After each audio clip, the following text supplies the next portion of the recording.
Hello, once again, ladies and gentlemen. We are starting out with some sick beats. No, Hybrid, don't die yet. I just got here. Oh, that would suck, right? You're freaking. Oh, bitches. Hello, Overcomplicated. Hello, everybody. Welcome in to part 3 of Stories from Soul the Gundog.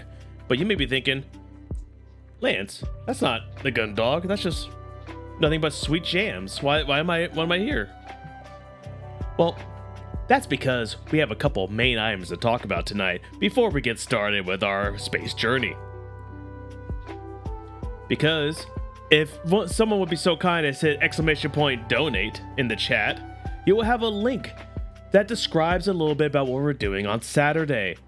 Because on Saturday at 3 p.m. PST, we will be raising money for Fred Hutch Cancer Center. We will be raising money for Fred Hutch Cancer Center by way of the Cookie Brigade. And we will be playing Overcooked 2. Me and Gin will be playing. And let me start this over.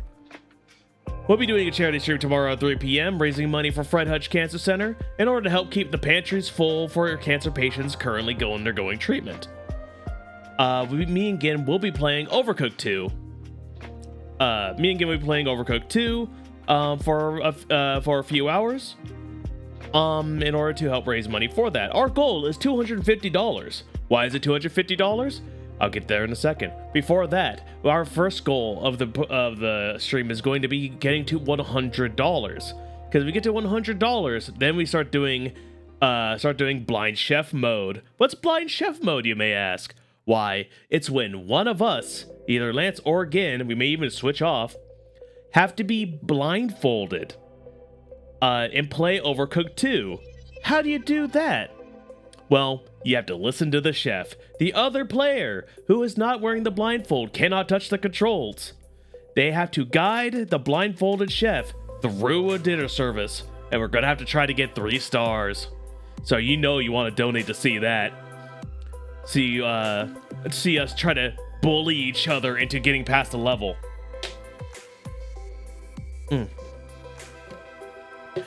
Crap, I realized I don't actually have notifications. Hey, do that very effing carefully. Right? But yes, that is the $100 goal. And the main goal for $250 is going to be an IRL cooking stream where me and Gin start making some of the dishes that are featured in Overcooked. So yeah, we got it's been a stream that we've been kind of wanting to do, and we think this might be the incentive to finally push us over that hump and actually get stuff set up and ready to go in order to pay off a charity debt. We are very happy to do so. That escalated quickly. And we all get to come over and help you eat it. That's not out of the question, Viathon. That's not out of the question. We are going to have to run a dinner service, right? Point is, at $250, we'll do the IRL cooking stream. Also, because my understanding is at $250, Fred Hutch will give out an apron, a cooking apron. So we'll be repping them if we get to that goal as well. And also, the main thing is every donation of $20 or more means that at the end of the level, we will jump out and go to the GIMP art program and handwrite your name on a PNG cookie that Gin has created. The PNG cookie is what you see right there in the donation link, and is currently a follower emote, if you want to go ahead and click on that. But we'll be writing your name on that cookie, and we'll be putting it right at the top bar. You can come in. Who's pounding on my door? It could very well be Groose.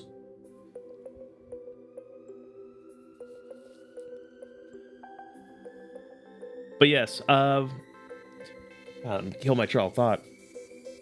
Oh, she's probably getting Groose.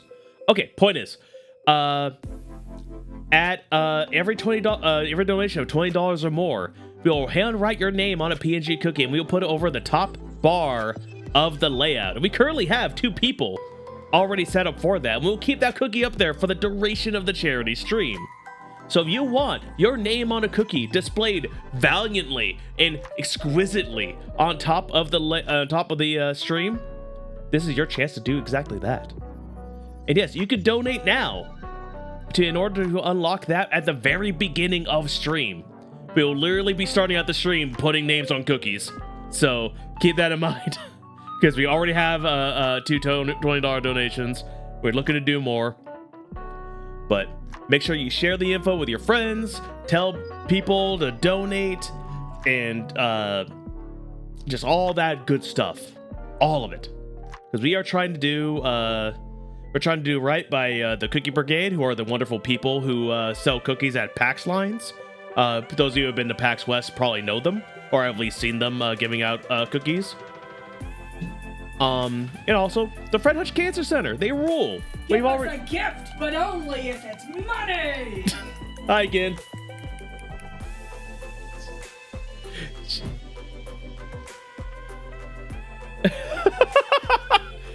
Yes, F cancer. 100%. That's right. We hate cancer. Sucks. That's right. Yeah, a PNG cookie. Like, literally displayed on top of the stream. We were considering actually just making the cookies too, but I don't think we have the technology to do that quite yet. Oh, wow. Okay. I don't know if... Jeez, babe. She's making it so hard to think. Point is, charity stream tomorrow at 3 p.m. PST. Yeah, Vython heard that. Yeah. Charity stream at 3 p.m. PST tomorrow. Be there. Donate. Tell people about it. And remember, we're all in it for the cookie. What? The cookie. What? The cookie. So let's go ahead and get... What? Go ahead and fill those pantries up real nice and big. All right. Now with that said, I will go ahead and get our game booted up. The pit has spoken.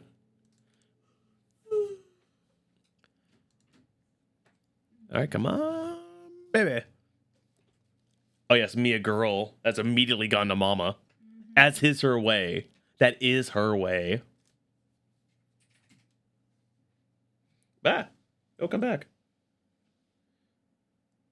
Oh, there we are. Oh, scary. Bam.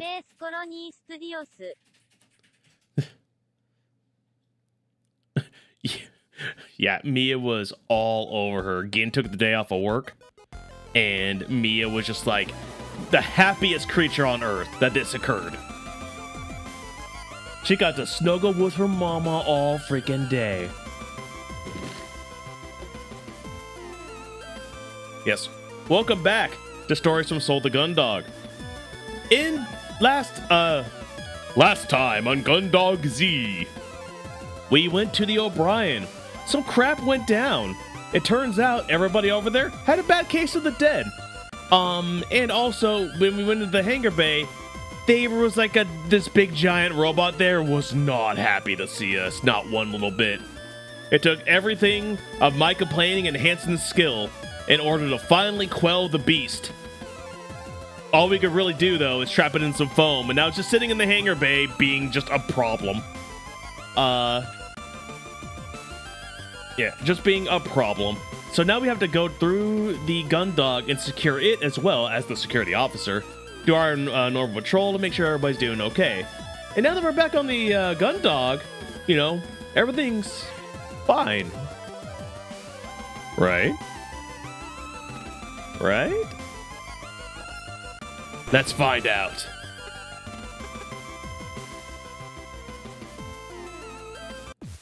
Oh my god, my save file actually reads quadruple 0 because I saved my game at exactly midnight. That's how we played.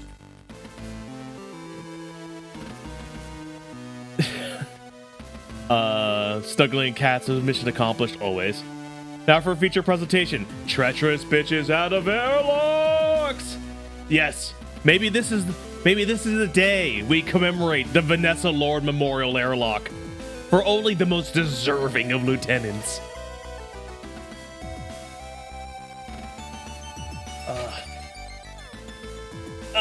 All right. So let me check my item list. Good, I have a chocolate bar on me. We have to make sure about that every time we play. Sick bay.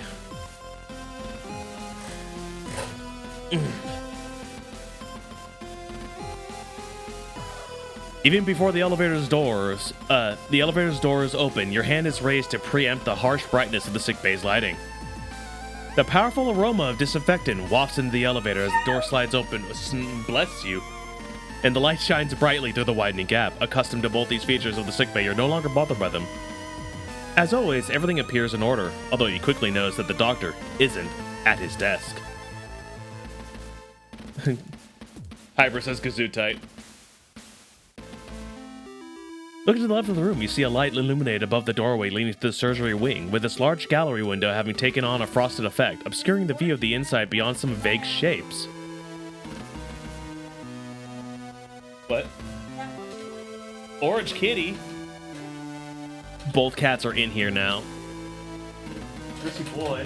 Now he's leaving because he doesn't care about me anymore. Cats, man, what are you gonna do with them? You can't live with them, you can't live without them. I mean, you could, but why would you want to?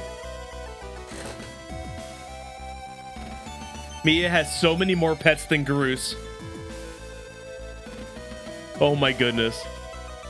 Not that he isn't a good boy, but he is an actual terror.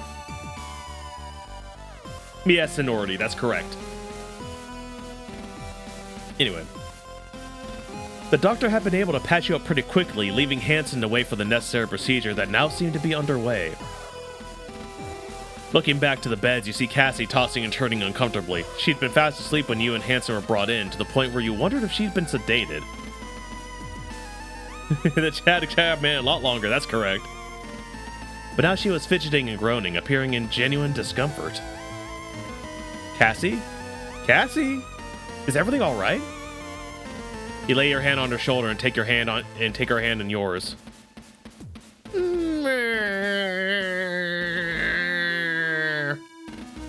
Yeah, I recognize that noise. Hey, Cassie, can you hear me? What's wrong? Oh, it's you. Oh, God, look at her face. Oh, it's you, Lance. How was the mission? Did everything? Okay, hold on. So good. In dojo mode?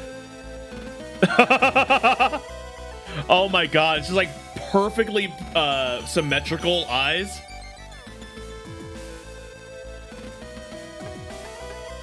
Love it to death. Or turn the music down just a little bit because it's a little hard for me to concentrate. Ba ba ba ba ba ba ba ba ba. Cassie was sedated. Only 24 hours ago, Cassie got sedated. Put her in the wheelchair, get her to the bridge. Hurry, hurry, hurry. Chocolate bars are hers. Anyway. Ah!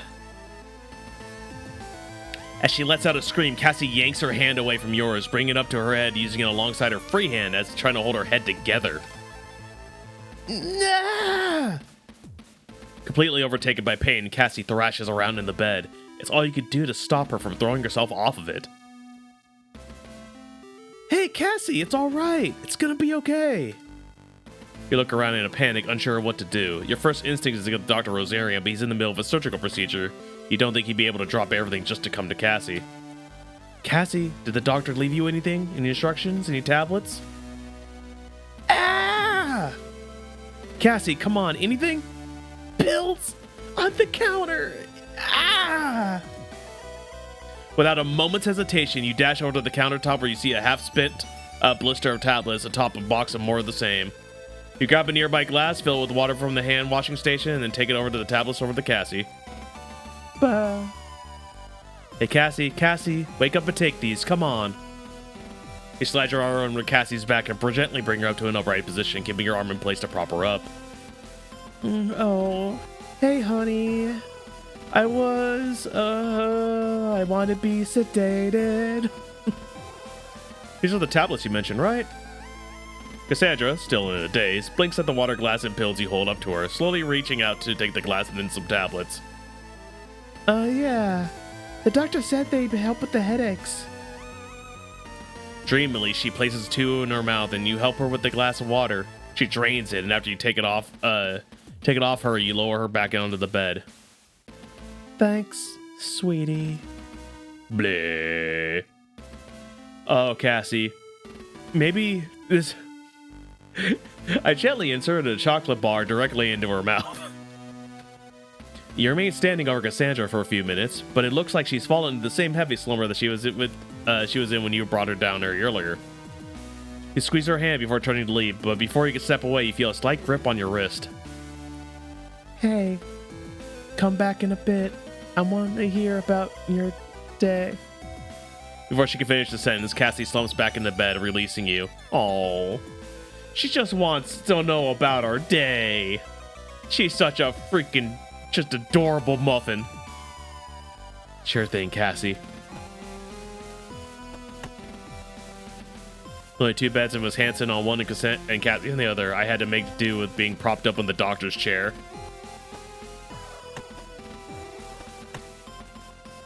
I can't make out much what's going on there. I probably don't want to know what's happening to Hanson right now. Like Rosemary left Cassandra's medication on the countertop. If he locked them back up, I might have been forced to break into the cabinets. And I would have too. I'm a can-do kind of dude. Soon, Airlock, you will get your first feast. Look, it's a normal working order. Can I use it? Any imminent threats hurtling towards us? Yee. Oh, it even has the screen effect, too. That's so cool. Nothing that I can see. Yeah, that's her little, That was one of the first things Cassie showed us when she had us toward the ship, to show us that, like, hey, this is how I look out in the, into space. Because we don't really have a lot of windows. We're not exactly built that way. So I want to go to the aft. All right. Nothing in the armory. Good. Let's keep it that way. We don't want nobody in no armory. Let's go check in with the, let's go check in with Chief. We have to have an ETA on those engines, right? You pass through the stillness of the aft thoroughfare and head into the throbbing depths of the engineering department. As you make your way through, you look around for any sign of the Chief. Starting with the catwalks and workstations above you, then the machinery that fills the level you're on, and finally finishing your search by scanning the levels below you. Hey, Chief! Chief, are you here? Chief! Chiefy! Chiefy! Chiefy, Chief! Taking a deep breath, you cup your hands around your mouth and shout. Chief! You wait for a moment, but with no response forthcoming, you decide that you can be sure that the Chief isn't in engineering. Despite the level of noise coming from all around the various systems, it wasn't like engineering was that loud. Instead of carrying on your search for Chief Cathays, I'm never going to get that name right. I'm sure I'm never going to. You turn your attention to the engineering department in general, quickly going through your mental list of checks that make up your patrol's report.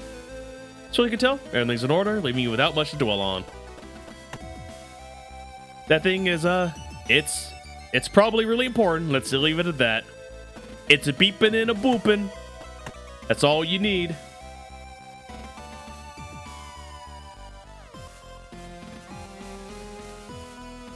Oh, yeah.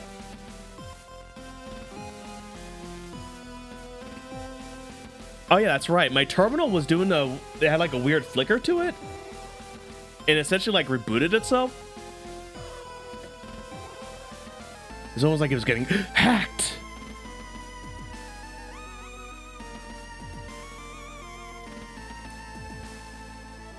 Hold on. I'm taking a little me time for a second here. So I'm going to post the cookie.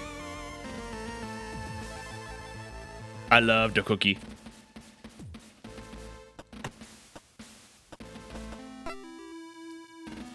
The doors to the engine room slide open in front of you, and you're met with the disheartening sight of the huge engine remaining totally stationary, devoid of its normal rotation. The sense of stillness that permeates the vast area you're... Ooh, woo! Ooh, woo. Ooh, woo. Vast area you're stood in is disconcerting. The only thing breaking the all-engulfing silence is a par 3. The silence is a constant grumble coming from the lone figure of the chief leaning over the control panel in the distance. Chief, everything all right? You call as you approach her. No, damn it! Lieutenant, it's not! You're a little taken back by both the chief's curt response, but also that you didn't need to pester her in order to drag her attention away from what she was doing. Oh, no? No!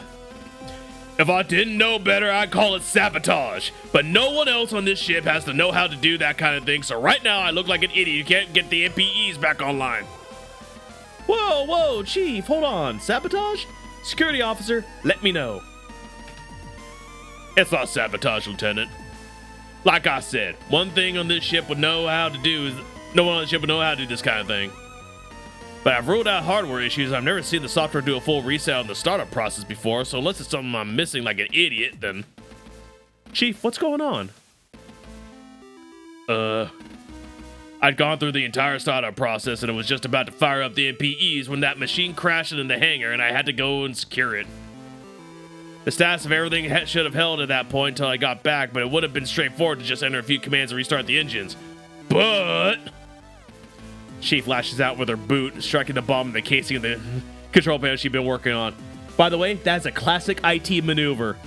Just kick the crap out of what's bugging you. That's how we deal with things here. The whole process has been reset and all my calibrations and checks have been wiped. I have had to start from the very beginning. Percussive maintenance, yes, Gin, correct. Sometimes you just need a little love tap with the bottom of your shoe really hard.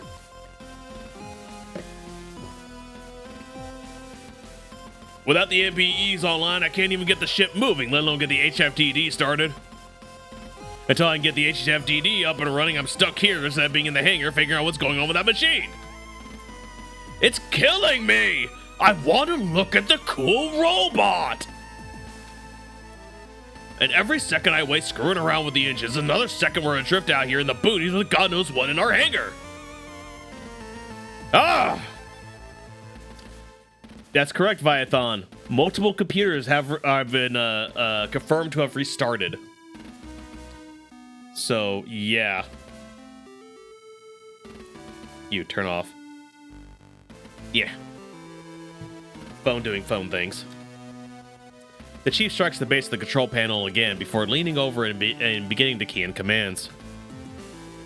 Even the preset functions I've installed have been wiped out. It's basically at shipyard status. This is ridiculous. Oh, it went factory default on Chief. Oh, that's not good. My macros! First, I'm gonna have to. Is there anything I can do to help? Ha! Ha! Ha! Ha! Ha! Ha! Freaking no! Oh. Nothing personal, Lieutenant, but no, there's nothing you can do to help me in this case. Well, thanks for offering. No problem, I guess. Before you're even done responding, the chief has turned her attention back to the screen full of diagnostics and settings and has begun keying in commands, pausing to take notice of nearby readouts and inputting more information. Make a mental note to fill the captain in on the status of the engine startup process. Decide to leave the chief to it, since there's apparently nothing else for you to do here. Out of action. Yup. Gotta talk to Chief again? Hey, Chief. About the machine in the hangar. What about it? What do you reckon it is? Where do you think it came from? Mars? Earth? That's a damn good question, Icarus. I've got absolutely no idea. I've never seen armor, weapons, or a propulsion system like that. I've read speculative proposals about that kind of tech, but we're decades away from the fundamentals of it. I mean, it might be in peacetime, but all the big governments are doing everything they can to develop their weapon systems, ensuring they're not caught out again. But if anyone had anything like this, even in the testing stages a few years ago, the war would have been over a lot quicker one way or the other. Even if this was a Martian or Terran, it doesn't make any sense to test it in the JSCF's backyard. If it's ours, then why would they send us in without letting us know? So there's nothing? No indication where it came from? I can tell you what it is, Lieutenant, that's for sure. That machine is nothing but a weapon. Beyond that, I might be able to figure out some answers to these questions. If I wasn't stuck here restarting the engines from scratch. Kick, kick, kick, kick, kick. Which you're distracting me from, Lieutenant, so get out of here. Yes, Chief.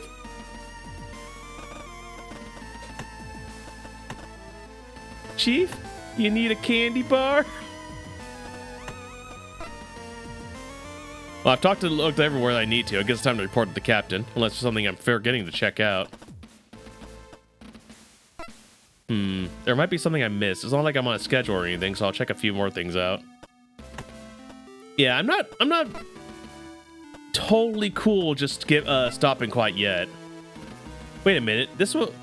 That wasn't this way the last. Oh. Oh no. The panel's open.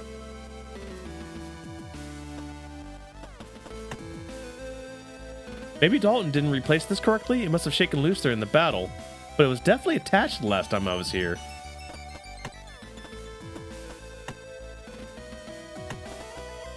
That goes two directions. So we are going to check sickbay first.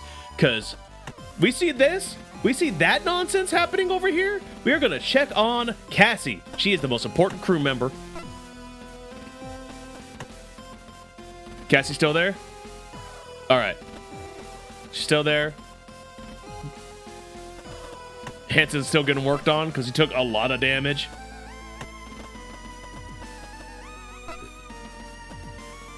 Let's go ahead and... I finished checking everything everywhere the captain wanted me to. Since I'm here, should I report to the captain?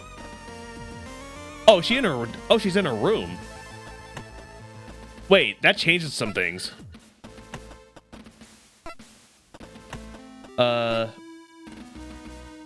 Okay, so she's not on the bridge. So yeah, we should definitely check the bridge if that panel is open. You step off the elevator and enter the bridge to the sound of a shrill beeping coming from a control panel. Stood over the panel, typing hurriedly on the keyboard, is Vanessa. She looks over to you with a start before turning back to the keyboard and quickly entering more commands. Wow, Vanessa, you're spending a lot of time not in an airlock. How are you doing? After a few seconds of typing, she aggressively hits the enter key, which silences the beeping and turns quickly to you, looking slightly flushed. And what do you want, Lieutenant Icarus? She's a mole. She's an imposter. At this point, you no longer have the energy to mask your exasperation and let out a sigh as you pinch the bridge of your nose between your thumb and forefinger. I'm just carrying out a standard patrol, Lieutenant Lord. Making sure everything's in order following the battle. I can't with you. Is everything okay up here? Leaned slightly, trying to see what was being displayed on the screen above the panel Vanessa had just been using, but is now stood in front of. Stepping sideways to block your view, Vanessa reaches back to the keyboard without turning around and enters a quick series of button presses that shifts the display to something else. Oh. People may not know, but I was a lab assistant in my college days, and I know somebody hiding a freaking tab when I see one. That's also something that kept happening in the computer labs again, yes. I still remember the one guy who I caught doing that, and he was like, "It's Friday." I can't let you keep doing that, dude. Anyway.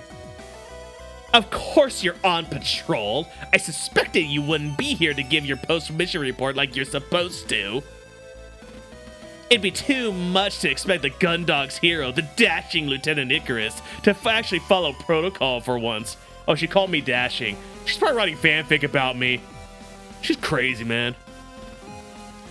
That's what she's on her AO3 right now. But then again, with how I had to remind you of the procedure when the power went out, I suppose you might not be willfully ignorant of how you're supposed to act. Procedure? She's buying into her own supply, man. You didn't do nothing. You panicked constantly. Hold. We take that in. We take it in and we ball it up. We put it deep inside. Deep inside. It could be that you're just plain ignorant and said, okay, Vanessa? You feel a familiar rising tide of anger within you, deep inside. A feeling that for most of your career had been limited to encounters with Hansen, but is now becoming much more common with every conversation you have with Vanessa. I could have a conversation with Hansen. I didn't think that would happen before, but here we freaking are. You're somehow worse than Hansen. Congratulations.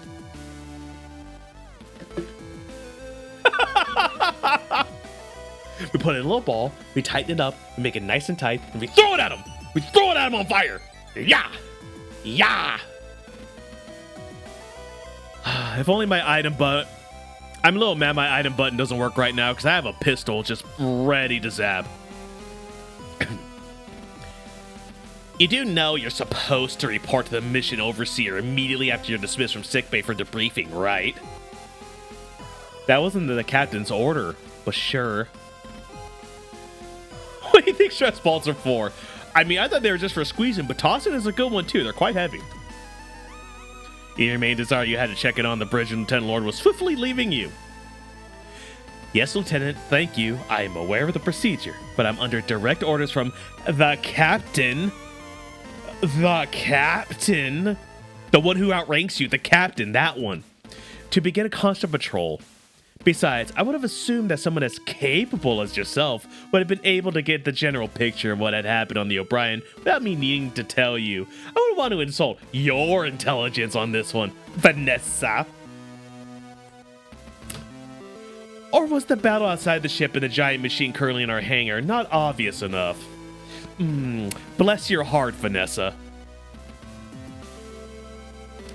If Vanessa had picked up on the barb in your query, she wasn't acknowledging it. Captain's orders, huh? For all those are worth. God, you mutinous bitch! I try not to swear on the stream too much, but oh my god! Although you'd initially assumed Vanessa's general aggression was just a personality deficiency, her increasingly open hostility to the ship's command structure was beginning to stand out to you as something more than just unmanaged anger issues. Make a mental note to bring it up with the captain at the next opportunity. Lucky for you, Lieutenant, I'm more than capable enough to pick up your slack, and I've already gone through the communication logs of the Juno's flight data. I'm also in the process of reviewing the O'Brien's black box information. You know, I'm actually pretty impressed. I assumed you've been playing the hero because a certain someone was involved, but even I'll admit that it must have taken guts to wait for Hansen to get back to the Juno. Or... Vanessa, you're so close to a compliment. You're so close being a halfway decent person for 5 seconds. And you were at 4.5 and you were about to blow it, girl. You're about to blow it. Was it that you knew you didn't stand a chance if you tried to pilot that Juno on your own? God! Dang this woman! Woo! Here we go. Hi, Zetsu. Welcome to the Vanessa Lord Power Hour. Emotional, damn it! Thank you, Hybrid. Incorrect. You roll your eyes. You've been surprised that Vanessa was giving you something that was coming close to a compliment, but of course it had to be second guessed in the very next breath. Does that hand have a face on it? Oh, God. Hello to you, too. Look, Lord. As in, please help me, Lord. I'm speaking to you. And another thing. Oh, Jesus.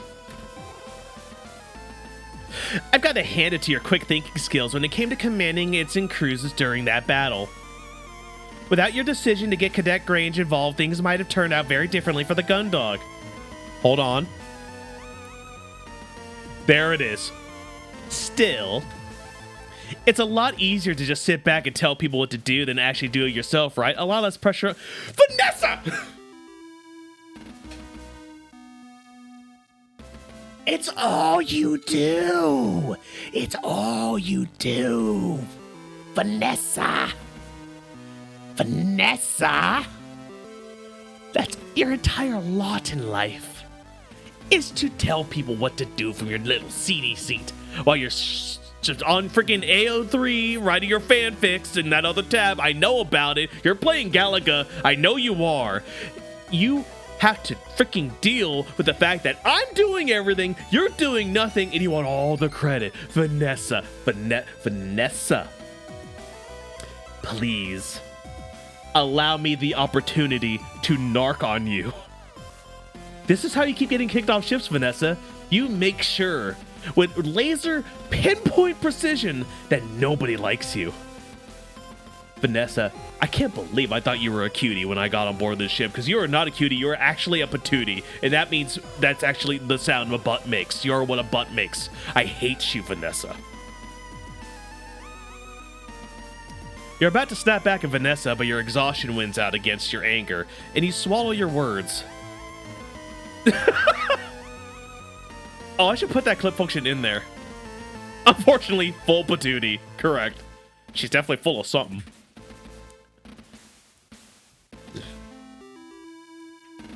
Well, Lord, I'm glad that you put your talents to... Oh, sorry, that's me. Right, Hybrid? Like, she's one of the closest crew members here that actually looks like my actual wife. But my God! Hold on, do that again.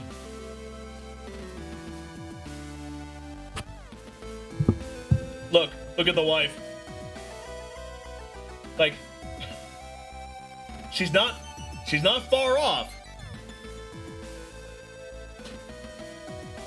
But the fact that even with those looks, I feel this deep pain inside of me.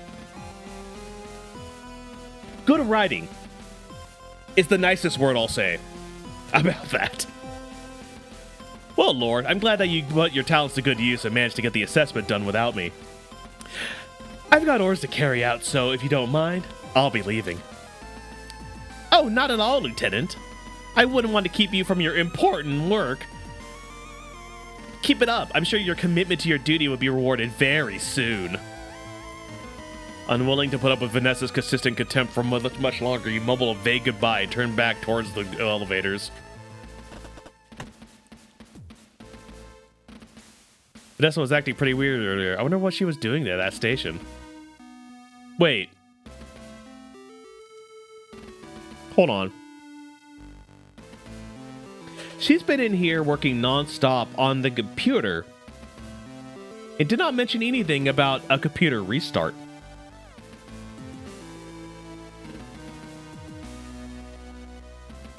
Huh.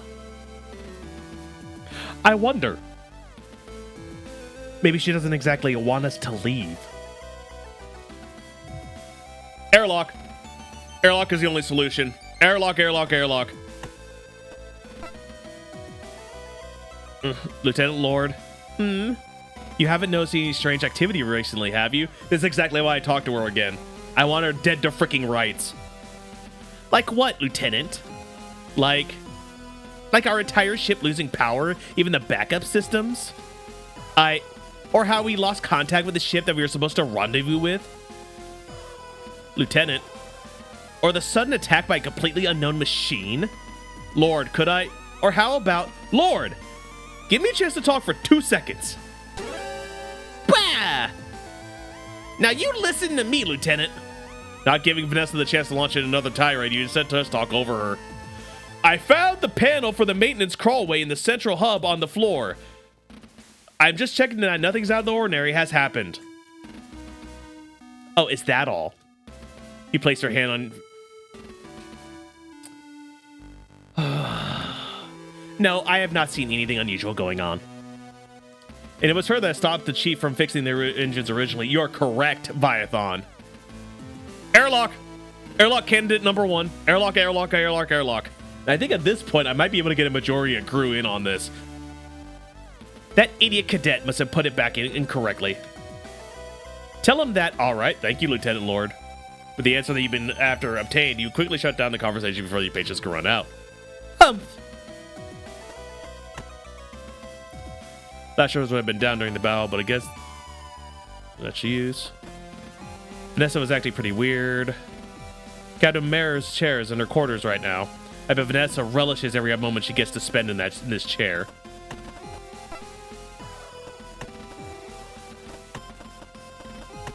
Did I use this? This definitely wasn't like those I came earlier. You head over to the entrance of the maintenance crawlway and, holding onto the sides, lean into space first, looking up and upwards and then down. If this was Among Us, she'd be dead already, but nobody would hit the alert. But nobody would hit the alert button. Yeah, nobody could hit the alert button because she cut the freaking power to the button. With a shrug, you move up to pick up the panel, placing it back in the wall. It takes a little bit of trial and error, but eventually get the panel attached again, giving it a few knocks for good measure. That should do for now. Okay. Good for me. Do I have a checklist on me for places to go? Just deliver a report. Okay.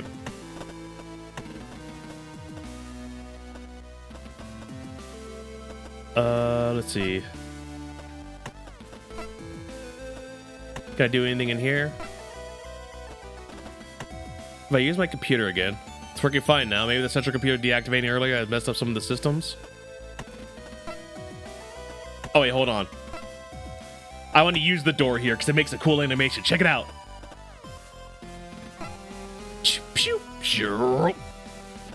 I do remember to use doors rather than do the move command because you get some cool animations in there. There's something really nice about like a futuristic sci-fi door opening up. It's one of those things. It's like the Star Trek shoo. There's like Star Trek opening noise, or like the instant door, or like Star Wars. And then they just like shoot up, and you're just looking in, just like 1,000 freaking soldiers. And the fact you disable doors by shooting the freaking control, it's so good. There's no like manual system. They just have to cut through it with a knife. Anyway. All right. We're going to go ahead and save here. Report to the captain. Well, I have not found anything that really needs reporting, but there's nothing else I need to do right now. So let's let the captain know I finished my patrol. After briskly making your way to the captain's quarters, you find yourself stood outside of her familiar insignia marked door. You're about to knock and announce yourself, but before you can, instead, move your head, cover your mouth as you let out a loud yawn. You stop midway through your acceleration, interrupted by a twinge of pain in your neck as you raise your arm. Neck pain. It happens in space, too. And in life. You roll your neck a few times, but this does nothing to shift the discomfort that you're now feeling. It seems like the painkiller the doctor had given you is beginning to wear off. You sigh, which quickly turns into the previously interrupted yawn. The tiredness which you'd been doing your best to ignore since you'd returned to the Gundog was now hitting you hard. You were suddenly very aware of the physical emotional toll the past few hours have taken on you. As you feel exhaustion spread through your body, you hope that after you make your report, the captain would command Haru to take over the security detail while you get some rest. Being mindful not to aggravate the pain in your neck further, you slowly raise your hand and tentatively knock at the captain's door. Enter. You hear the captain announce from the other side. Ah, Lieutenant Icarus. I assume you've come to me with a complete report of your patrol this time. You shut your eyes briefly and draw in a deep breath, mustering the energy to engage with the captain. Yes, ma'am. And? You release the breath slowly. Conversations with the captain could be exhausting due to how little effort she seemed to be putting into them, and right now you feel the very real need to conserve your energy. Having visited fire control, the bridge, and the engine room, aside from the existing issues with the long-range communication system, sensors, and APEs, there's nothing new to report. With the exception of a few minor technical issues that appear to be the result of our battle with that craft, I can't find anything untoward or immediately suspicious. There's no sign of any intruder that I've been able to observe. I see. So everything's in order? You clench your jaw to stifle a yawn. As you catch a glimpse of the captain's bed in the annex that serves as her bedroom, you find yourself desperately craving your own standard issue bunk. On the patrol route, at least, yes. Good to hear. You do your best to stifle another yawn, willing the captain to dismiss you. In that case, Lieutenant, you relax slightly, awaiting the order to finish for the day and pass the torch to someone else. I want you to head to the sick bay and get an update on Ensign Cruz's status. Oh, yes.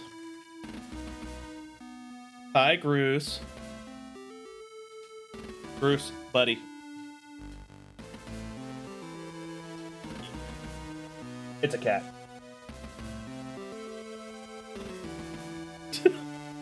And Flop. Yes. Shout out to my co-pilot.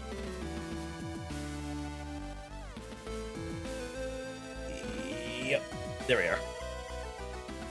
It's Groose time. That's right, it is.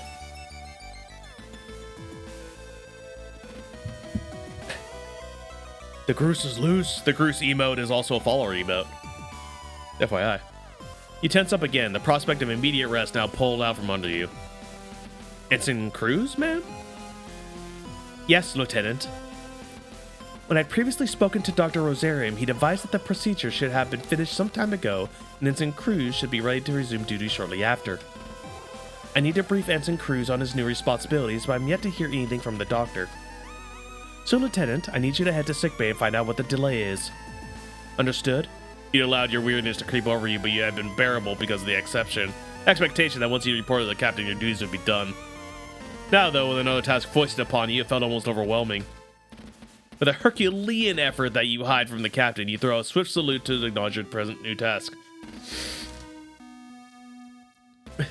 Yes, ma'am. Understood. Look at chat. I just switched it. I just realized it when I saluted. Very good. Dismissed, Lieutenant. You mentioned your posture. You maintain your posture until you've left the captain's quarters, but as the door closes behind you, it's all you can do not to slip to the floor. This must be the last thing she asked for me to do today. There's no way. You sighed deeply and pinched the bridge of your nose, taking a moment to wallow in your exhaustion. All right, let's go.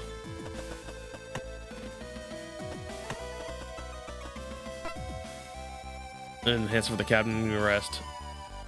Okay.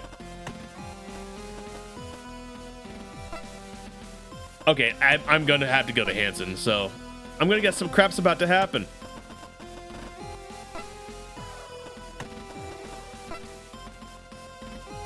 Oh. You lean back against the rear wall of the elevator and shut your eyes. That's the first time it's had that animation, right? I feel like I would have recognized that. Savoring the brief moment of relaxation that comes from the rest in the cool metal of the wall, listening to the gentle hum of the elevator's movement. Oh, it's 9 o'clock. I forgot to set a timer for it. There. I forgot to set a timer for every hour, but I definitely want people to know about the charity stream that's occurring tomorrow at 3 p.m. You stay this way, seconds away from drifting off to sleep until you feel the elevator begin to slow. You wearily open your eyes and push off the wall, standing upright. You lazily bring your hand up to your eyes to shield them from the harsh glare you know will come from the sickbay's lighting. As your eyes adapt to the light, the first thing that catches your attention is a glitter-like shimmer from the floor at the far side of the room. Once you've adjusted completely, you realize that these sparkles are caused by the high-powered lights reflecting off fragments of broken glass that are scattered all over the floor. Oh no! Oh no! Doctor! Oh no, Rosarium! Slumped over his desk is Dr. Rosarium. As you approach him, the dread is replaced with nausea. You see his one organic eye remains open, staring straight downward, but devoid of life. Oh no! Doctor! Damn it! You quickly draw your electroshock weapon as you look over the bed with Cassie on it. Cassie! Seeing her lying still, you move swiftly over to check that she's all right and feel a rush of relief as you see her chest rise and fall. A shiver runs up your spine as you hear the sound of someone stepping on broken glass behind you. You hold your breath, wait for a single second, and then swing around, bringing your gun to bear on where you heard the noise coming from. As you swing your arm around, it's immediately intercepted, stopping its arc before you can aim at where the noise behind you had come from. All you have time to process is a fist flying towards you, striking you square on the chin. Oh! There's nothing you could do but stagger backwards. Within a second, you're unconscious. Crap! I got jumped. Dot. Wake up, Lieutenant. Vanessa. let me sleep. I said wake up, Lieutenant. Asleep on the job? You and your girlfriend are too much alike. Lord, what's... Finally, I was beginning to think that you decided to copy our Lieutenant Commander and play Sleeping Beauty for the rest of the mission. How did I know it was going to be Vanessa? How did I know when it started with Sass it was going to be Vanessa? I hate you so much. Cassie, is she... In the same movement that you sat up quickly as a lance of pain. Ha! Lance! Strikes you in the base of your skull and you wince, gritting your teeth and squeezing your eyes shut. I wouldn't make any sudden movements if I were you. We found you knocked out flat on the floor of the sick bay. Looking at the way you fell, you must have taken a serious blow. A shame. It's not like we've got a doctor to deal with that kind of thing anymore. How do you talk like this? Moving more slowly this time, you bring yourself upright and maneuver so that you're sitting on the edge of your bunk. Keep your head bowed as you tentatively feel the back of it where you've hit the floor. Dr. Rosarium, he's dead. You must not have got a good look at him, but someone pulled his plug. Kind of funny when... Okay, Lieutenant Lord, that's enough. What about Commander Quinn? Is she... What, you don't want to know more about the doctor? Aren't you already planning your investigation? Should you be asking me if there's any information that might help you find the... You turn to Vanessa straight in the eyes. You face stern expression of disapproval. Just tell me how Commander Quinn is doing, Lord. Oh yeah, no 5. Nah, she's not on the up and up. She's unscathed, Lieutenant. As always, she's somehow managed to come out of this thing absolutely fine. We moved her to her quarters for the time being to keep her secure. Good, okay. You rest your elbows on your knees and place your head in your hands, massaging your temples in an attempt to reduce the pain that had traveled up your neck into your forehead. What happened? I went in the sick bay and saw Dr. Rosarium at his desk. Went over to Commander Quinn and then... You remember spinning around to aim your electroshock weapon at whoever had been behind you, but you hadn't managed to get a good look at them before they knocked you out. I got knocked out. What happened after that? Well, lucky for you, Ensign Cruz was in the surgery wing waking up after his procedure. He saw the silhouette of your fight through the glass and hit an emergency alarm. And once again, Hansen, despite him being a dick, is still more useful than you. Although whoever it was managed to escape before Cruz could make his way out of the surgery wing or anyone else could get there. That makes it twice that he saved you this mission. Maybe we should be promoting him to head of security instead. You roll your eyes at the thought while it's cringing internally. Having Hansen to thank for your survival is becoming an uncomfortably common occurrence. What's the current situation then? Do we know? As you go to stand up, the same pain from earlier returns as you sit back down, wincing and rubbing your neck. Unfortunately, Lieutenant, no, we don't know anything. With our head of security taking a nap and everyone on high alert at other stations, we've not managed to have a chance to investigate. But don't you worry, Lieutenant Icarus. We've got Ensign Cruz and Rumney taking care of security operations until you recover. The whole ship's on lockdown at the moment. All clearance is restricted purely to necessary duty areas for each crew member, and access only be granted from within the room if someone else wants to enter. So the captain's happy for you to take your time to recover. If Captain Bartermuse doesn't want me back on duty immediately, why are you here? Why are you here, Vanessa? Lieutenant, we're crewmates. Can I stop by to check in on your recovery? No. No. Exactly. No, Vanessa. You're not allowed in my room. Didn't you read the sign on the door that said no Vanessa's allowed? It originally said no lords allowed, but then that got a little too religious. You shoot Vanessa a stern expression, raising her eyebrow but staying silent. Oh, fine, Lieutenant. I wanted you to understand the full stakes of what's happening right now. We're stuck out here with no communication system, our doctor is dead, our lieutenant commander is inconveniently out of action for the foreseeable future, we've got a hostile craft sat in our hangar, and with all this going on, our captain's guidance is just to lock things down and carry on. I thought it said no two-face. Yeah. Viathon, I don't think there's a two-face about this. I think there's one very terrible face. She wants to see who recognized her during the attack. Okay, look, Vanessa's a lot of things, but throwing a mean right hook, I don't think she is. She's not one of those get her hands dirty personally kind of people. Not to say she's not working with someone. Considering the circumstances, you think she'd go with a bit more of a proactive approach, wouldn't you say? Lord, what are you getting at? Nothing, Lieutenant. Don't worry about it. For now. Bum, bum, bum, bum. Why did you say bum, bum, bum, bum? Oh, sorry, that was an inner thought turned into an outer thought. Carry on. I just wanted to make sure you were up to speed on current events in case you needed to make any decisions, that's all. Lots of balls in sickbay. Oh, yeah. There's also a lot of airlocks in this ship. Well, one airlock, but that's enough for Vanessa. Anyway, take these and get some sleep. You're wrapped with the stars. Vanessa throws a small packet of painkillers to you. You catch it and turn it over in your hands. You notice the box is slightly crumpled and pull a small fragment of glass out from where it had been lodged, in between the box's tabs. We'll be needing you, Lieutenant, soon. You look up from the package as Vanessa turns to leave the room.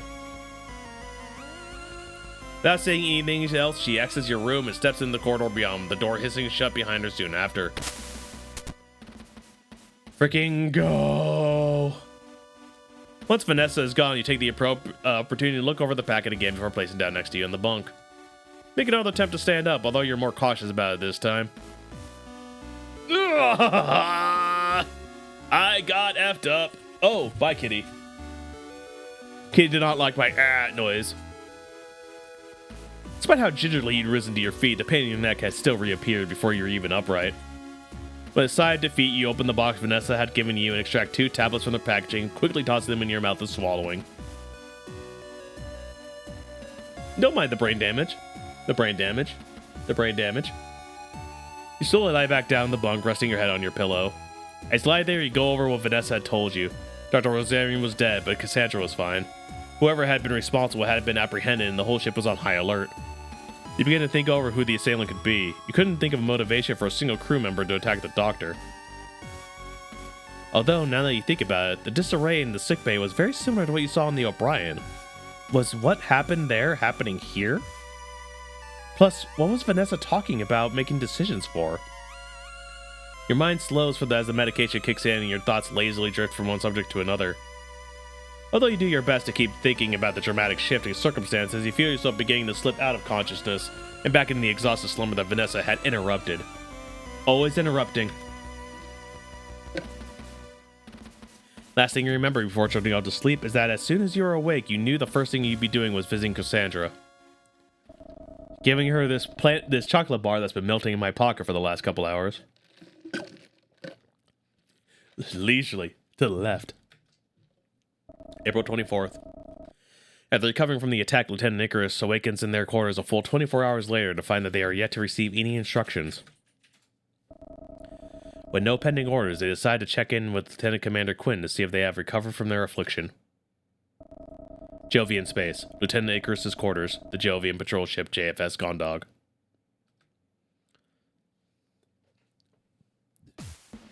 Reaching above you and interlacing your fingers, you lean back, stretching out your back and your neck. As you release the last remnants of tension in your body, you sigh. Thankfully, it seemed that some bed rest was all you needed to shift the acclimated aches and pains that you've gained over the course of yesterday. Some sleep, coupled with a shower and a change of uniform, had left you feeling like a completely new person, almost as if nothing had happened at all. A lot of things already happened, though. Although, despite how reinvigorated you felt, there was no way you could ignore what had happened. Still, there had been no more alerts and you'd not received any orders via your terminal, a sign, you hoped, that everything was going well. Now that you were fully recovered, you had resolved to start the investigation into who had murdered Dr. Rosarium and attacked you. But first, you'll be visiting Cassie. Computer, you still... Let's see. You work your way through the terminal's menus, checking for any new orders, mail instructions, etc. that may have come through. Nope, nothing.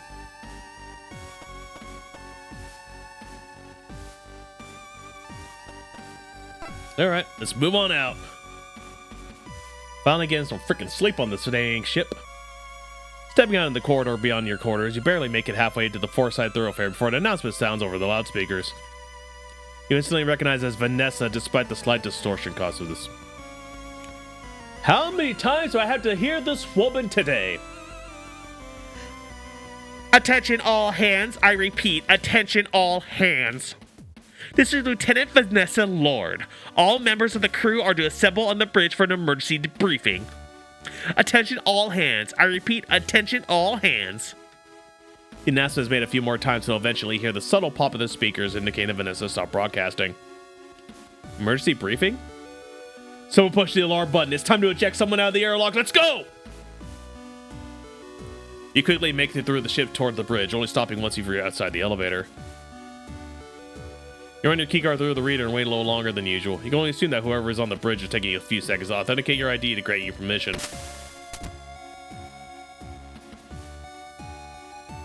Soon enough, the door opens and you step inside. As you stand alone in the elevator listening to the dull whir of its motor, you wonder why the captain called this meeting. I don't think the captain called crap. Had she come up with a plan to apprehend the attacker? Had Haru and Hansen uncover some plot while Stu had been resting? Or had something even worse happened that the whole crew need to be made aware of? There's no more chocolate bars on the ship. They've been taken, bamboozled, flummoxed.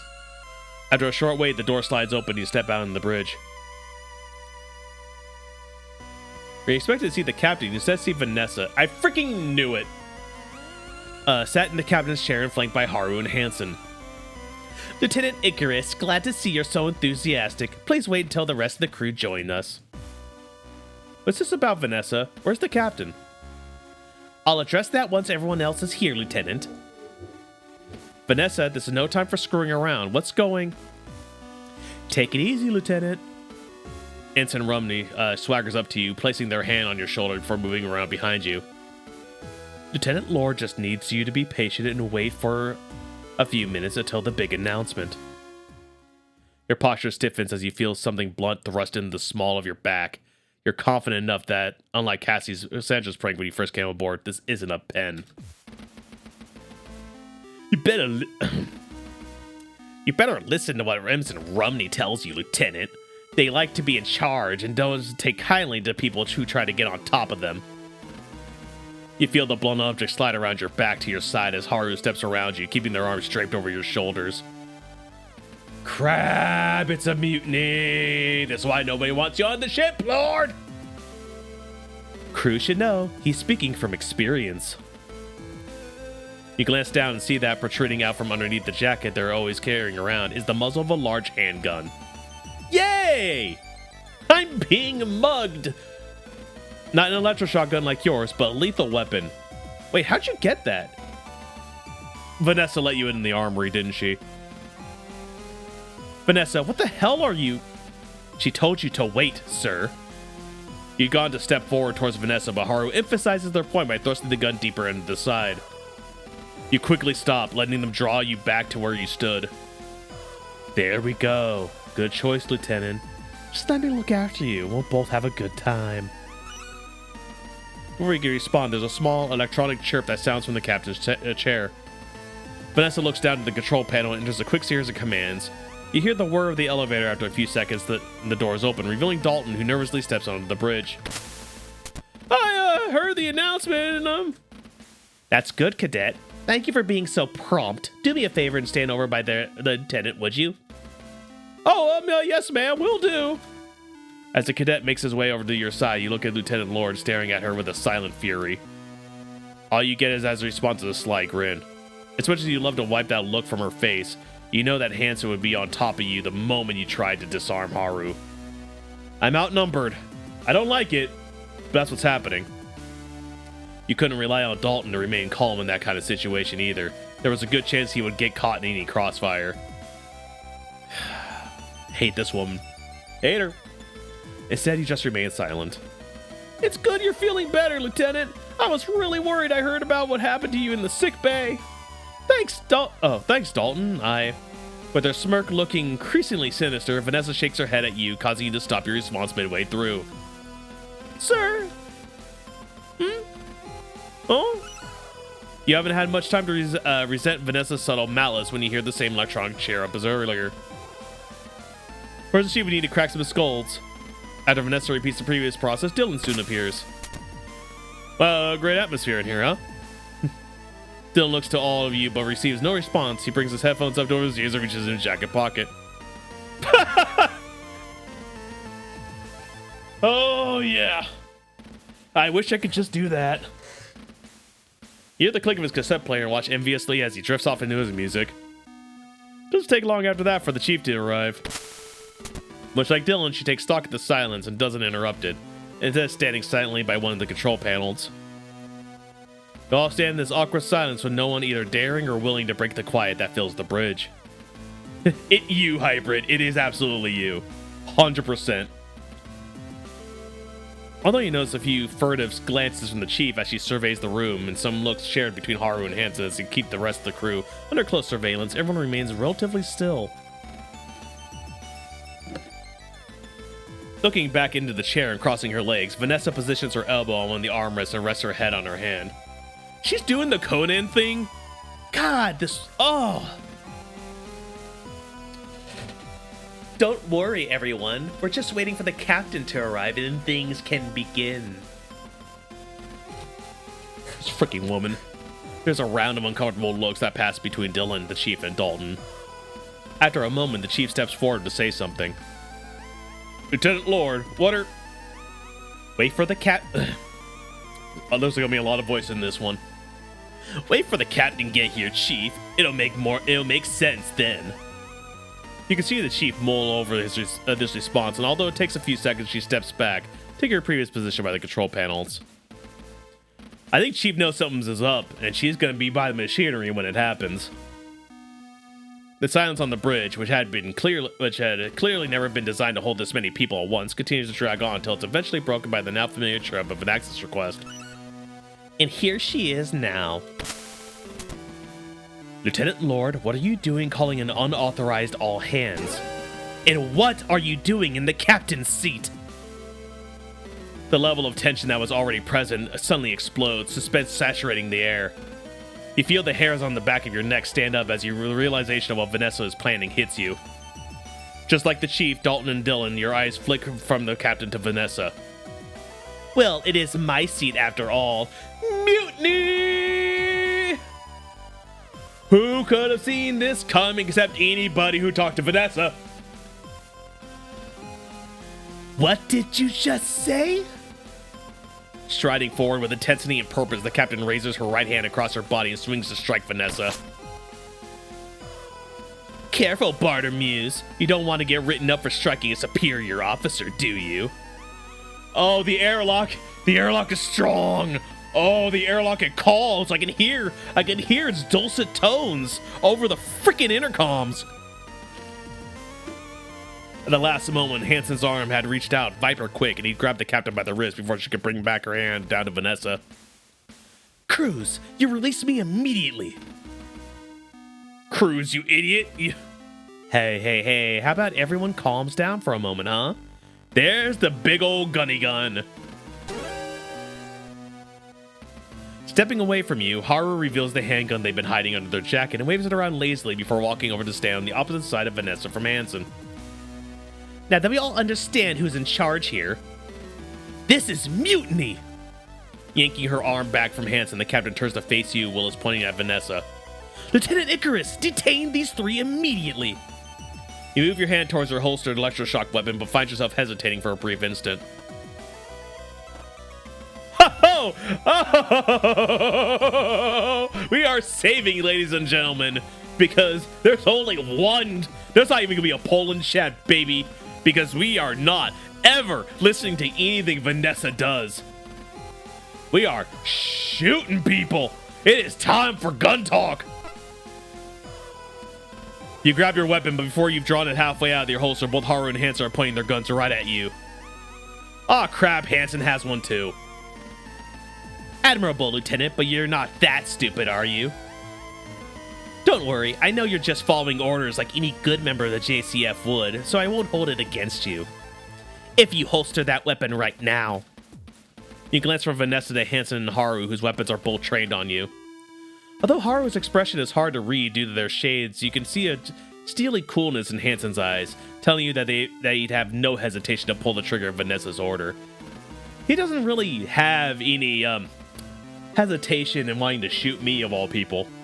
He hates me. Knowing that you wouldn't be able to draw your weapon before you'd be gunned down, that the two pilots are clearly willing to do so, you release your grip on your weapon and slowly raise your hands. Good choice. I won't stand for this. All of you are... Cruz? Yes, ma'am. Yes, ma'am. Within the blink of an eye, Hansen steps up to the captain, balls his hand into a fist, and swiftly strikes her in the stomach, causing her to double over. Cruz! Slow down, Lieutenant. Ugh. The captain staggers backwards, clutching at her stomach before falling to her knees, retching in pain. Stepping towards the captain, Hansen cracks his knuckles. Cruz, that's enough! Damn it, Cruz, stop! Should have left him on the other ship, right? That'll be enough, Ensign Cruz. I'm sure she's willing to listen now. Unless anyone else has any other objections. Nothing we can really do here.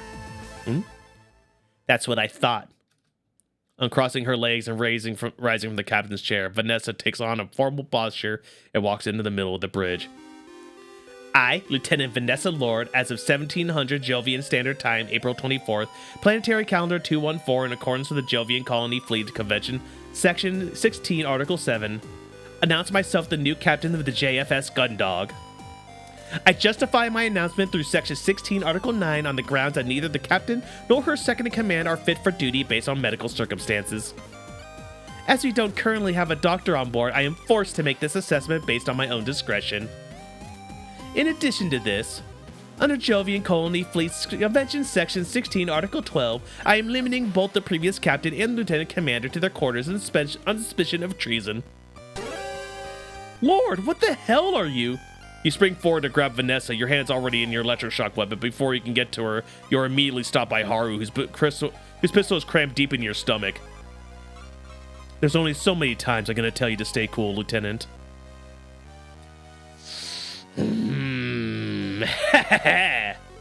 Looking past Haru and a smug Vanessa, you can see that Hansen has similarly leveled his gun at the Chief and Dylan, both whom step backwards.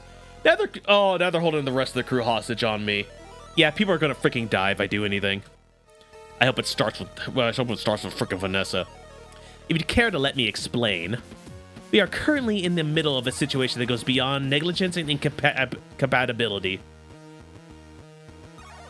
Haru and Hansen take to being henchmen too easily, right? Like friggin' Norimon. These people, man, they're bored henchmen. Henchmen and hench them.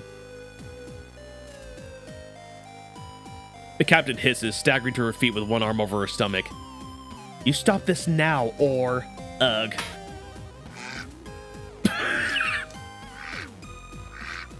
Thanks for the follow. The timing on that. Slap and then duck quacks. Absolutely fantastic. Thanks. Thank you for the follow, Jamply Dev. That's so good. That's so good. Always down for that sweet henching. As she falls back to the floor, Dalton moves to help her, but is quickly blocked by Haru. As I was saying, it's clear that both Maris Bartomuse and Cassandra Quinn are traitors. You expect me to believe that the captain and her second-in-command are both incapacitated exactly when there's clearance is needed to maintain ship operations? And that somehow an unknown craft clearly made by our enemies manages to make its way to our hangar, having already destroyed the O'Brien from within and killing its crew. Don't tell me this is a coincidence. It's clearly treachery. The Gundog and the O'Brien are obviously both being offered up as test data for a new enemy weapon, and Bartomuse and Quinn are the traitors who sold us out. Why else would they keep us from reactivating the gun dog? How else could they craft have gotten on board without help? Why would Quinn be mysteriously out of sight when that happened?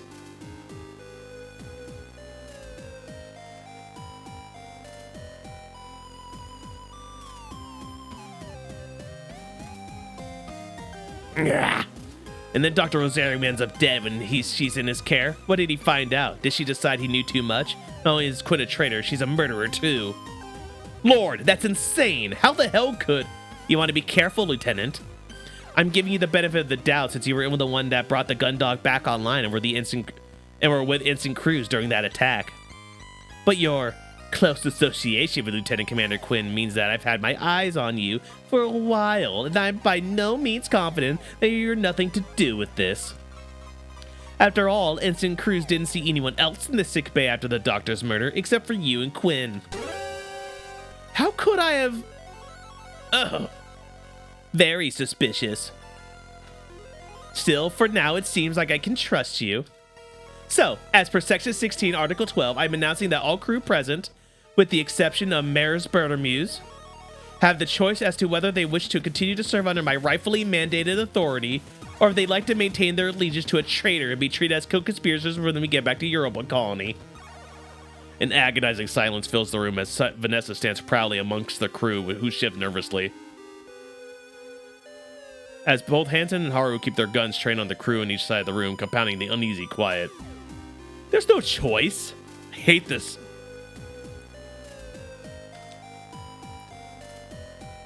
Don't worry, I'll be happy to take any lack of response as an affirmative. As the silence drags on, it's clear that none of the crew are on board with the idea, but at the same time, it's obvious that none of them have enough loyalty to the captain to justify the risk of being charged with treachery. For you, though, this isn't about the captain. It's about Cassie. Lord, what you think about what you're doing? Taking medical command is one thing, but accusing the captain and Cassie of treason is... It sounds an awful lot like a no, Lieutenant. You grit your teeth and breathe in.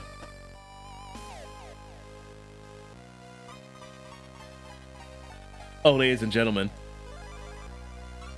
Now, I know how the poll will probably go, but unlike Vanessa Lord, I like to give my crew an opinion.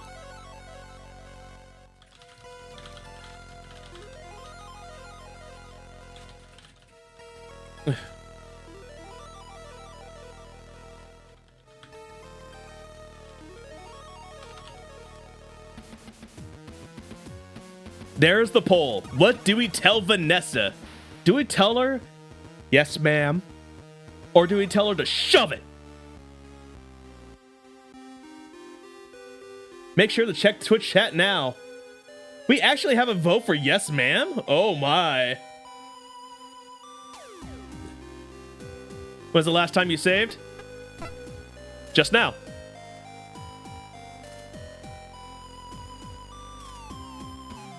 Oh, yeah, that's the poll I was thinking about. Tell her to her own face. Yep, vote in that poll. It's about to end. And we are going to go with the decision that chat chooses. Because I, for one, am a decent captain of this ship. And we give our crew members a voice on this here vessel of the pond.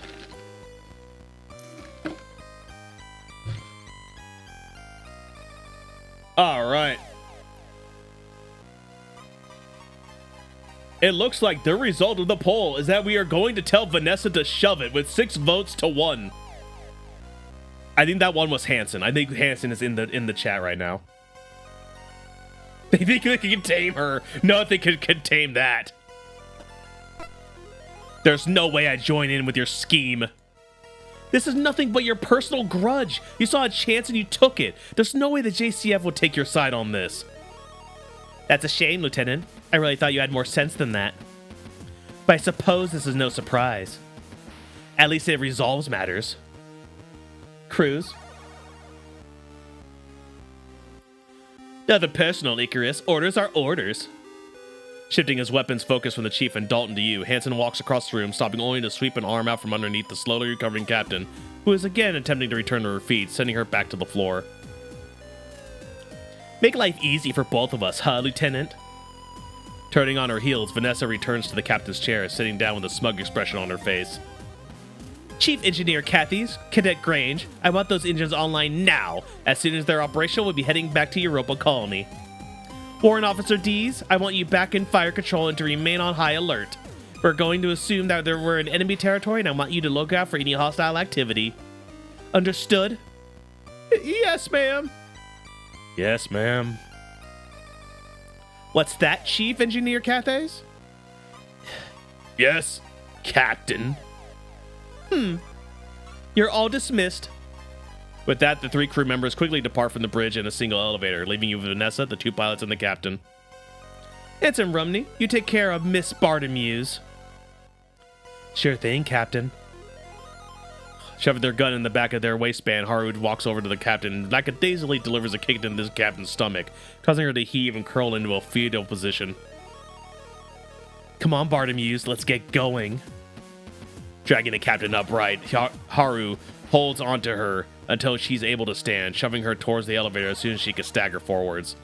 Once they're both in the elevator, the pilot turns to you, looking over the top of their shades as the doors slide close.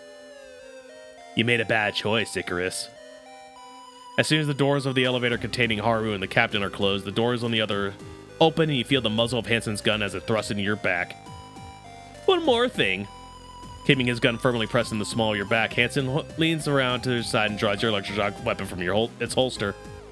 Stepping back, he slides your weapon into a pocket within his jacket before gripping his gun with both hands, returning his muzzle to the small of your back. Damn, he's not as stupid as I hoped he was. Don't want you getting any ideas. Take him away, Ensign. Yes, ma'am. Hansen shoves his gun harder into your back. They both have almost the exact same voice. I should have guessed they were in cahoots. In the back, you reluctantly comply, walking across the bridge and into the waiting elevator. Once in, you turn around. Hansen keeps his gun trained on you, and behind him you can see Vanessa sneering at you from the captain's chair. It's really a shame, Lieutenant. I'd had such high hopes for you. Before you're able to tell Vanessa what you'd hoped for her, the doors slide closed and you're left in silence with Hansen. Oh. Hey! Welcome to the pond, Nevermind. We are currently playing Stories from Soul the Gun Dog. I hope you sit down and enjoy what is a tense moment in this game. Once you arrive at the central hub, you're unceremoniously shunted at gunpoint through the ship towards your quarters. Once outside, Hansen gestures towards the terminal at the side of the door. Understanding his instruction, you take out your key card, run it through the reader, and enter your security code. As soon as the door opens, Hansen snatches the card out from your hand and shoves you into the room, causing you to stagger as your way inside. Leaning nonchalantly against the doorframe, his boot positioned to stop the door from closing automatically, Hansen looks at you wordlessly.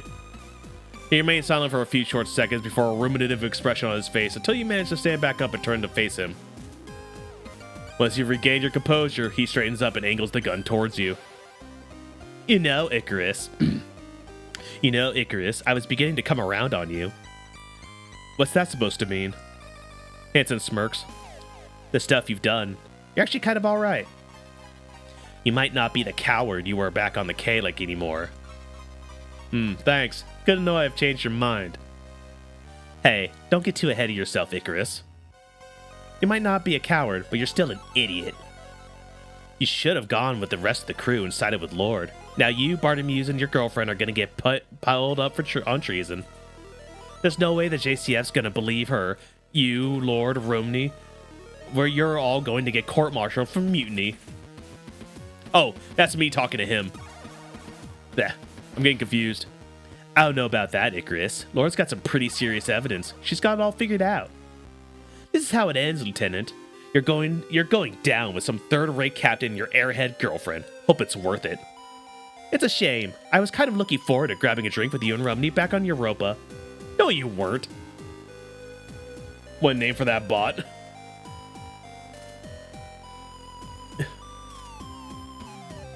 Oh, I didn't even see what happened. Way to go. Whatever.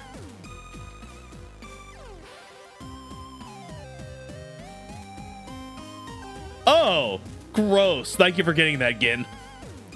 We'll pour one out for you. Oh, thanks, jerk. Hey, don't worry about it. Now, get comfy, Lieutenant. You're going to have a dull trip back to Europa. As Hansen turns to walk away, you leap towards him, aiming to get your hand in the way of the door to prevent it from closing. Before you can make it to the door, Hansen pivots and once again levels the gun at you. You stop inches from the door. Hansen, you prick! You yell, banging your fist on the door. You can't do this! With your head in your hands, you turn your back from the door and sit down on your bunk. Your mind racing as you think about Vanessa's mutiny, the prospect of getting court-martialed, and what that might happen to Cassie. This is the part of... Yeah, I was expecting to just get freaking executed on the bridge as an example, and it's like, ending one! Here, I'm actually going to make this a new slot. You're so angry that you can barely think straight. Different thoughts rush through your mind, but you can't focus on one for long until it's replaced by another, and your mind becomes a roiling storm of emotion. Eventually, after much pacing, swearing, and the occasional kick delivered to the now stubbornly shut door, you manage to calm down enough to begin formulating a plan. She's not going to get away with this. We stand with Cassie in this house. She is a gingerbread cookie impersonating a person, and we are going to make sure that she gets out okay. That is what we do. We are good boyfriends. Everyone in chat, you're a good boyfriend. Following the murder of Dr. Rosarium, Lieutenant Lord takes command of the JFS Gundog on the grounds that both the captain and her second command are unfit for duty. Yes, Domain. A gingerbread cookie. Nah. Also, welcome back. Welcome in, buddy. How you doing?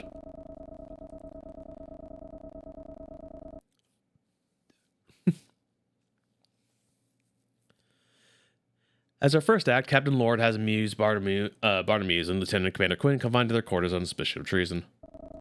The ship's security officer, Lieutenant Griggs, is also confined to his quarters after refusing to follow the new chain of command. I'm doing all right. I had a pretty good day. I actually went out to a local place and met up with some of these other people in the Seattle Indies group for indie games being made in the area. Good group of people. Had some fun there. Played a couple old games. And came on back to do stream. Always looking to do more there. To Necros' orders, the Jovian, the patrol ship Gundog. Dung dung. You went to draw your hand back from the wall panel next to your bunk. After spending half an hour unsuspectingly trying to find the catch to remove the panel, all you managed to do is snag your nail on the edge and tear it. Ow. With a loud exhilaration, you move from your bed to your computer terminal on the other side of the room. You idly hit a few keys, but the only response you get out of the screen is displaying the same familiar text as the last few times you tried it. Access denied. Insufficient authority.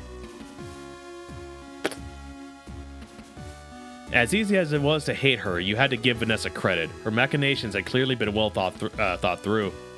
Nothing had been missed when it came to making sure you wouldn't remain imprisoned. You hadn't noticed it when you'd awoken earlier, but someone must have gone through your quarters whilst you were unconscious. Small items like your nail scissors and the metal bookmark had been taken, leaving you with nothing to pry open the access panels. Sitting down on the chair in front of the terminal, you wondered how long she'd been playing this and how much she'd accounted for. Placing your elbows on the keyboard and your head and hands, you sigh again. You'd gone through every trick you learned in your time as a security officer, and none of them were helping you get out of here. Leaning back and looking at your watch, you see it's been nearly 6 hours since you've been imprisoned. You'd felt the rumbling of the Gundog's engines coming back to life about 3 hours ago. It would only be a matter of days now until you arrived back at Europa Colony. Waiting for you there, if Vanessa was successful, was a trial for treachery. Yeah, Domain, there is the Seattle Indies group. I can message you a link to their Discord if you want to check it out. They're a good group of people. You put your head in your hands again as a thought. There was only one outcome for a guilty verdict on that charge. Execution. Leaning back in the chair, you stared listlessly at the ceiling. There had to be something you could do. Unlike the last 10 times you checked in, don't see that changing anytime soon. I wonder if I can make it through the last 6 books before we get back to Europa Colony. My Tales of the Cosmic Champions books. I'm not going anywhere, so I could always take a break. Let's see, where was I? Ah, yes, Fleet Commander Wang was imprisoned by his own side because... You know what? I don't feel much like reading today, actually. Oh, don't know. Something about being imprisoned in my own room doesn't spark that creative flair, you know what I mean? You kneel down to the storage drawer set in the frame underneath your bunk and push one open, causing the drawer to spring open. Pulling it as far as you'll go, you show your possessions to either side, leaning in to get a view of the inside. Rats. As you suspected, the underside of your bed is sealed off with more metal paneling, and the drawer is designed to catch on the inner framework before it slides all the way out. With the main material in its construction being steel and everything being welded together, you know you've got no chance of pulling the drawer out and crawling through. Scratch that idea. This one more go. You clamber up to your bed and once again try to run your fingers on the edge of the panel, trying to find any give. Like the cover of the emergency mechanism in the airlock, this panel is clearly designed not to be removed by bare hands. Without a tool, there's no way of getting this panel off. Great. Oh, they took my key card, but I still have Cassie's. Hold on.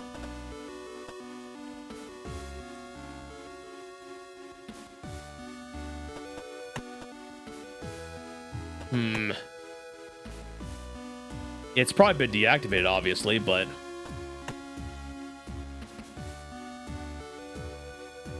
Type in a few commands and attempt to navigate further in Terminal's interface.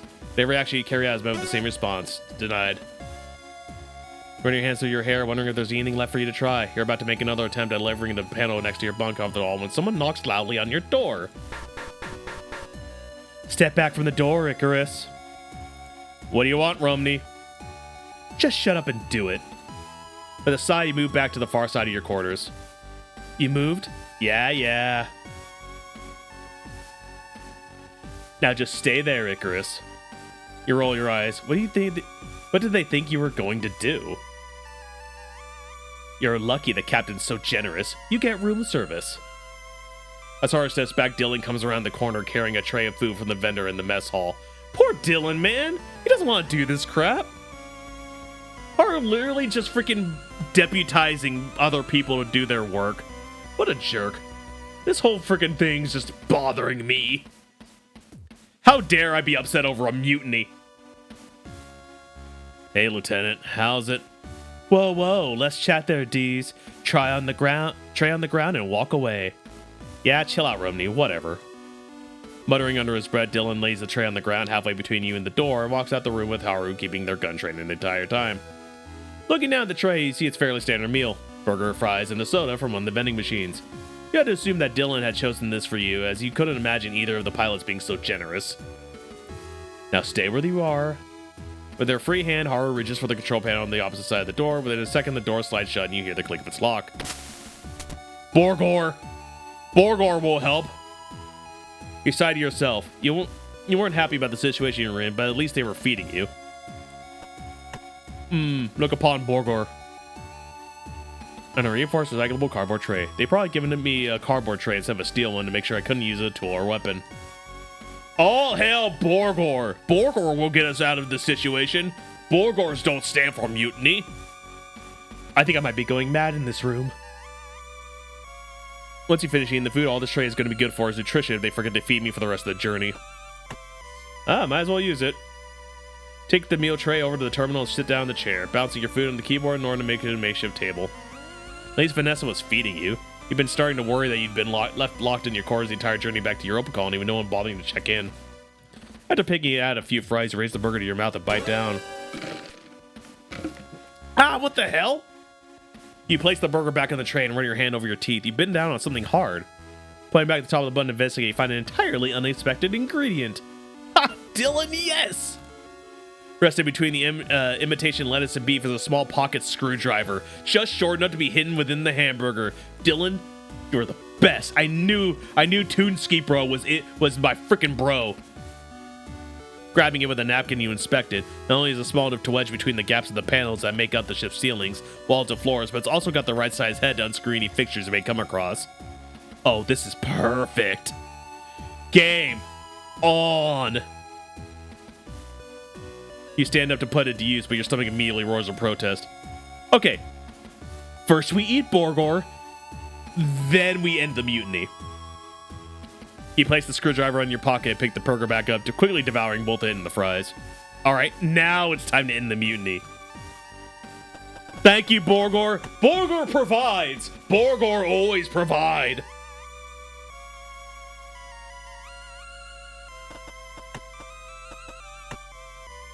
All right, let's see. Can I use Cassie's key card? Oh.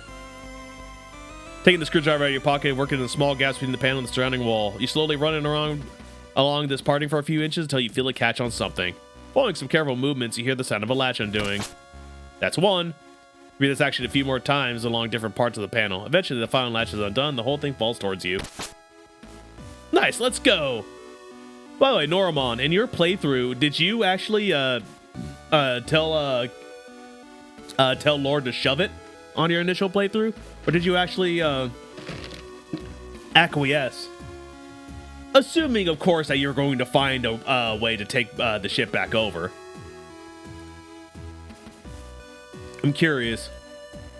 You carefully lower the panel off your bed and place it on the floor so as not to alert Haru before returning to investigate what you'd revealed. Damn it! You cuss under your breath. Where you'd hoped to see a large space that you could crawl into, you were instead met with a solid steel structural wall with only a few inches of space between it and where the panel had been affixed. You grip the screwdriver tighter and suppress the urge to pound your fist against the wall in frustration. But so close! Despite a follow-up examination, there was no way you could get in the newly revealed space. Not that it looked like it led anywhere. With a deep sigh, you step off the bed. Looked like you'd have to find another way out of here.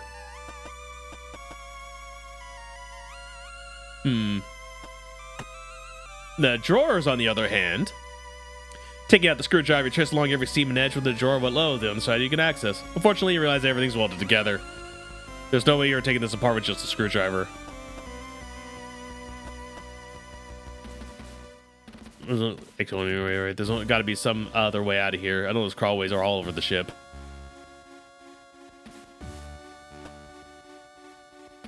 Screwdriver and pause for a moment. Although you can see the screws that fix its external casing in place, you struggle to think of any good that might do by taking it apart.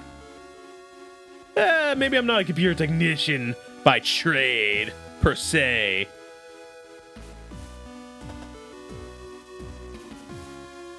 Yeah, Haru's on the other side. Ah, there. Hello. See how good Cassie's knowledge of illicit ship-based activities is. Who am I kidding? Knowing her, there's a way to break a rule without getting caught. She knows it. You inspect the floor panel below you, finding out where it meets another panel and kneeling down to run your hands where it's a visible gap between the two. Take the screwdriver from your pocket, slide between the gap of the seams between four panels. Slowly begins to slide it under the long seam, and it's only a few seconds to feel a catch on something. Using your knowledge of how the catches worked from the wall panel, you're able to easily remove each and every one. The panel noticeably lifting away from the floor with each catch that's released.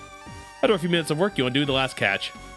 Despite its unwieldy size, you're able to shift the panel out from the original position without creating much noise, revealing a 3-foot drop down into a small tunnel that disappears in the darkness in both directions. Yes!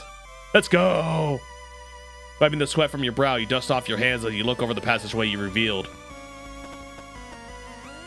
Use passageway. They stand above the entrance that you've already revealed. You look around the corners one more time. Let's see, is there anything else I need to do in here, or should I get going? Once I go, there's no coming back.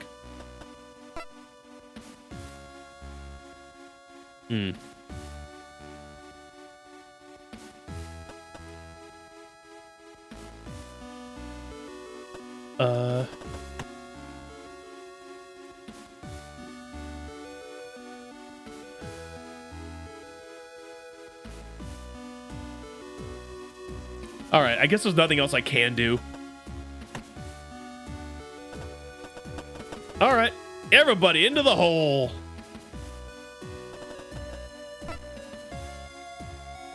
How long in this game do you think you are? I think we're getting close to the end. This is technically part 3, so I've definitely played this for about, like, 10-ish hours? What's your rating on it? Freaking 10 out of 10. I love this game. It also helps that this game is my aesthetic. Like, this kind of old, like, PC 98 kind of style graphics. The chiptunes are outstanding. Easiest way to get me to like a game... Hold on, I'm going to switch screens for this.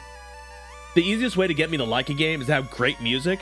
And this game has that in spades. Like, I actually bought the soundtrack separately. That's how much I love this chiptune music. This, not chiptune. But the style of music. And then, obviously, the graphics are fantastic. Yeah, really, I have. The graphics are obviously fantastic. The freaking, all the work is amazing. The designs are fantastic. The character portraits are amazing. The backgrounds are awesome. Like, I've been following this game for a long time. Is it chiptune? I just feel like there's more notes involved than usual chiptune, but that's not here or there. But then like the writing is also top notch. I adore all the characters except for Vanessa Lore, but that's by design. And like overall, it's just interesting to have a visual novel that starts out with you with a girlfriend, as if to say like, hey, this isn't a freaking dating sim, guys. Here's a girlfriend. You know, they are a marshmallow. They are great. Now, concentrate on the actual story happening here, please. Like, it does a lot of really cool things.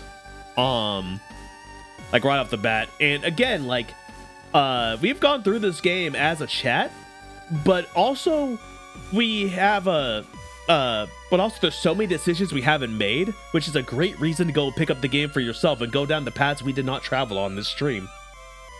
If somebody could go ahead and put a Steam link in chat, link to the Steam page in chat, that'd be amazing. Because definitely check it out. There's a demo available. Play that demo both on NPC and on PS5. I know I played it on both. That's how much I love the demo.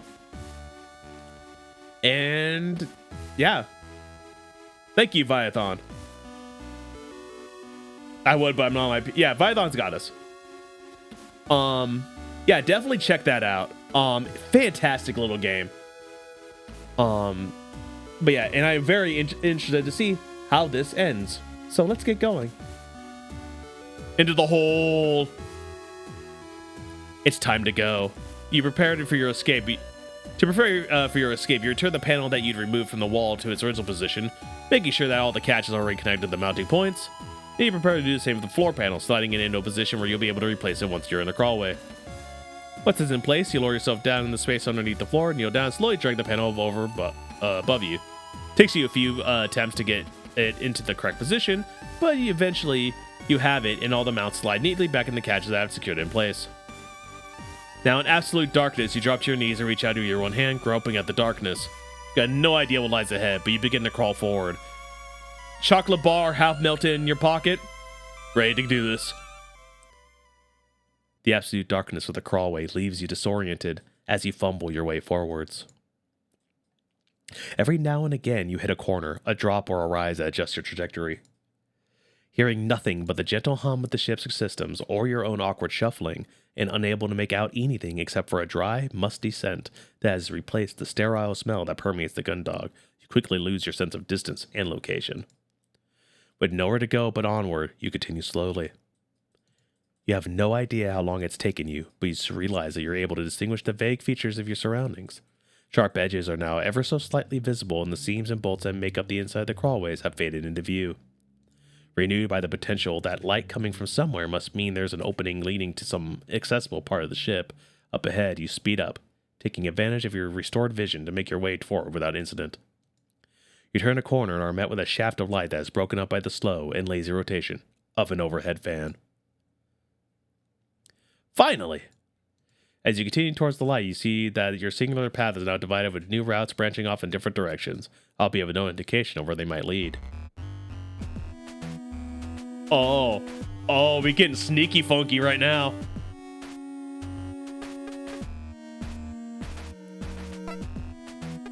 This is what I mean by the music, man. Freaking dig that.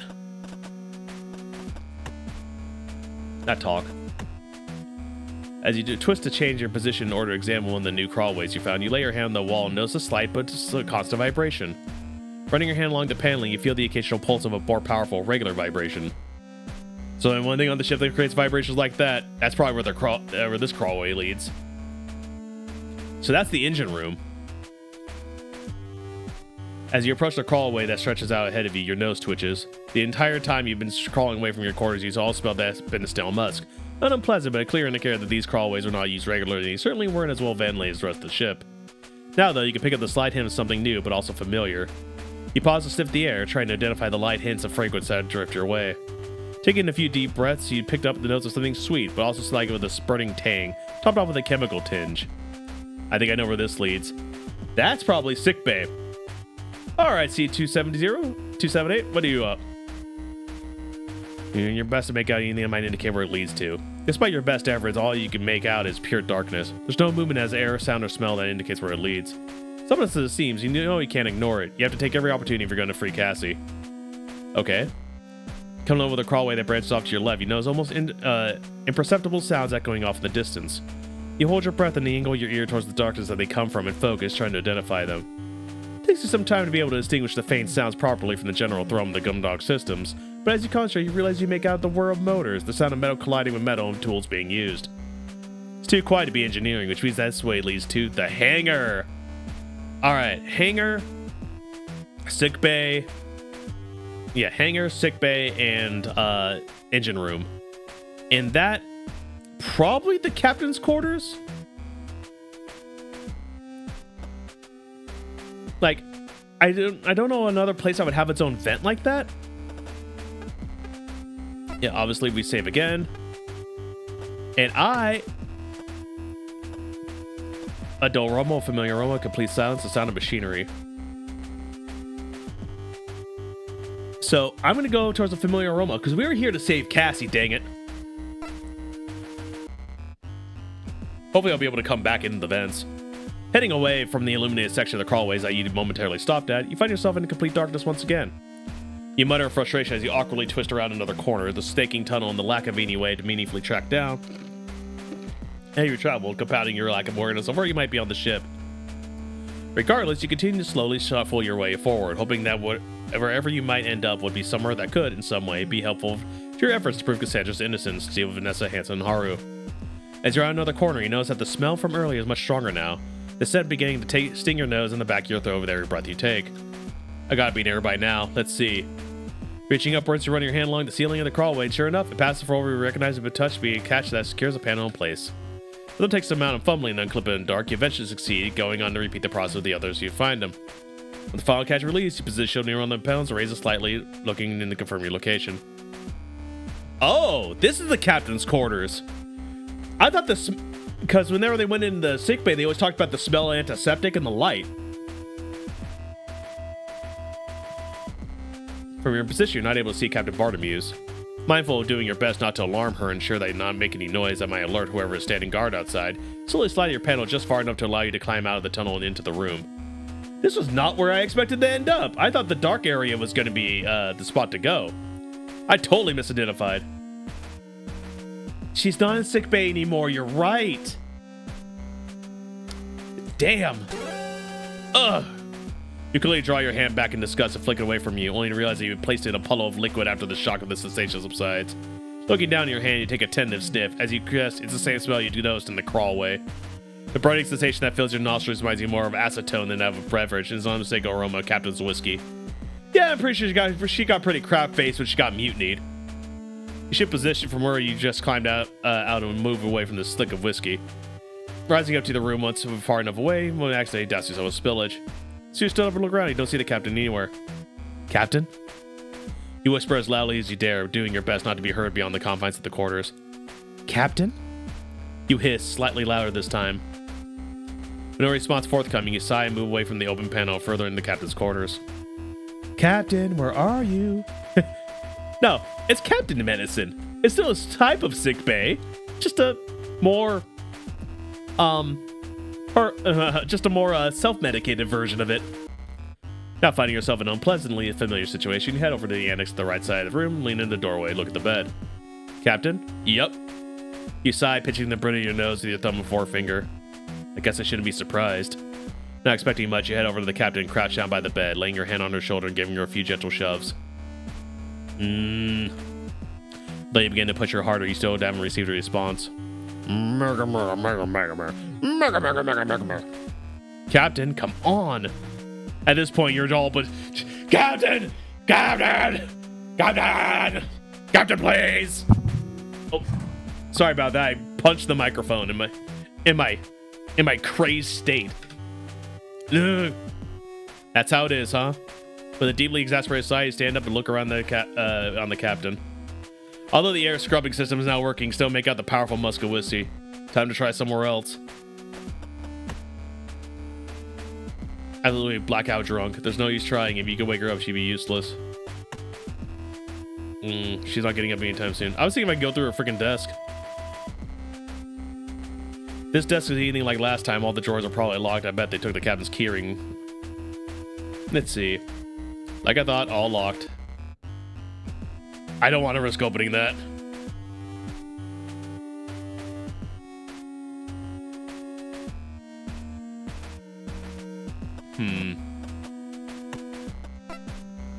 Burger, dead to the world.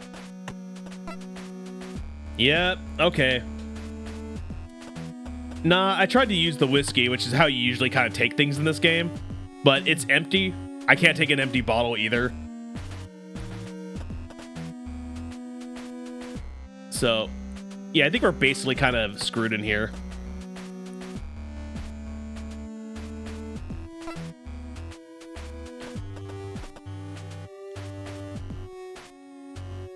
Let's see.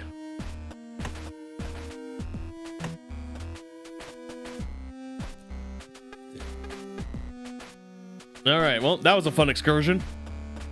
This goes to complete silence. Because the only places I could think of on the ship that would be completely silent are either Dylan's spot, the firing, or the it could be sick bay now that I think about it, but there's nothing else coming from there.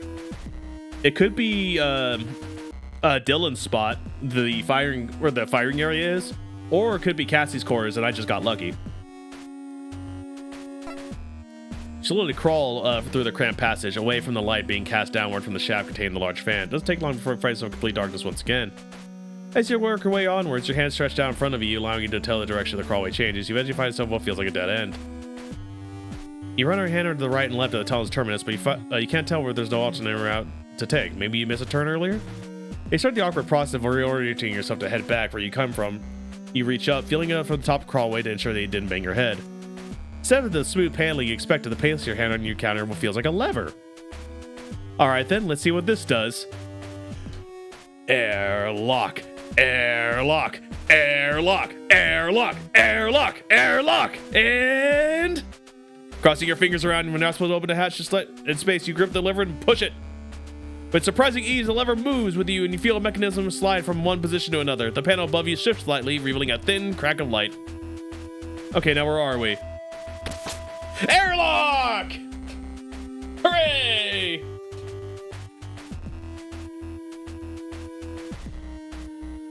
The airlock saves! Opening the hatch open, you stand and look around to see what you... Oh my goodness, hello! Hi, little rabbit paws. Welcome to the JFS Gundog. We're dealing with a mutiny. How have you been dealing with the mutiny today? I hope you're doing well. Anyway, how you doing, little rabbit paws? What were you playing? What you doing over there? I think I'm raiding. I think I'm raiding, and I've raided it, and I'm here. We're here in front of the Vanessa Lord Memorial Airlock because we're gonna put Vanessa Lord inside of it and shove her out into space after she mutinied our ship. Humankind? What is that? I feel like I've heard that game before. Anyway, close not entirely. The airlock, huh? You muse. Not exactly the most useful place to be, but it's better than being locked up. My access restricted. I can't do much here. Not even stargaze.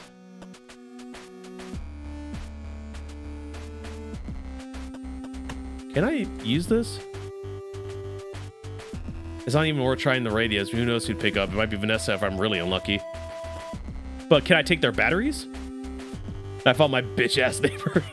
Civ game. Oh, one of those. Yeah. I hope you killed your neighbor.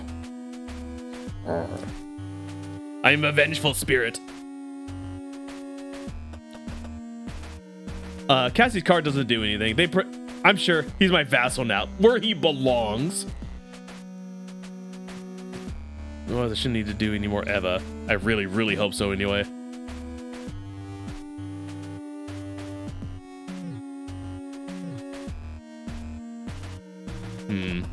Well, there's not much I could do in here, it looks like. There's an appeal to depressurizing the ship to drag Hansen and Haru out into space, but I don't see any good way to do it without that doesn't involve me joining them. I'm very vengeful. Lance is total Gandhi in Civ games. Yeah, I kind of am, actually. You know, as nice a guy I am, you'd be surprised how often I end up going the military route. It is either science or military. There is no in between for me.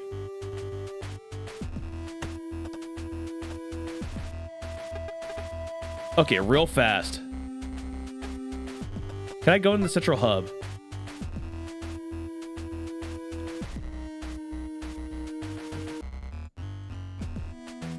Measuring line with the direction of the four-side thoroughfare as you stand watch over the two crew quarters. Okay, but seriously, Laura's got it down bad for you. Yeah, I'm not stupid. Trust me, though. Someone like her? No thanks. No way, Cruz. Easy promotion right there. One and done. If you did, I bet you could get her to stay anything you wanted when you got this ship back to Europa. Oh my god. Our two captors are talking about how their new captain wants to bang them.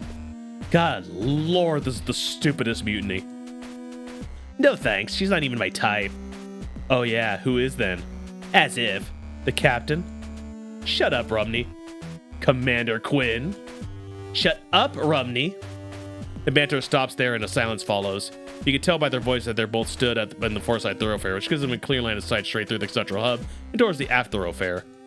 If you left where you stood now to head further into the ship, there was a good chance you'd be spotted. Slowly begin to make your way back towards the airlock.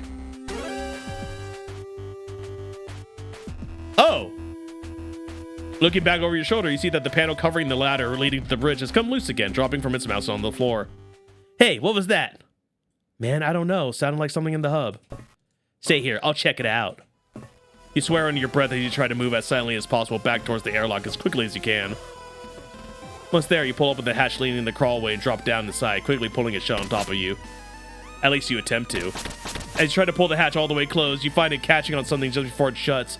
Each time you try and force it in, the mechanism makes a scraping noise, which you realize loud enough to be heard from the hub.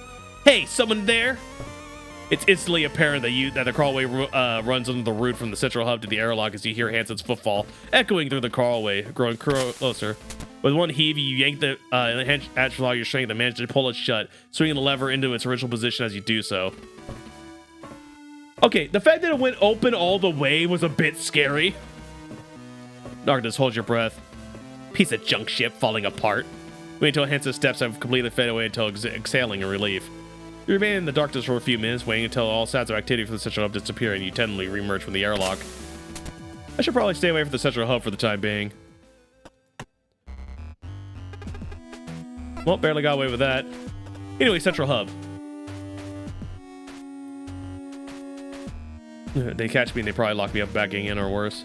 Dang. I was hoping with the the latch now on the floor, I could use that ladder that's in there, because that's what was behind that panel when it fell, was actually a ladder that goes up to the bridge, and I could totally just be one-on-one with Vanessa. Maybe I could take her out before she goes for anybody. Destruction. Pure devastation.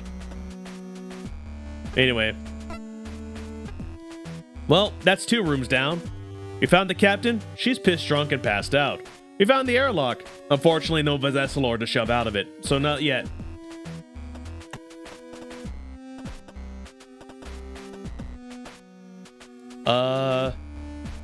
I guess... Hold on. I could move it to crew quarters corridor too. Even though I could open the door, Hansen's arm standing right outside, not worth the risk. Okay.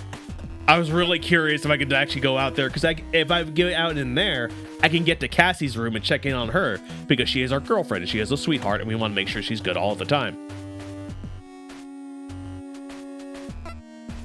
All right, we're going to go towards the Dole Rumble, because I'm pretty sure that's going to be where we can find the Chief. And the Chief, that's going to be on the far end of the other ship from where our captors are, so we should be relatively safe. Also, the sound of the engine is going to cover anything I do in there. And that's also where the Chief is, who is on my side, I believe. I really hope so. Confident that you knew where the ship had to lead, you resume your journey through the ship's crawlway, steadily heading away from the light and towards more darkness. Oh yeah. Past the hour, so... Just another quick update there that we are doing a charity drive. We will be doing a charity stream tomorrow at 3 p.m. PST right here on this very channel. Me and Gim will be playing Overcooked 2 in order to raise money with the Cookie Brigade to fund Fred Hutch's pantry, cancer treatment pantries. They provide nourishment for cancer patients that are currently going through treatments. And as we were raising money to help fill the coffers to make sure that the pantries are nice and full for anybody. So go ahead and you can click on that donate link. Any donation of $20 or more means that we will be putting your cookie. You'll put a name on a PNG cookie, and it will be right up there at the very top of the layout for the entire charity stream. And you'll be able to look upon it and be like, I'm cool. And we're gonna be like, yeah, you are cool, and it's gonna be a great time. You're gonna love it. Within a mere 2 turns, are once again enveloped in the blackness of the ship's inner workings. At first, the constant vibrations were the only noticeable when you made a special effort. Yes, F cancer! We don't like cancer here. It's the only thing we like less of Vanessa Lord right now. Only noticeable when you made a special effort to feel for them in the walls. As you continue, you start to sense them passing through you. Eventually, you turn from physical sensation to a constant noise that fills the dark tunnels. You find yourself moving in time with the rhythm that pulses through you, inching forward with each beat you feel. For every length of crawlway that you clear, the sensation grows stronger and stronger, leaving you to wonder how the engines haven't shaken this ship apart yet. It's not long before you eventually turn around the corner and are met with a shower of illumination. Shafts of light fall around you from the grating above, all the more visible due to the clouds of dust you've kicked up on your travels. Moving forward and looking up through the grating, you recognize enough machinery to know that you're near the entrance of the engineering department. You tentatively test the grating above and push it against it with your forearm and find that it lifts away freely. No need to unfasten screws or bolts or fastenings. She probably doesn't want those around. Welcome relief from the catches and clouds you've had to deal with so far. Twisting onto your back so that you can better manipulate the grating without creating any noise, you've only just begun to push upward when it slams back down into place with a loud clang. You quickly release the grating end with no time to swivel onto your front and crawl away. Start shuffling back towards the dark ways. Before you can get out from there, you can see the soles of a pair of boots stepping over you, clanking against the steel grill from the floor above. Ha ha ha! Fancy meeting you here, Lieutenant Icarus. It's the Chief, everybody! With a terrifyingly effortless ease, the Chief squats down and pulls up the grating with one hand. While the other, she grabs you by the collar and yanks you out of the crawlway, roughly depositing you on the floor before replacing the grating. You got permission from the captain to be out and about? Chief! Hold that thought, Lieutenant. Come here. Take a hold of your upper arm with a grip far more powerful than you could have suspected. Oh, I can suspect she's a pretty strong lady. She's yanking me around them air ducts like nobody's business. You can expect that the Chief begins to drag you away. You struggle to try to free yourself, but a combination of your raw strength and being constantly off balance makes escape impossible. Chief, hey, give me a second to explain. Chief, come on. Stopping only to swipe her keycard through a terminal next to a door, the Chief continues to drag you behind her as she merges into the newly unlocked area. Only once she's put some distance between her and the entrance does she stop, throwing you in front of her as she does. All right, Lieutenant, we can talk now. Chief, damn it, I was trying to explain. Why do you think I brought you up here, Lieutenant? The entrance to this department's wide open. Don't want anyone catching sight of you somewhere you shouldn't be. Especially not if it gets me mixed up in this whole cluster. Impressed you managed to find your way into the crawlways, to be honest. Don't know how you got in there, though. Access to the corridors would. As Chief Ascension is pulled away from you over the hypotheticals of your escape, you assume that, given that she's not raised the alarm, she's going to be dragging you back into the corridors or handing you over to the ensigns. Because guess what? She freaking could. She's a strong lady. Oh, someone hid this in my meal. I used it to... Aha! So that's what Deez wanted it for. He told me he needed it to replace the batteries on his cassette player. I told him bring it to me and I could install some extra long-life military issue ones. Never seen that guy so insistent about anything the entire time I've known him, though, so he just handed over I just handed over in the end. Thought it was strange. No way would he pass up the chance to extend his player's lifespan. Should have known he was planning something. Probably has no idea how screwed he is if he gets found out. Chief, listen. Take it easy, Lieutenant. I'm not gonna throw you over in front of the captain or her goons. Honestly, I admire the guts you got making it this far. Have you got a brain to go with him, though? What's your plan? Gonna try and raid the armory? Take the ship back by force? Or try to sabotage it? Buying yourself some time? Because you listen to me, Lieutenant, I swear to God, if you screw with anything in here, I don't care if it's a deal with the Lord, Chief! I would never screw with anything you have. I'm so scared of you. Also feeling other things, but mostly fear right now. I'm not gonna mess with anything, I promise. Good to know. I've got a job here, and that's to keep this ship running. No matter who's at the helm, and if you get between me and the smooth operation of this vessel, Lord's punishment won't be half as creative as mine. Well, thinking it over. Probably don't want it. So, Lieutenant, what's your plan? Bartholomew and Quinn are locked up. Lord's taking control of the ship, but the crew's not got enough skin in the game to push back. Let's hear it. Giggity. Don't giggity at me. This isn't a giggity situation. We're dealing with a mutiny here, hybrid. You take a second to assess the chief's demeanor. You can see she was stressed out by the situation, but from what you made of her, she wasn't the sort of person who'd hand you over to Vanessa as soon as you were done explaining your plan. Alright, well, the way I figure, everyone's only going along with Lord because they've got more to lose than gain if they stick up for the captain. Her accusations, they kind of stack up if you don't look too closely. Both Captain Bartholomew and Commander Quinn were out of action when the Gundog went offline, and Quinn is the immediate suspect in the Doctor's murder. But I know there's no way Quinn could have done it. There's no way she'd have done any of it. And the captain wasn't around. I don't think that was on purpose, not with how I saw her. If we can disprove those accusations with evidence, we can show the rest of the crew it'll be them getting charged as traitors due to their mutiny. Once we do that, they'll side with us or Vanessa easily. Even the ensigns have more sense than to stick with her. Well, you might have a point there. As is, Lord's taking command could be seen by the JCF as a reasonable course of action given what her actions are based on. But how do you plan on proving her wrong, Lieutenant? You're going to need some good evidence to undermine her arguments. Well, you thought the broad strokes of the plan through, but you hadn't really had the time to consider the specifics. Like, evidence! I mean, like, I could just get a gun. You've been too... We could just shoot Vanessa, right? Look, all of you in chat right now, you wouldn't narc, right? If Vanessa, I don't know, was found in the crawlways later, you know. I think we're cool, right? We're cool. All right, we're cool. Even if too focused on navigating your way around the ship and finding out where you could access. Oh, rabbit paws! I know you'd be number one. You'd be number one in line for a good old-fashioned reverse mutiny. If it was up to Gin, the airlock would be fed by now. Absolutely. I was hoping I'd be able to get some help with that one, Chief. From you. Nice try, Lieutenant, but that's not happening. Sorry to burst your bubble there, but there's no chance I'm going to get wrapped up in Laura's games.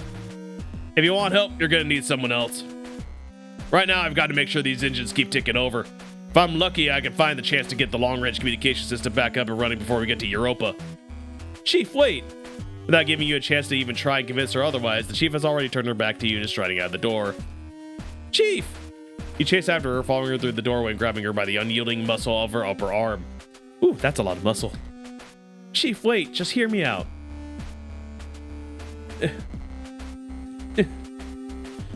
It must feed.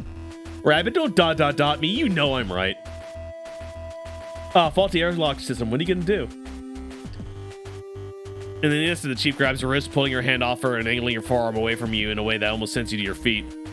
I told you, Lieutenant, I've got one job, making sure this ship keeps sailing. I've got nothing against you, nothing against what you're trying to do, but keep me out of it. These engines are still touch and go right now, so if we want to make it back to Europa, they're gonna need my full attention. I don't have the time to get dragged into stupid little personal grudges or power plays. The chief releases your wrist, which you draw back quickly. The pain from the awkward angle had been held at shooting through your forearm. I like Lord as much as you do. I love to see her get taken down a peg or two. Hell, I love to take her down myself. With that, the chief turns on her heels and strides away towards the engine room. You chase after her, calling after her to give you another chance to explain, but your pleas have no effect. Eventually, she arrives at the entrance to one of the engine rooms. Before you can stop her, steps through and closes it behind her, leaving you stuck on the opposite side. Damn it, Chief! I need your help! There's got to be something I can do to get her to listen to me. If I could talk to her one more time, I'm sure she'd come around.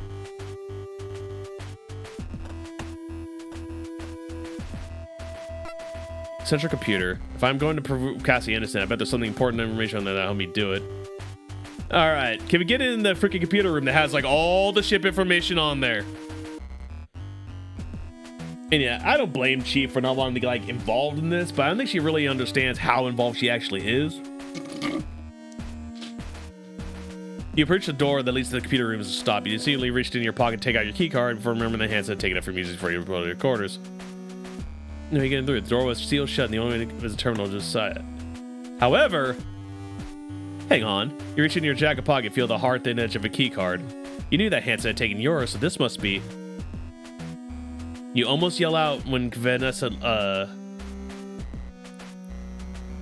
Oh yeah. This is a flashback to when the power went on the ship.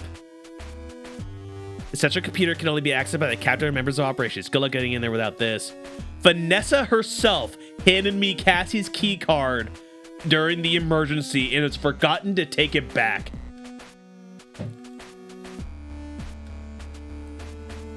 Ha! Thanks, Vanessa. With a smug sense of satisfaction, she swiped the card through the terminal next to the door and stepped through the small room beyond. Oh, it still freaking works! Once inside, the door closes behind you and you're left bathed in the noxious glow of the monitor's light. Let's go! Central computer time! You tentatively lay your hands on the keyboard and think. Right, now I'm here, I can... You step back with a sigh. I have no idea what I'm doing here. I am not what you call a computer. A computer man. I do not compute. You dejectedly turn around and leave the room. Well, at least I know I can get in if I need to, I guess.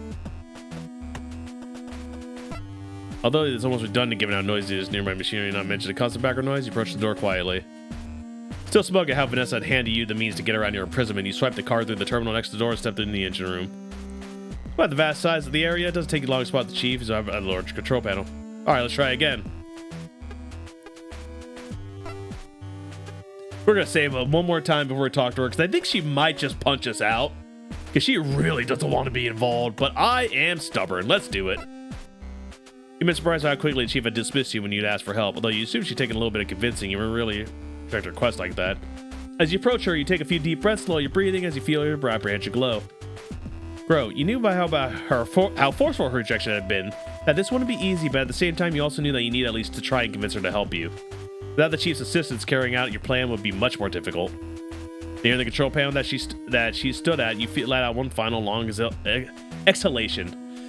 And draw yourself to your full height, attempting to appear confident more in order to convince yourself than the chief. Spatial distribution of the neutron flux shows reaction rates with parameters. Now that we're just getting energy release and Chief, please, I really need you to hear me out. Should mean energy releases. For a moment, you consider reaching out to turn you, but you know better than to try to assert yourself physically with the chief. You would never win that fight. The chief is huge. Instead, you bring yourself closer than you're comfortable with and raise your voice. Chief, I know what you said, but please, I need your help. Lieutenant, I told you that I need to keep an eye on these engines. How'd you even get in here? Crew's not take her key card? Got to give you points for tenacity. I don't think there's any ducks or crawlways leading here since... Chief, that doesn't matter right now. I know you don't want to get mixed up in all this, but I need your help. I know what I need to do, but I can't do it alone. I need you, Chief. The chief lets out a loud sigh that clearly communicates her exasperation and your persistence. You clench your teeth and take a deep breath before continuing. As you push your luck too far, you know that at the very least you'll probably get physically thrown out of the room and the lock will be manually overridden. But at the same time, you're aware that of how this isn't something you can simply give up on out of fear of upsetting someone. You're damn right I don't want to get involved, Lieutenant. I've got a ship to get back to Europa. It doesn't matter who's on the bridge when it gets there, just that it gets there. Now, whatever's happened to these engines during that blackout isn't making that job easy. For the last time, Icarus, get out of my way and do what you've got to do, but leave me out of it. Or do I need to get you out of the way myself? With a single step, the chief is right in front of you, looming over you, her bulk filling your field of vision. You instinctively go to take a step back, but stop before doing so, mustering all your confidence, stand your ground against the chief's imposing physicality. Imposing physicality. Squaring your shoulders and winding your stance, you do your best to assert yourself. Chief, I want to get the gun dog back to Europa just as much as you do, but you know it's not about the ship. It's about the people on board.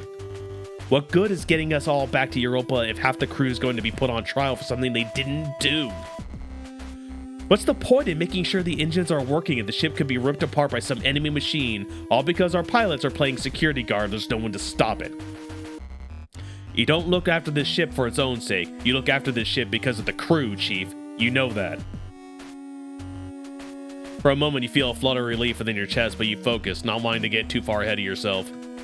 It looks like Chief is coming around to you, but you've not convinced her yet. I know that you've got important work to do right here, but if we don't deal with Vanessa now, we can't guarantee there will even be a gun dog to get back to Europa. Besides, we all know your work is so good that these engines will go offline if you leave them for a few hours. You'd have made sure of that. If I had better options, I wouldn't be asking you, Chief, but I need you, please. You're telling me you're doing this for everyone on this ship, Lieutenant? Not just you and Quinn?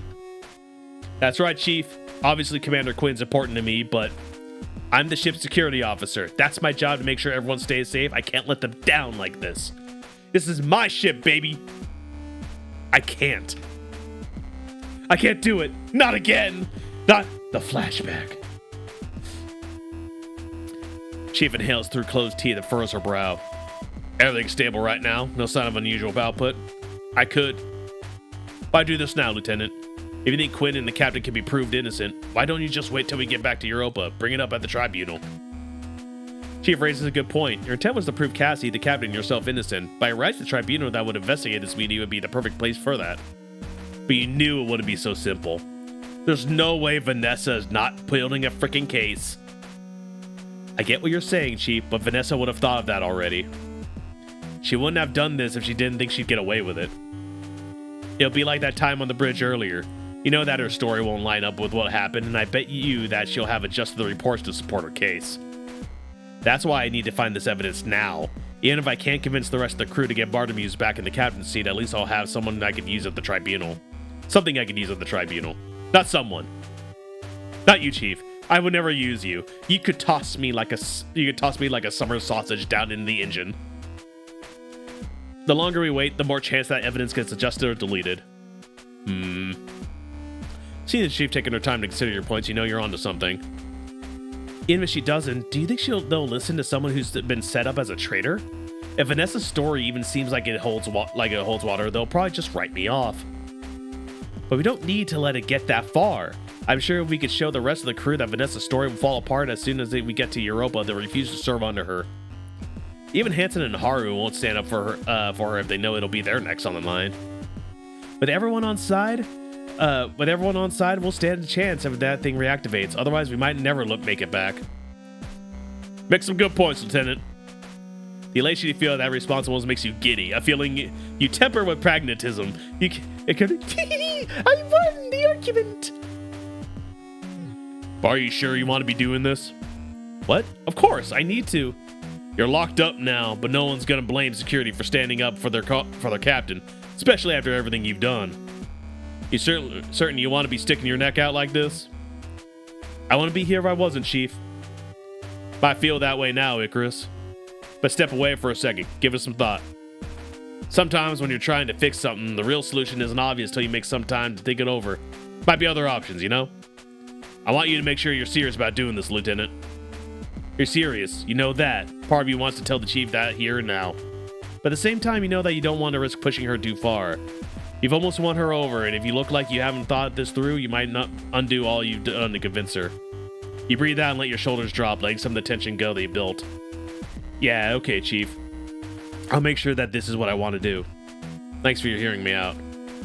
No sweat, Lieutenant. Seems like your heart's in the right place. Just need to make sure your head is too. That station, the chief turns back to the control panel that she'd been working on and resumes whatever she had been doing before you interrupted her. Maybe there were other options, but could any of them be as good as getting the chief to help you out? You'd have to give it some thought. All right. So we essentially got this chief on our side, but we need to actually like have evidence to do anything we want to do. So I'm thinking that means we need to go in the hangar and check out the maybe talk to Dalton and get him on board, or Dylan, or whatever his name is. But yeah, so we got to continue investigating the ship and see what else we can get. Moving away from the illuminated nexus between the various crawlways, you follow another twisting path of identical, indistinguishable tunnels that take you long and get lost. During your journey from the quarters to the lit segment, you've just taken a break. You're accommodating where you're heading as the previously muffled sounds are growing louder. Rag noise of different pieces of machinery and the rhythm. Like the constant background noise in the engineering department, it sounds like someone hard at work. Probably on a robot. Can you move through the twisting shaft? You notice a strange sense of lightness of your movements, which you initially dismiss as numbness from the time spent hunched over and crawling. This is until you push against the floor, then with one leg and inadvertently send yourself gently gliding forward, that you realize you're leaving the area under the influence of the ship's gravity net. That's the hangar, baby! We chose right! You hold your arms out in front of you to ensure you don't slam your face first in the end of the current length of haul, thankfully that you hadn't pushed out so much force that you could feel cold steel on your palms. Feeling around to determine the direction you'd be headed next, you eventually identify a turn to the right and carefully prepare yourself a crawlway. Soon enough, you manage to adapt to this method of movement, propelling yourself by pushing up the tunnels. Eventually, you turn a corner, and for the first time since you started down this path, you see the faint glow of light. Moving towards you, you realize that it's an outline of hatch built in one of the walls. Now the sounds are almost as loud as if they were in the room with the machinery. You can clearly make out the dull throw of a gantry crane moving from one end to the other. Once you make your way over to the hatch, you grasp its faintly illuminated handle and twist. As you feel the mechanism to skid, you slowly push it open through the gap. Yay! We're in the hangar! And there's all the freaking ships, and I think there might be more foam this time. I think it got foamier. As you'd expected, the noises had guided you to the hangar, which you take your time to carefully survey, looking out for Hansen, Haru, or any other member of the crew that you didn't want to run into. Aside from Dalton, who was hard at work on Hansen's Juno and completely unaware of your presence, you don't see anyone. Alright, let's go. At least that doesn't look like it's going anywhere. Looks like Dalton's made a lot of progress on the repairs for Hansen's AF. If it wasn't for a few open panels and the tools that he's left behind, I wouldn't be able to tell there's anything wrong.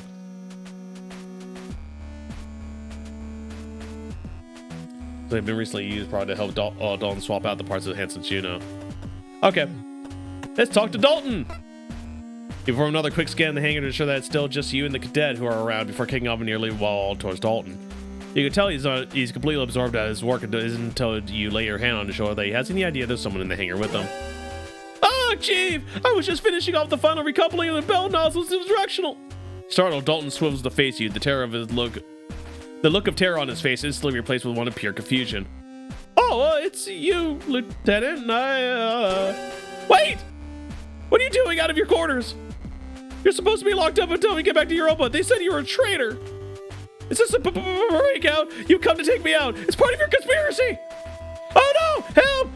In his panic, Dalton shoves you away from him and then turns and scrabbles away, using whatever purchase he can find on his armored frame service. Once out of your reach, he kicks off the machine. Fortunately for you, he doesn't make solid contact, his feet instantly catching on it in an awkward angle, which sends him drifting away slowly despite his writhing and thrashing. Dalton, shut up and get back here. You launch yourself after him and manage to grab his ankle, anchoring yourself to the front of the Juno with your free hand before he's too far away. Despite his protestations and best attempts to free himself, you drive the cadet back towards the Juno. Help! Help! I'm going to be kick. As he continues to thrash around, he takes most of your strength to pin Dalton to the armored frame, a challenge that made it all more difficult by the lack of gravity. Using your legs to brace yourself on the nearby safety rail, you pin him with one arm and cover his mouth with the other. Shut up, Dalton! Shut up! Dalton, please shut up! I have to talk to you about a very important thing! Dalton, please calm down. I'm not here to hurt you. I'm here to... Rabbit. That's not what I want to see in my chat. This is a good Christian chat.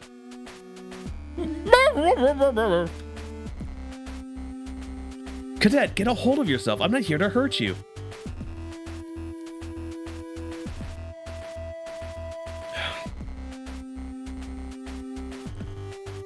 honey, wife. And there's no Bow Chicka, and there is definitely no Wow Wow with Dalton. No. No one's kissing. That's because I have his hand on his mouth, not because my lips are on his lips. Okay, that's not happening. I've been trying to reach Dalton's about his extended mech's warranty. That's right, just take it easy. I'm going to let you go, okay? I just want to talk. There's no lines. Rabbit, there's no lines. It is a solid wall of no boy kissing. That is not this kind of game. That is not Dalton. Don't ruin my ship. No, that's the chief's job is to keep the ship going, not yours. What? No, I'm not gonna acknowledge this anymore. I just got here. What's going on? So you went first, start the kissing. You know, no uwu, no uwu. There was no uwu. He stumps in the microgravity remaining in place. But Lieutenant, you shouldn't be out here. They said that you were a co-conspirator with Commander Quinn and the captain, that you had to be. Who said that? No, stop. No uwus. There is no more uwus on this ship. Uwus are forbidden. Who said that, Dalton? I mean, Lieutenant Captain Lord and the ensign said. And do you really believe them? There is some. No, there is 0% uwu. There is less than 1% chance of uwu. Well, that's I mean, what she said. You sigh with exasperation, holding up both your hands to stop Dalton before he spirals back into an anxious ramble. If I was a traitor to this ship, do you think I'd have done everything I've done to make sure everyone has stayed safe? Like getting the power back online, securing that machine? More than 0%? God. Look, I'm sorry I scared you, Cadet, but this is really important. Lieutenant Lord is lying about everything. Captain Bartomuse and Commander Quinn have nothing to do with what's been happening. There's no way that Quinn could have killed the doctor. That's why I'm here. I need your help to... Hey! You hear Ensign Rumney's call echo across the hangar. Fortunately, the two of you are behind the Juno and can't be seen from the entrance. Taking advantage of this, you shunt Dalton towards them, using him as a distraction as you slip into the Juno's open cockpit and out of sight. For a moment, you consider closing the hatch, but you realize that there's no way Haru would miss that happening, and with Dalton floating towards them, they'd instantly get suspicious. Instead, you get as far as back in the cockpit as you can and freeze. Whoa, geez, kid, be careful. What are you doing floating around like that? And what's with the screaming? Something happening here? Oh, I was just what? What's going on here, huh? Holding your breath and staying as still as possible, your grip tightens in the back of the seat. All you can do is hope that Dalton doesn't give you away. Well, it was because my kid spit it out. Is there something wrong with the AF? Oh, no. There's nothing wrong. Nothing. It's fine. It's just... Seriously, what have you done? I do need to check it out. You hold your breath and grit your teeth. The sound of what you had to presume was Haru knocking on the frame's armor rings through the cockpit. No, Dalton, you're useless. It was nothing. I just got the impact driver caught in my jumpsuit and then it started going because I accidentally hit the trigger and everything started bunching up and I couldn't stop it because it was jacking in my suit. Help! All right, kid. God, don't say it like that. All right, kid, take it easy. Yes, Ensign. You all good? Yes, Ensign, thank you. I got it off, but... Okay, cool, got it. Just stay calm next time, all right? Yes, Ensign. Yes, Ensign, I'm a little sorry. All right, well, if that's it. Yes, Ensign, it is. Nothing to worry about. Take it easy, kid. You remain still within the tense silence, doing your best not to move, trying as hard as you can not to even breathe. As far as you could tell, Haru had left, but you have no way of knowing for sure. Remain motionless, stay hidden in the cockpit until... Lieutenant, it's safe to come out now. Oh, thank God. He didn't freaking give me away or, like, panic give me away. Like some kind of jerk. Feel a little guilty for your paranoia, but wanted to make sure you're ready for anything. You assume Ensign Rumney is waiting on an ambush to spring out of the cockpit. Fortunately, all you're met with is still hangar and a fretful Cadet Grange. Sorry about that, Lieutenant. I didn't mean to get you in trouble. I just... Look around to make certain that you're alone with Dalton once again, just a few seconds before you respawn. Hey, don't worry about it, Cadet. Thank you for covering for me there. Yeah, no problem. But what do you want me for? Why are you here? I didn't want to believe that they said about the captain and the commander, but after they locked you up, I heard Instant Cruz say that. Dalton, hey, calm down. It's okay. It's cool. You're stupid. It's fine. Sorry. You take a deep breath and close your eyes, sighing before you begin. Something about asking the cadet for his help seemed wrong. Although he was working on JCF's ship, he was basically still just a kid. But he knew he had the technical skills you needed. I'm here for your help, Dalton. If I can't get control of the ship back from Lieutenant Lord, then both the captain and Quinn are about to get executed as traitors. I can't do it alone. I need the help of someone who knows all the systems on the ship, and that's you. You want my help? That's right. You know your way around the ship almost as well as the chief. You can really help me out here, cadet. I. As you talk, Dalton begins to fidget with his gloves, glancing around nervously as he does. I've just got to do something over there really quickly. Once again, you reach out to grab him, but this time Dalton manages to evade you. His feet firmly planted on the Juno, he propels himself towards the opposite side of the hangar, disappearing behind some remaining storage crates. Damn it, Dalton. Ugh.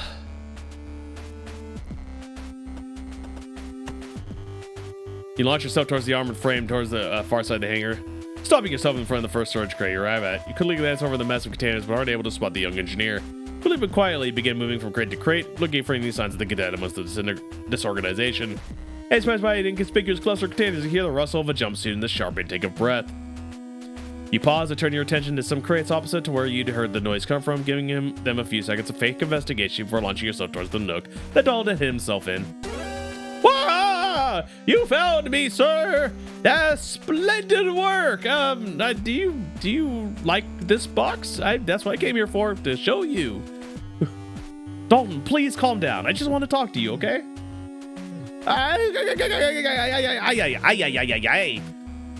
Dalton! Okay. I promise, cadet, I wouldn't be here if I didn't really need your help. But right now, with Lieutenant Lord in charge of the ship, we're all in a huge amount of danger. It's not just the commander and captain, it's all of us. We don't know what's going on with this. You gesture at this strange craft. The thing over here. We don't even know if it's actually deactivated. It could still be in danger. How are we going to deal with it if half our crew is locked up and the other half is on guard duty? All I need is a little bit of your help. If I can prove Commander Quinn innocent, then that's one major blow to Lord's justification for this mutiny. After that, we can prove the captain innocent too. From there, no one on board will side with Lord. They'll know it'll be up to them. It'll be them up for execution as traitors. But I can't do this alone. That's why I need you. I know the chief's taught you a lot already. With your help, I can get this done before we get anywhere near Europa. Oh, well, thank you, but Dalton. Lay your hand on his shoulder. Please. Well, I'm sad again. Why do you want me, Lieutenant? I mean, are you sure? I'm just a cadet. I don't really know that much of anything. Are you sure it's my help you want? Like, I just mean that. Maybe you should think about it is all. If that's okay. Dalton.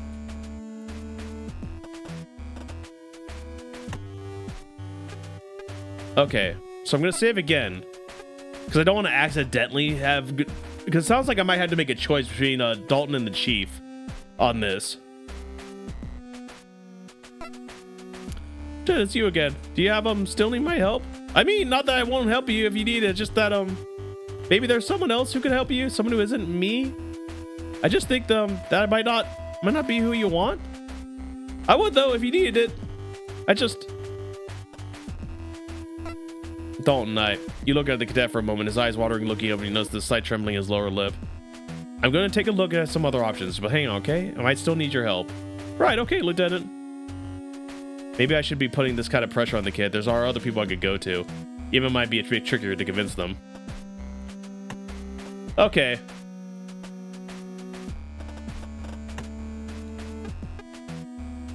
Alright, so it looks like I could technically do a choice. Because I'm assuming that Dalton is like the easier one to get the help of, because I don't have to figure out the key card situation with Cassandra's thing, the way I do with Chief. And Chief is the person I'd want on my side on this, because she's way more level-headed. Like, I want Dalton, for sure, but Like, the kid's barely keeping it together.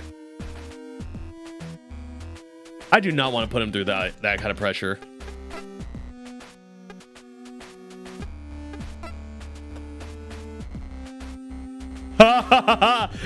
My map has been disabled because I no longer have the authority to look at it. Because that is a file on the ship and I no longer have authority aboard the ship. That's a really nice touch. That's really good, actually.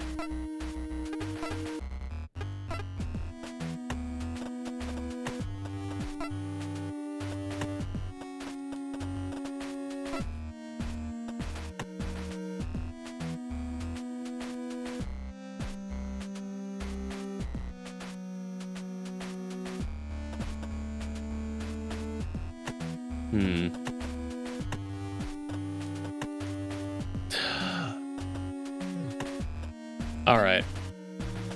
So we're going to go back to engineering.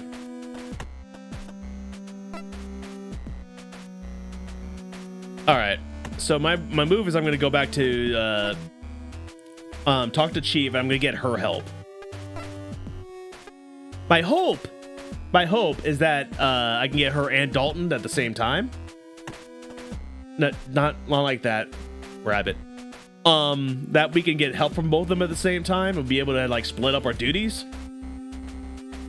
No, again. I'm gonna talk to the Chief.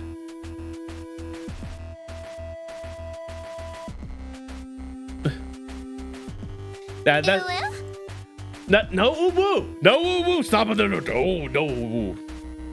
No woo woo woo woo. No issues here, Chief. I've thought it over, Lieutenant. So what's it gonna be? You certain? That escalated quickly. Yes, Chief, I am. I know what you said, but I can't risk it. I can't risk Vanessa getting away with this. I can't risk the crew. I'm gonna do it. Well, you got a lot of spunk, Lieutenant, I'll give you that.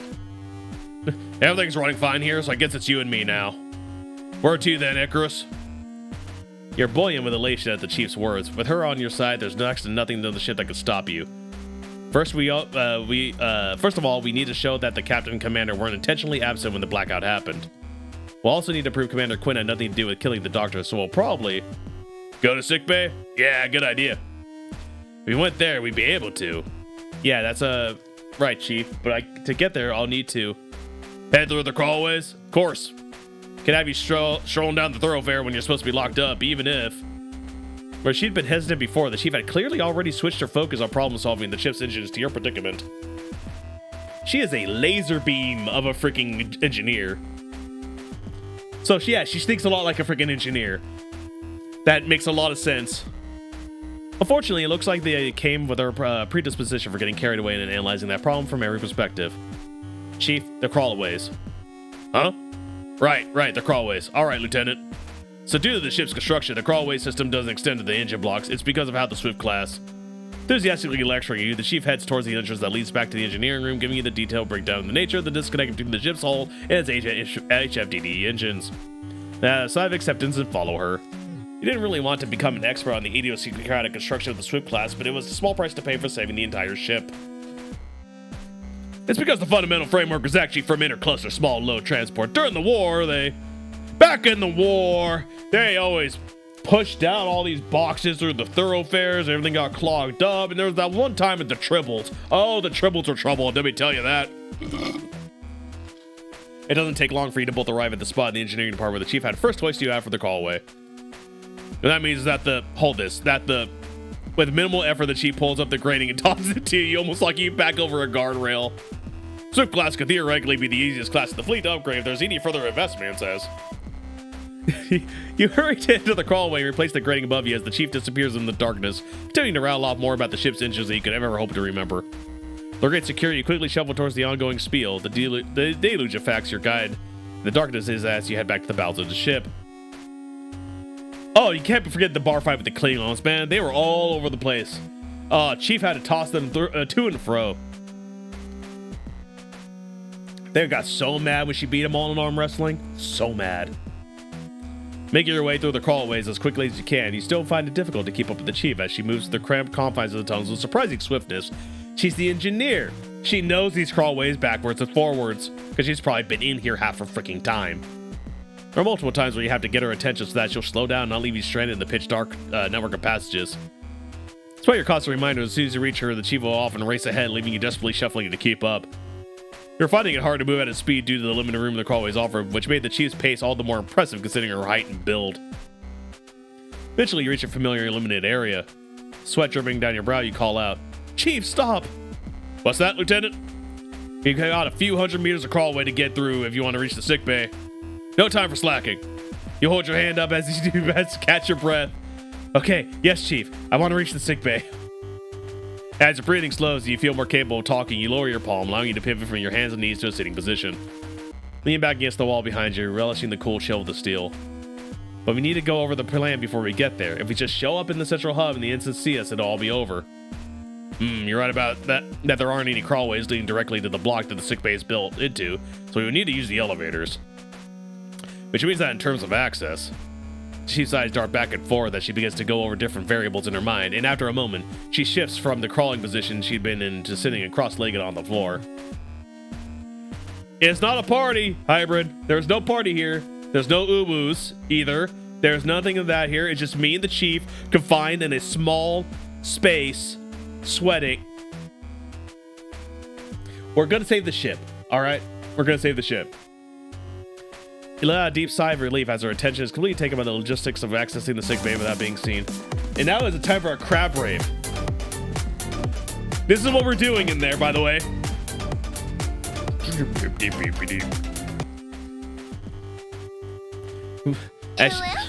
No woo-woo! Woo-woo. As she continues to mutter to herself, you undo the top button on your uniform. Oh, that doesn't help. Uniform shirt and flap the fabric near your collar back and forth to cool yourself. Now that you weren't trying to keep pace with Chief's unnaturally fast movements through crawlways, you finally had time to think, and you too turn your thoughts towards the next step of your plan. It's going to be difficult to figure out, but now is the time to do it before you head anywhere else.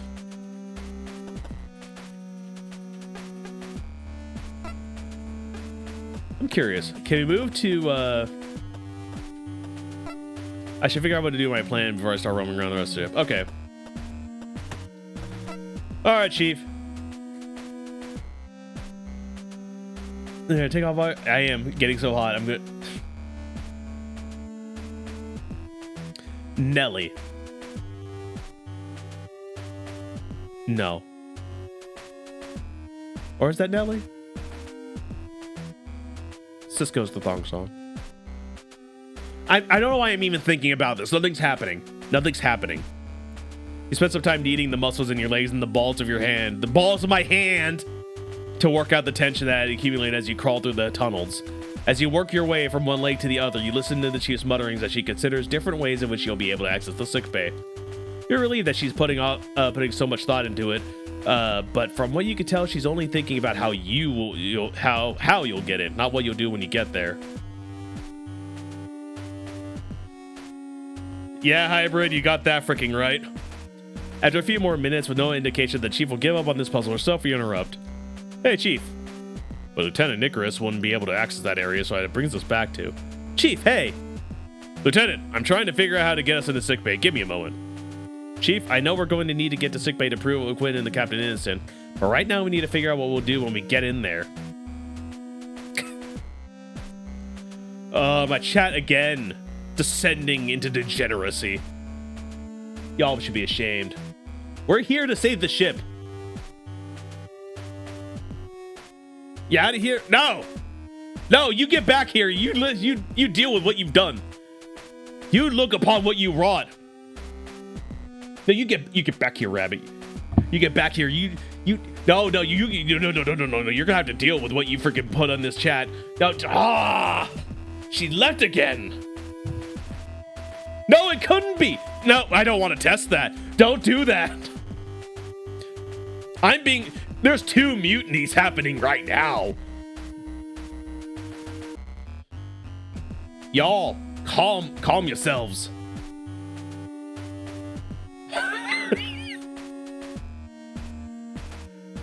No, complicated. There's no ships. The only ship is the JFC Gundog. That's the only ship involved. And it's the chief that takes care of the ship. This is true. But that's because it's the Gundog ship. Look. I am begging you all. I am begging you. You gotta. It's not what JSC. Was I thinking JCF? Look, the point. No, it's not the horn dog.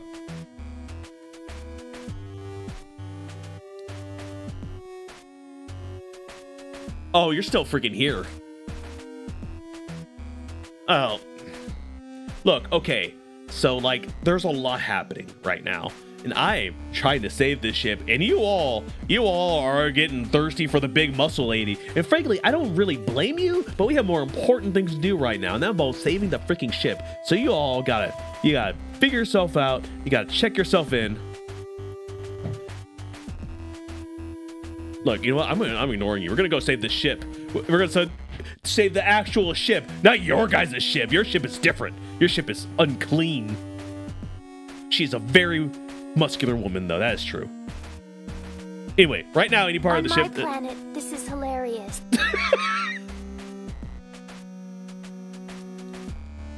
You went out and got one. What am I gonna do with you all? Look, you sit there right tight and you're gonna watch the end of this game. Alright, right now any part of the ship that isn't these crawlways or my quarters is risky for me to be in, so I don't want to spend any longer outside of them than I have to. I'd rather we discuss the plan now than leave it till we get there. That makes sense. So what were you thinking, Lieutenant? What Evans are you after in the sick bay? Well, do you remember how Lord justified our mutiny on the bridge earlier? You ship ships in your spaceship. Are you shipping the ship? Are you shipping the airlock? Hi, Ray, you look me in the eyes. Are you shipping the ship? My own mod. Watching you all. That rat. She was saying that Quinn and Bartimeus were both out of action on purpose when the ship had that blackout. I don't see how it will benefit two traders to be stuck on a dead ship, but she must have had some way to twist the facts. Ship Vanessa Lord and airlock. That might be the only ship I allow in this chat because they deserve each other. They very much deserve each other. Exactly. To deal with that accusation, we need to.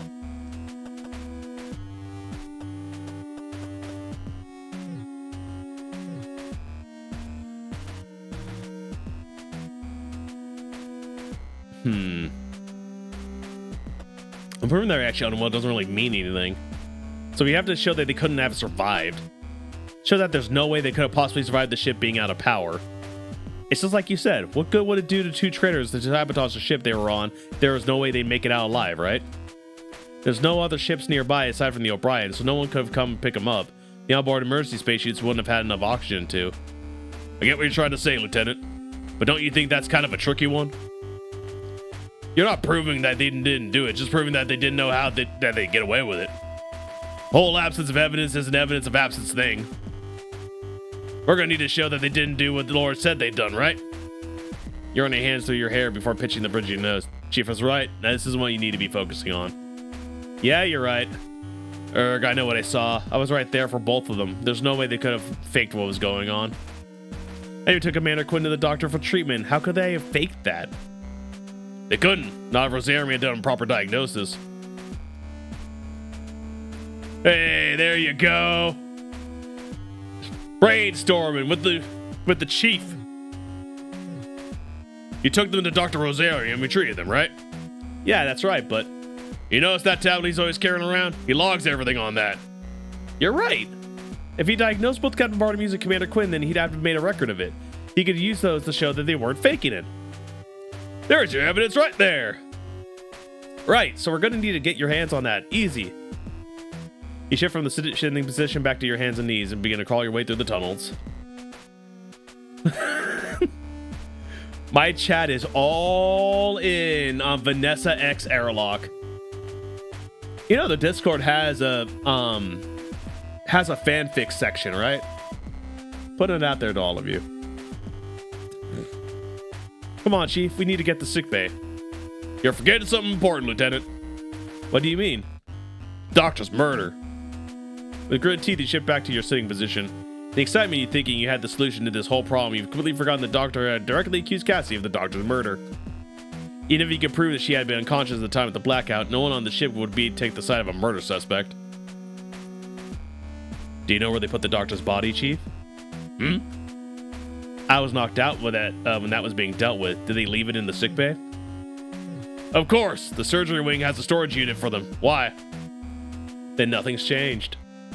The proof we need that the captain and the commander weren't absent on purpose is going to be in the sickbay, and the doctor's body is too. If we're going to prove that Commander Quinn didn't kill him, that's probably the best place to start, right? Can't argue with that, Lieutenant. Right! Sounds like you got it all figured out. Ready to get moving? Ready when you are. That's what I like to hear. Let's make sure you keep up this time. Yes, Chief. 1, 2, 1, 2, 1, 2. You marvel at the speed and agility that the Chief demonstrates in such a confined space as she springs forward from her sitting position and disappears down a dark crawlway. You, on the other hand, curse how awkward it is as you rearrange yourself back into a crawling position and head after her. Although she only has a few seconds lead on you, it only takes that long for her to disappear from sight, leaving you scrambling to catch up, following her exclusively by the sound of her boots and jumpsuit scoffing against the floor. Yeah, she is straight up. Fortunately, you're just about able to keep pace and panting and covered in fresh film of sweat. You catch up with her just as she opens a hatch in the tunnel ceiling.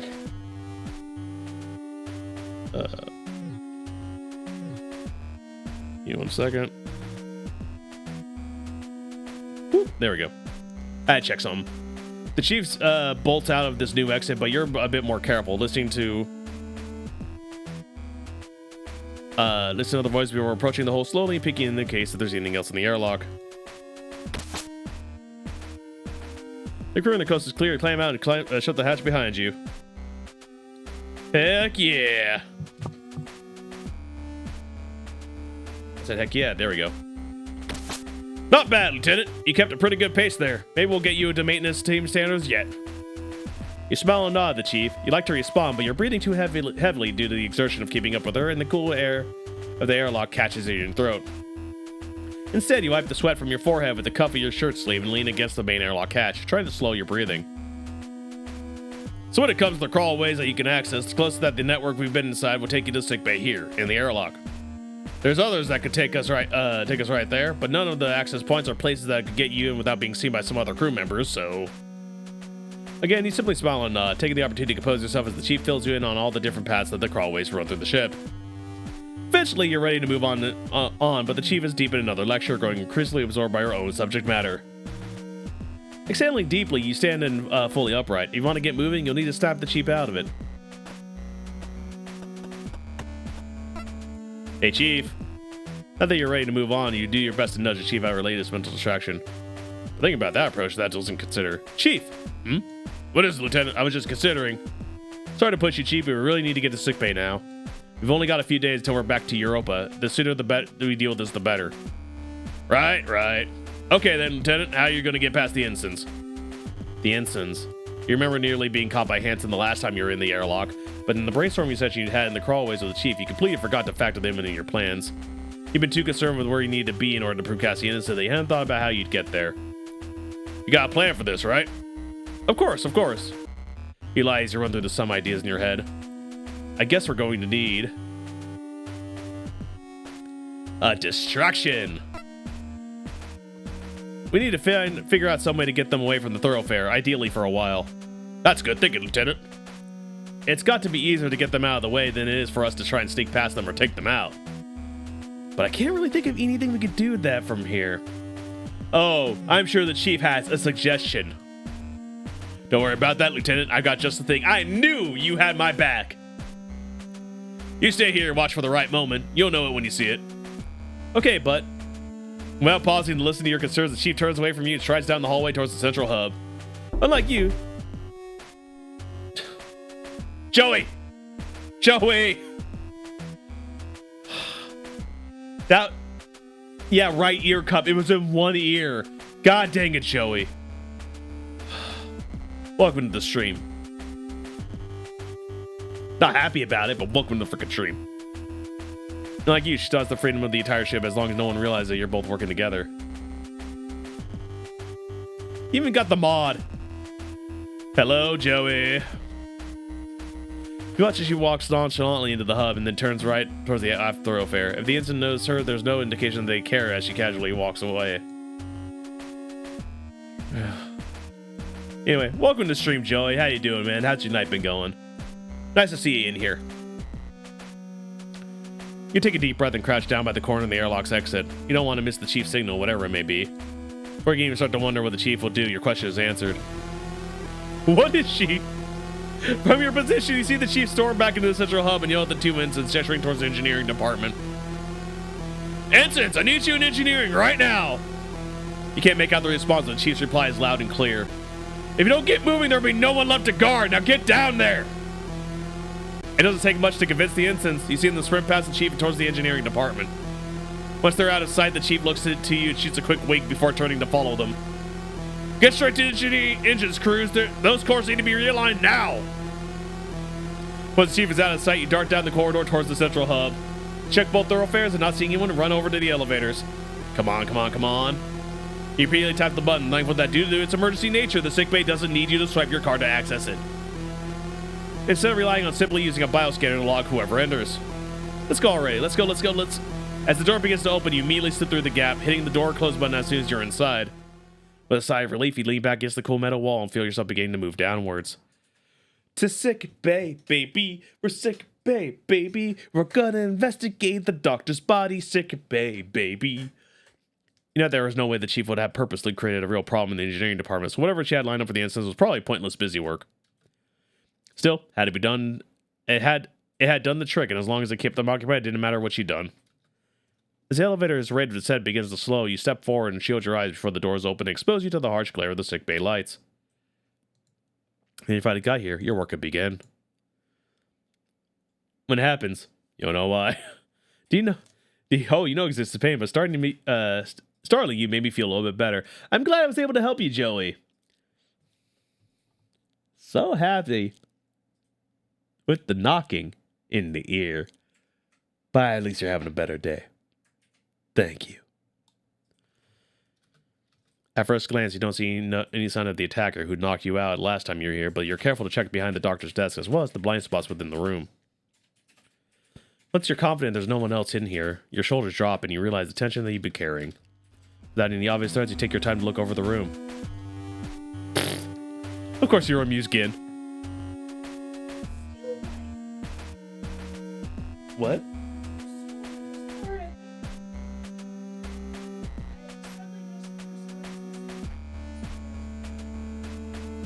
Oh, he might have dragged it under the desk. Everything was as you remembered it being. No one had gone to the effort of cleaning up the shattered glass that covered the floor and from the medicine cabinets. Take a small amount of solace in that fact. If you're lucky, it meant that everything else in the room had been left alone too, including any evidence that might have absolved Cassie or the captain. Alright, where to begin? Gru seems to have stolen Gein's wrist guard for her mouse. He has been known to enjoy wrist guards and knocking them off the table. There are the measures to bed. You do a quick visual review that does reveal anything unusual. Despite this, you take some extra time to go over them, peering into all the little nooks and crannies where the padded top joins the frame. You pay careful attention, looking for any unusual markings of damage or signs that someone else may have been around using aside Cassie and the doctor. Unfortunately, the only thing that you can find that would be considered out of the ordinary is an empty chocolate bar wrapper stuffed under the pillow alongside a few crumbs in the covering. You didn't need to be an expert tracker to know who had been there. Doctor's desk, there's any documents to be used. They've been here. All right, let's do it. Moving around the side where Dr. Sam typically sat, you were relieved to find the drawers are all unlocked. Yes! Take a thick pile of files out of the top one and begin flicking through them, looking for anything useful. Come on, gotta be something here. Huge number of documents in the stack folders you take, more than you could easily skim through. After a few minutes, you place them down on the table and tried the second drawer. This time, a smile crossed your face as you pulled the doctor's data pad. Jackpot, baby! Pulling a sticky note off the screen and placing it back in the drawer, you take the device out of your to inspect it, looking for the power button. You find and flick a switch on the back of the datapad. Switching a screen slowly illuminates as the device comes to life. What was the sticky note on front of the thing? All right, I bet this will have all the information I need. You should immediately wipe away your login prompt. Come on! Place the datapad in the desk alongside the piles of files. The piles of files. And sit down in the doctor's chair, placing your hand in your hands. You had no expectation this endeavor would be easy, but you've been hoping that at the very least it would have been simple. Fortunately, that did not look like it would be the case. Take a few minutes to silently fume at the challenges you're being thrown away. You realize nothing you do but move forward. There'll be something I can do. With a long exhalation, you stand up looking around the sick bay. You weren't going to give up yet. Well, you can tell there's a lot of administrative records, just over to on the seats that could help you with the datapad. Pages, everything's printed out, making it unlikely you find a note of his password anywhere. They're empty. Look at the drawer that you took the datapad out of. See the sticky note that you peeled off it earlier. Device asks me to press any button to continue. Ask Kathy's location of any key, not visible on keyboard. Doctor cannot be serious.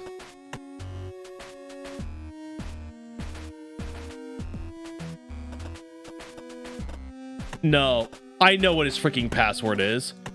It's password.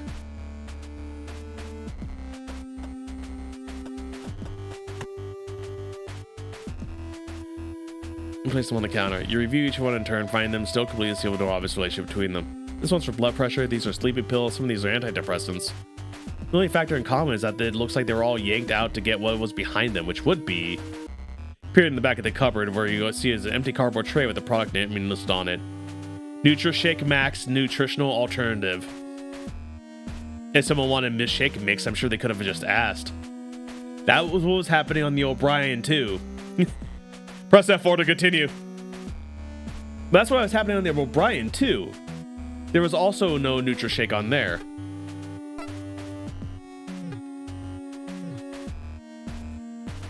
Yeah, whoever our assailant was on the O'Brien is also here.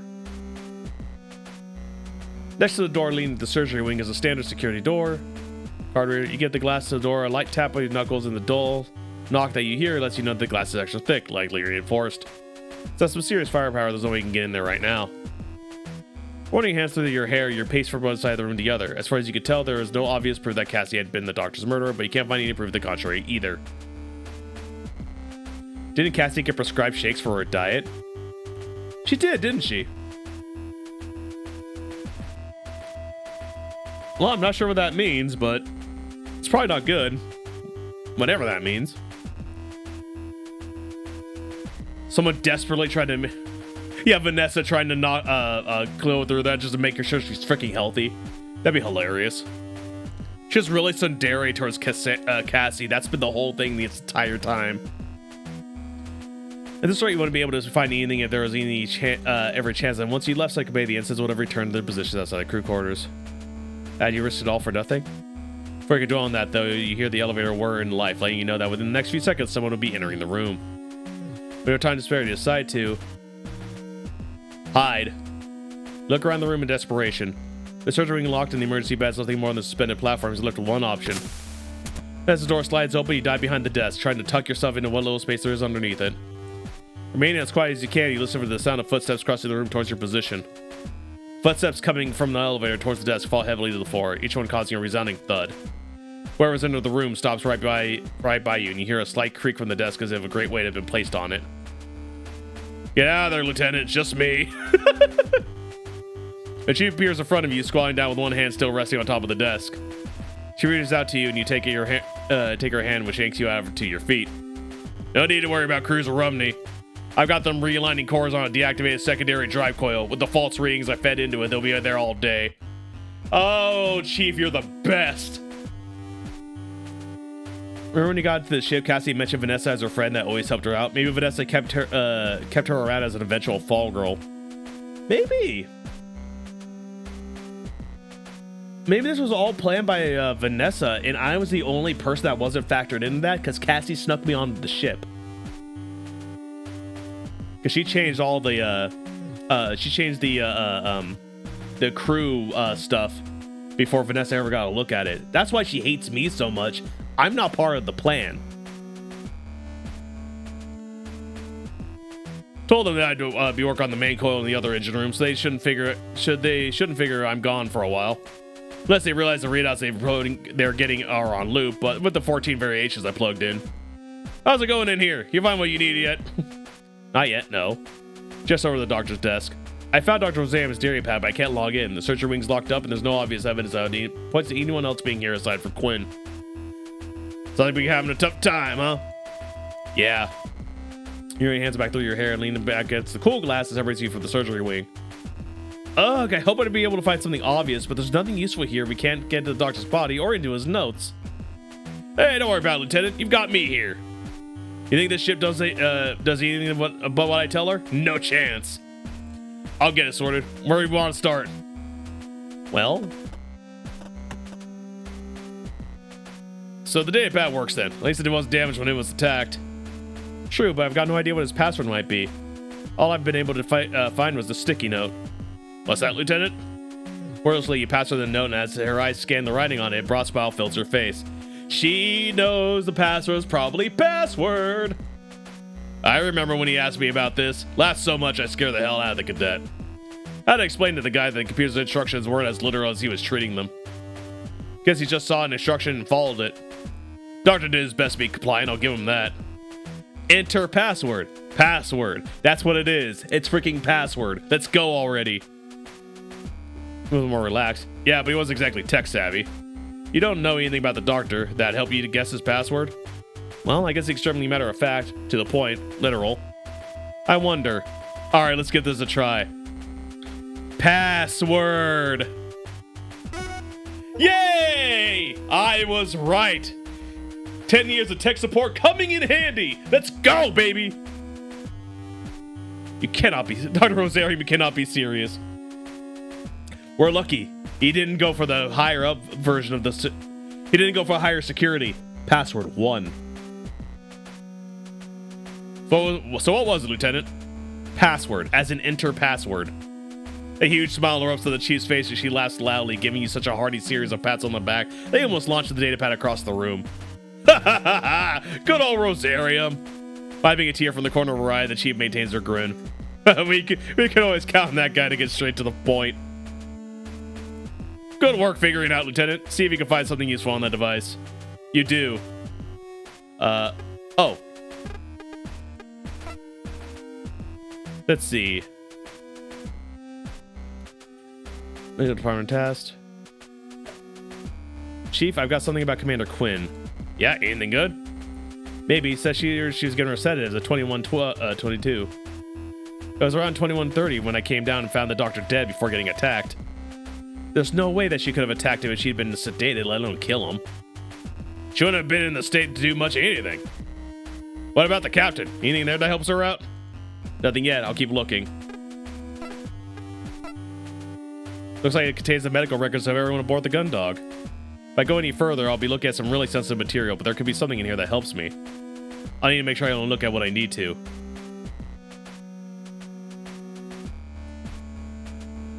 Oh, Vanessa! Recurrent complaints regarding low-impact conditions. No positive diagnosis today. Potential hypochondria.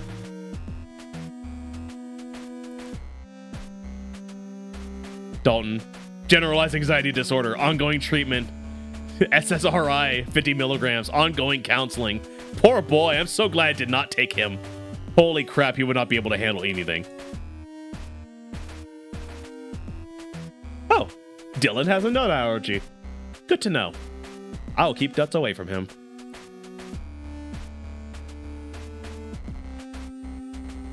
Oh, this is gonna be interesting. Severe fracture to ulna due to trauma from sudden impact while it's positing a frame. Automated ossification procedure commenced and completed by 1923. Diagnosed with a complex PTSD, refusal to attend CBD and EMDR sessions, ongoing treatment. He's taking a lot more antidepressant than Dylan is. Than Dalton is, that's for sure. Cats. Ah, kitties. Being cats back there. Investigated for enhanced sensory potential following 3 consecutive wins in youth frame racing championships. Results inconclusive. Further assessment required. Huh. Enhanced sensory potential? Following 3 consecutive wins of Youth Frame Racing Championships. Oh, ESP. Wait, are they force sensitive? Is Romney force sensitive? Place of birth gas extraction rig. God dang.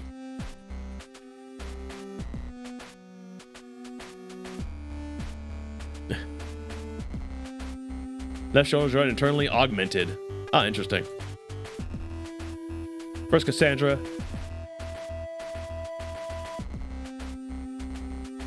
Haru ESP. Haru Suzumiya?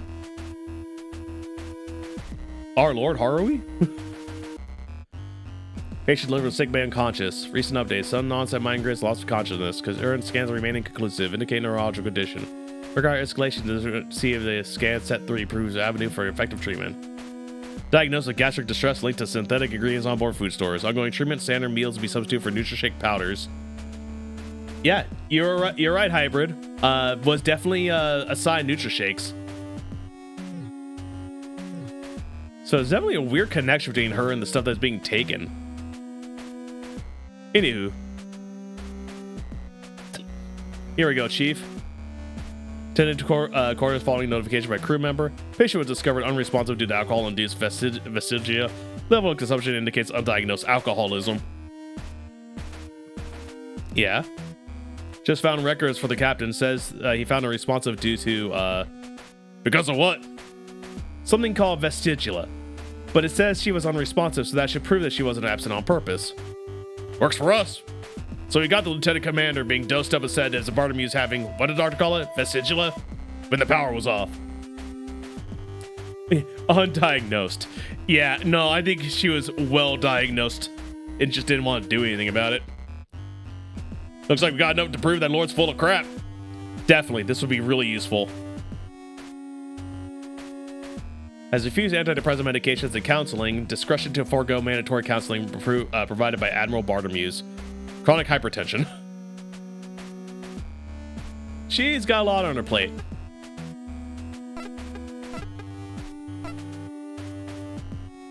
Alright, I think that's all we need from this. What's on that pass seems like it'd be enough to convince the rest of the crew that Quinn and Bartolomew's didn't have anything to do with what Lord's been saying. It convinced me too. Yeah, it's pretty hard to ignore that this totally goes against what she said. Now we just gotta figure out how Rosanna William actually died. Yeah, look towards the frosted glass surgery wing and the doctor's body is gonna mean to her. Be in there. Nothing in the room could help you prove that Cassie wasn't a murderer. The doctor's body was your next best bet. Knew what it had to do, as unappealing as it was. You stand by the closed doorway and tap on the frosted glass. Best not find the doctor's key hard. And then now that you haven't had much chance of getting in.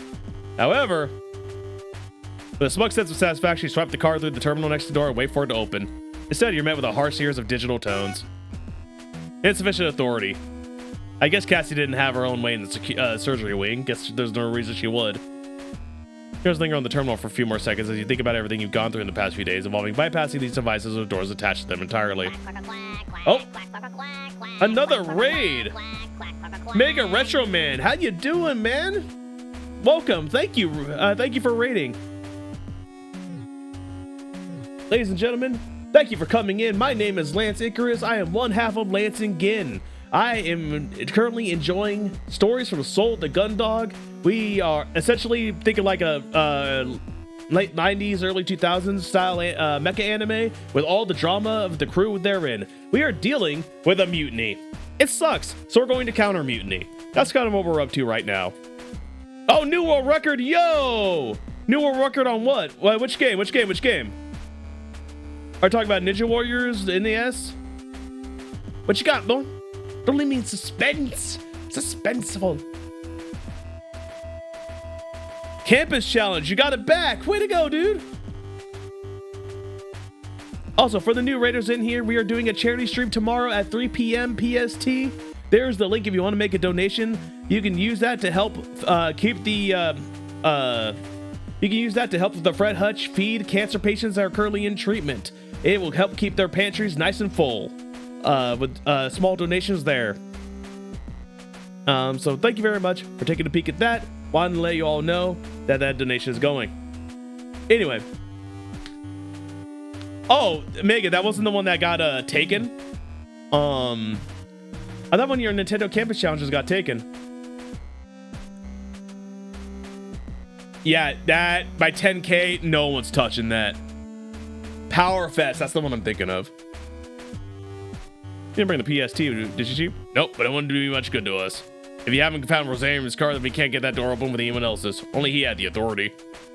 Screws her eyes shut and pinch the bridge of your nose. I guess if they've left him in there, and they must have taken his car on the way out. One of the instances probably has it. Or Vanessa. You sigh. No chance of us getting it then. I didn't say that, Lieutenant. Your eyebrows raised, you turn back towards the mechanic. But how can we get in without... I told you, Lieutenant. This ship does what I say. Nothing on board can get in my way. What? You think I don't know how to get around every single system or device here? No, Chief. Nothing like that. I just thought... Damn straight. Now take a look at this. Punch. The Chief moves you to one side and lays a gloved hand on either side of the terminal's casing. A swift yank is followed by the loud sound of snapping plastic, and the Chief pulls away the top of the device, including its screen, which is still connected to the inner workings by a long ribbon cable. Get over here, Lieutenant. We don't have all day. Oh, it's one of these. It's a combination digital physical security unit. JUCF used it to manufacture loads of these back in the day. Overproduced them though, so when someone came up with a better system, there were huge amounts left over. Didn't make any sense to waste them, so the JUCF's been using them in low security facilities or on ships where they're not expecting any problems. I see. So can you do something to get the door open? That's gonna be your job, Lieutenant. See, this thing works by redirecting power to the door whenever it scans the right clearance on the keyguard. You can get the same thing to happen by rotating the nodes, though, diverting the power to where you need them to be. Easy. Chief, shouldn't you? Wish I could, Icarus. Chief takes off one of her thick gloves and holds her hand up to you. Aside from the calluses of war and leathery skin of her palm, you also notice the whole hand is shaking. The tremors are small but constant. Oh. Damage the nerves doing too much work with heavy machinery as a girl. I'm fine with military and industrial grade machinery because it's usually pretty chunky. But stuff like this, I don't have the dexterity for it. So what are you waiting for, Lieutenant? Get on it. Right, of course. Who wants to do a pipe puzzle? I do. Okay. Okay, so you want that. So let's go like that. Let's loop back on ourselves like this. Oh wait, no, because I can go through here. And then, bam! We are so good at puzzles, guys. Oh, the Master of Unlocking was the freaking achievement for that, by the way. Your click is the locking mechanism to disengage the door and slides open. Yes! There you go, Lieutenant. Easy, right? Yeah, easy. Something like that. As you step back from the terminal, a waft of cold air from the now open doorway hits you and a chill runs up your spine. You pensively eye the entryway, take a few steps to the right to get a better look inside. As you expected, you can see the doctor's body lying on an operating table. You shiver again, although this time not from the cold air that was leaching from the climate-controlled warmth of the same main sickbay. Everything all right, Lieutenant? The Chief appears beside you, her hand on your shoulder. Yeah, it's fine. I was just thinking about what we have to do next. I got you, Lieutenant. Never nice seeing one of your crew like this. Yeah. The temperature just outside the door is almost as cold as the room beyond, and as the chill continues to spread, you rub your arms instinctively to warm them. You knew that you'd always planned to get in there to examine his body, but now that it was possible. But we gotta do what we gotta do. It is what it is. It is what it is. You repeat. No, not the central hub. Do I have to use the door? Come on, Lieutenant, let's get to it. Hesitates for a nod, but takes a sign to enter. As she walks into the room, the Chief becomes a vague silhouette, barely visible behind the frosted glass. With her out of view, you clench your fist a few times and follow her into the room. You've never been in here before, although you've taken a few opportunities to peek inside when the glass wasn't frosted on the few times you've visited the sickbay. Hey kids, wanna see a dead body? You weren't particularly reassuring to look at from the other side of the glass, but your proximity to the automated surgical assistants made them much more intimidating. A series of long, thin mechanical appendages were suspended from a collection of discs-like objects, which themselves are attached to the roof ceilings by various supports, cables, and thongs. Or tubings, whatever. The room's temperature was so low that you could see your own breath, which turned to condensation on certain parts of the machines, glinting with caught light as you moved around them. Directly underneath all this was the body of Dr. Cypher Rosarium. Oh, good. Wow. The rigor mortis set in so quickly that he's still standing. And we didn't have to draw him on a table. You shudder as you approach the corpse. Although you encounter the bodies of your crew of the O'Brien, these weren't people that you interacted with, spoke with, people you'd known. Laying here on the table, the lack of vital essence of the doctor was tangible. As sedate as he's been when he's alive. Seeing him like this made your stomach turn. The chief was feeling the same way. She wasn't showing it. Alright then, Lieutenant. What are you waiting for? Well, I guess I should...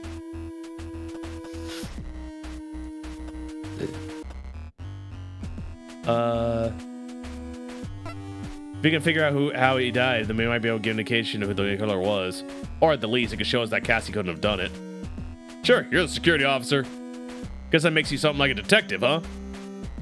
The edges of your mouth involuntarily curl upward slightly as the chief's question reminds you of how Cassie had reacted to your position when you'd first met. She'd been so excited about her misconception that you were on the ship to solve crimes, they didn't have the heart to tell her otherwise until her fourth electronic mail asked you if you'd done any murder cases yet. Yeah, my guess is Haru too. Still, neither the chief nor Cassie were entirely incorrect. The head security officer was responsible for gathering your information and evidence prior to the case. Being handed over to internal investigations from the military police if something happened while it's out in space. Kind of, I guess. I'm detective-ish. I've been given training in assessing a body, but only for particularly service-level things. Hopefully that'd be enough. Okay, let's see. Starting from his feet and working towards his, working upwards, you generally assess any sign of broken bones, swelling, dislocation, or wounds, finding nothing. As you move up his body, you still don't find anything except that his cybernetics extended further than you were aware of, with a good portion of his left leg and chest proving to be mechanical. He was mostly robot. With your assessment continuing to be fruitless, you eventually move on to the doctor's head. Swinging back his hair to check for bumps or bruises, you notice something strange around his eyepiece. Chief, look at this. What is it? It's subtle, but look. You gesture to the edges of the doctor's prosthetic where the device meets the doctor's skin. Signs of singeing and minor burns are running along the edges, with the lens of the eye surrounded by a ring of black. Strange, looks like the device has overloaded. Oh god, did his freaking prosthetics go, give him an electric shock of doom? Which would be just like the O'Brien. But the power cells used in his prosthetics shouldn't produce enough current to shock him even when the saturation were. So you think the doctor may have been shocked then? Huh? Looks that way, but it shouldn't be possible. Electric shock. Please do all of the possibilities. Just like on the O'Brien. That's right, me in the game. I'm glad you agree with me, the one in the chair. What do you think could have caused this? Nothing in the other room. There's no obvious damage to anything that would expose the electronics with the power to do this. Can't see anything in here that would have delivered this level of shock. Defib paddles are still in the mounts. No damage to automated assistance. Had to have been someone brought in. Like an electroshock weapon. Whoa, Chief. You don't think I did this, do you? I don't know, Lieutenant. Did you? No, I came in and found the doctor dead and got attacked before I could check on Cassie. Why would I kill the doctor? Chief's hard glare drops the temperature of the room by a few more degrees as you watch you from the other side of the operating table. You have to be pretty stupid to murder someone, to break out and drag another member of the crew to show them evidence that you did it. Yes, I bring in the gigantic muscular woman to show her my crimes and tell her, haha, now you're stuck in here with me, a much weaker man. You breathe a sigh of relief, which turns to a small cloud of vapor in front of you. Yeah, you would. I guess we would have our answer there. Even raises more questions. Now that we figured this out. Do you think there's anything we can learn from his prosthetics? would they have any information about his condition or anything like that? We're saying his augmentations are pretty old, but Chief reaches into one of the pockets of her overall to pull out a small screwdriver, which is much smaller than the one Dylan stuck into her meal. That's where my little screwdriver came from. A Borgor. The Borgor provides. The Borgor provides. Methodically, she begins to assess the doctor's right arm, following the edges of various panels. Eventually, she raises the arm, which yields easily, finding a series of screws on the other side of his mechanical forearm. Each screw is quickly removed and placed neatly in a nearby surgical basin, followed by a panel that the Chief lifts away. Although the Chief is simply disassembling a piece of machinery, you can't help but feel a bit queasy as you watch her work, given the situation you're in. With the air of a surgeon about her, she continues to methodically disassemble the interior of the doctor's arm until she places the screwdriver down and pulls out a small circuit board which remains connected by a series of wires. This? She holds the board up and turns it to face you, showing that it has a small screen and a series of buttons on the other side. Should give us a log of doctor's vitals, but looks like the whole unit's been deactivated. Oh, hi, kitten. I just saw a shadow walking around behind me, and it turns out Groose is just walking in front of the green light there. Hold it for a second. Yeah, I think you can see it too on stream. Like you can see him where he's like walking around. Yeah, they see. Like, I see that out of the corner of my eye, and it keeps freaking me out, especially with the current situation. Like, it's messing with me. Is that right, Grishy boy? Little man. Yeah, but notice the trail of wires and cables heading back to the forearm towards the doctor's elbow joint and wrist, like a series of veins and arteries. You swallow nervously, looking away as the Chief continues to dissect the interior of the mechanical arm.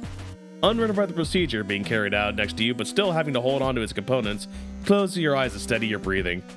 There! There's a click as she lays a burned out battery in the surgical basin. You see that a series of wires coming from the doctor's arm are now connected to a fresh looking battery that sits to the side. So, Lieutenant, what does it say? Oh, you look at the screen on the device, all to see 4 flashing numbers separated by a colon. 2129. What is it? A diagnostic code? Ha! No, it's the time.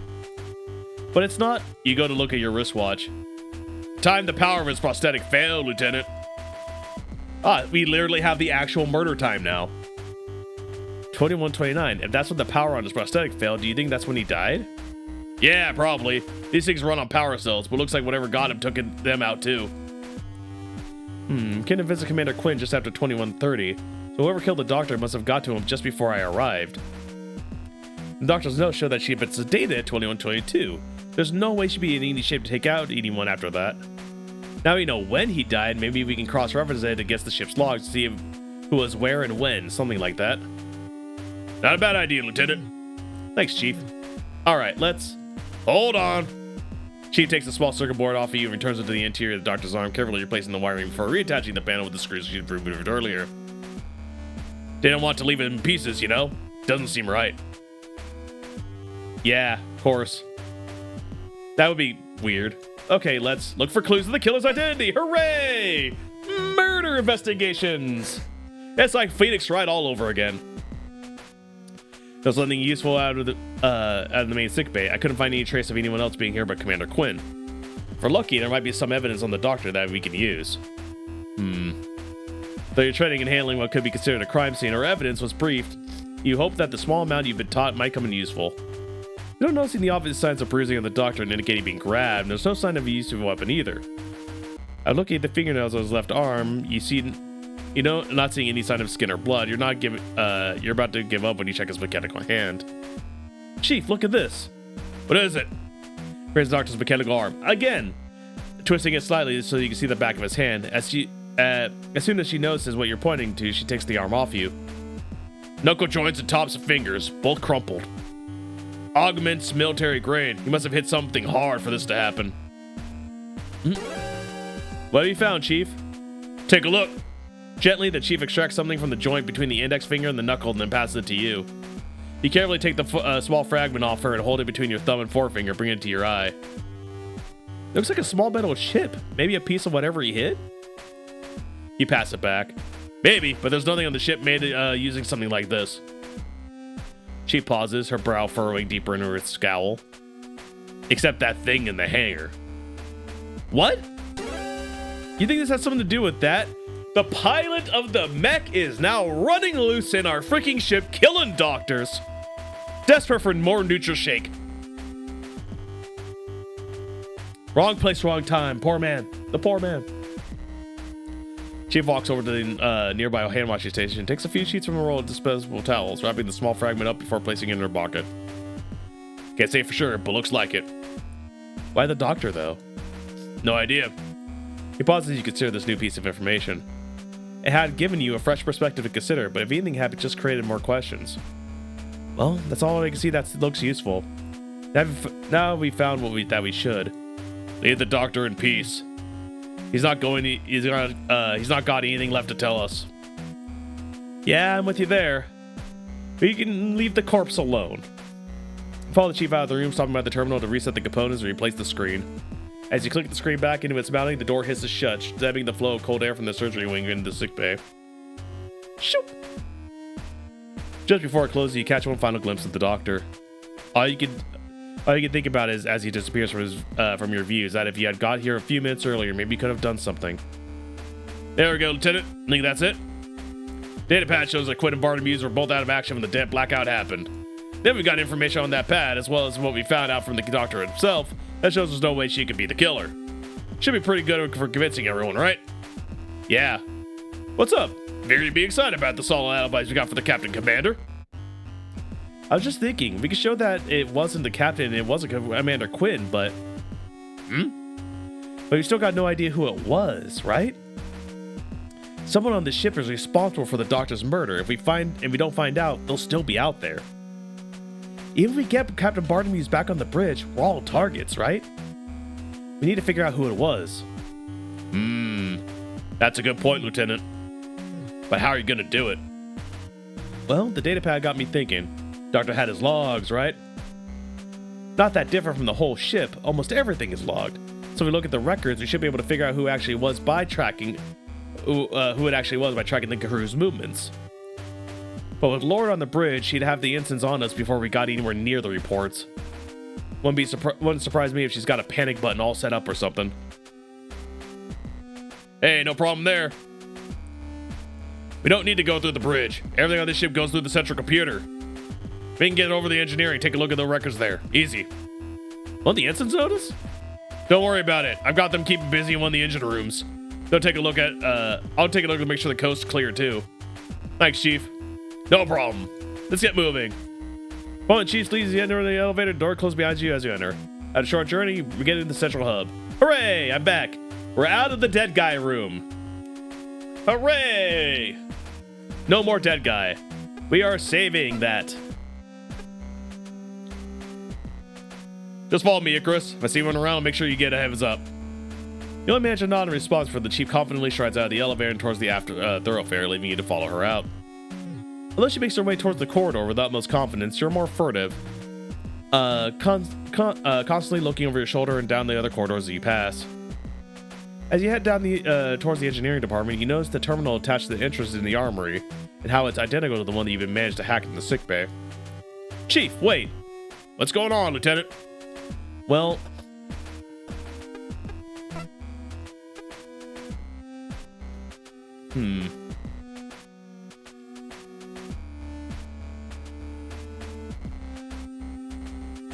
I don't want to grab weapons. Because we're trying to not be a mutiny, you know? Also, we also had a pretty good debriefing earlier about how...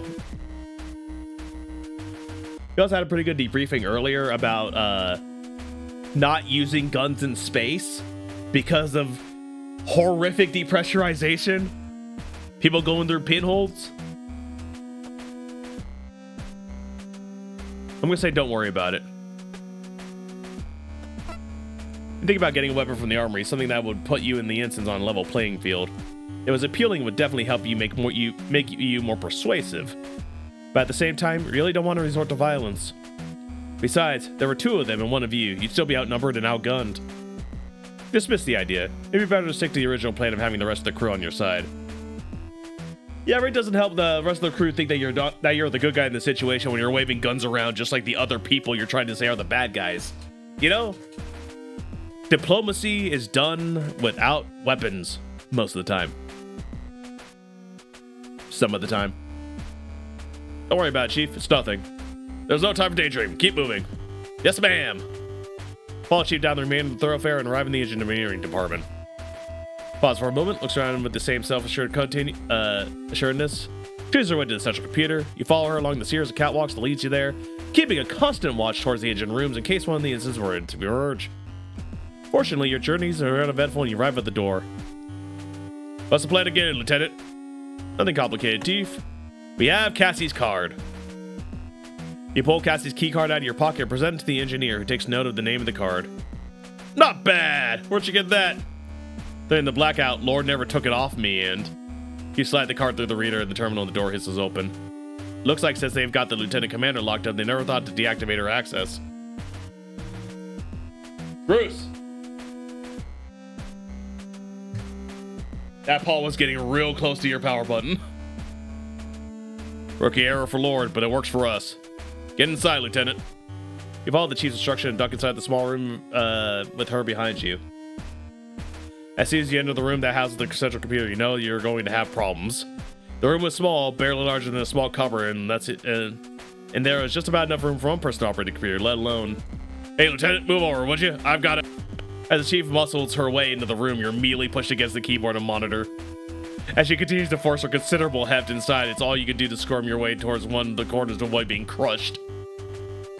Think they make these bigger, wouldn't you, Icarus? A small is all about all you can manage as you continue to adjust yourself to try and find a position you can actually breathe in. Oh no, the Chief is so big. Alright. So how do you figure we're going to find out who got the doctor, Lieutenant? Well, I take a breath as the Chief shifts around. If we look her up, who went into the sickbay immediately before me, that should give us our answer. Gotcha. Let me just... Instead of carefully plucking parts out of a toolkit, the Chief's typing is slow but methodical. With both hands raised over the keyboard, she scans the letters and strikes the ones she's after, beginning the whole process again after each following character. It takes a while, but eventually a window opens with a long list of names, dates, and times. More heavy breathing confined spaces. That helps. Freaking chat. We all love Muscle Lady, but we're on a mission right now. 23rd of April, PC 24, 2130. We've got Lieutenant Lance Icarus. Before that, we've got... She pauses, making you shift and wriggle to get a better view of the screen. No information, sickbay 2029? What's that even mean? How could there be no information? No time for dummy mommy. We gotta... Hang on a sec, I'm gonna... Chief's voice trails off as she resumes her same methodical process of hunting for the key she needs, slowly proceeding by typing with just 2 fingers. She's got shaky hands. She wants to make sure she inputs the stuff correctly. As a different selection of logs, lists, and files appear on screen, you hear the Chief mutter to herself. Not that there's no info, it's a log, just with no user data. Shouldn't be possible. Whether it's a keycard or biodata, Bartimeus has to authorize every proof profile. System shouldn't allow any dummies. Chief, hey, what is it?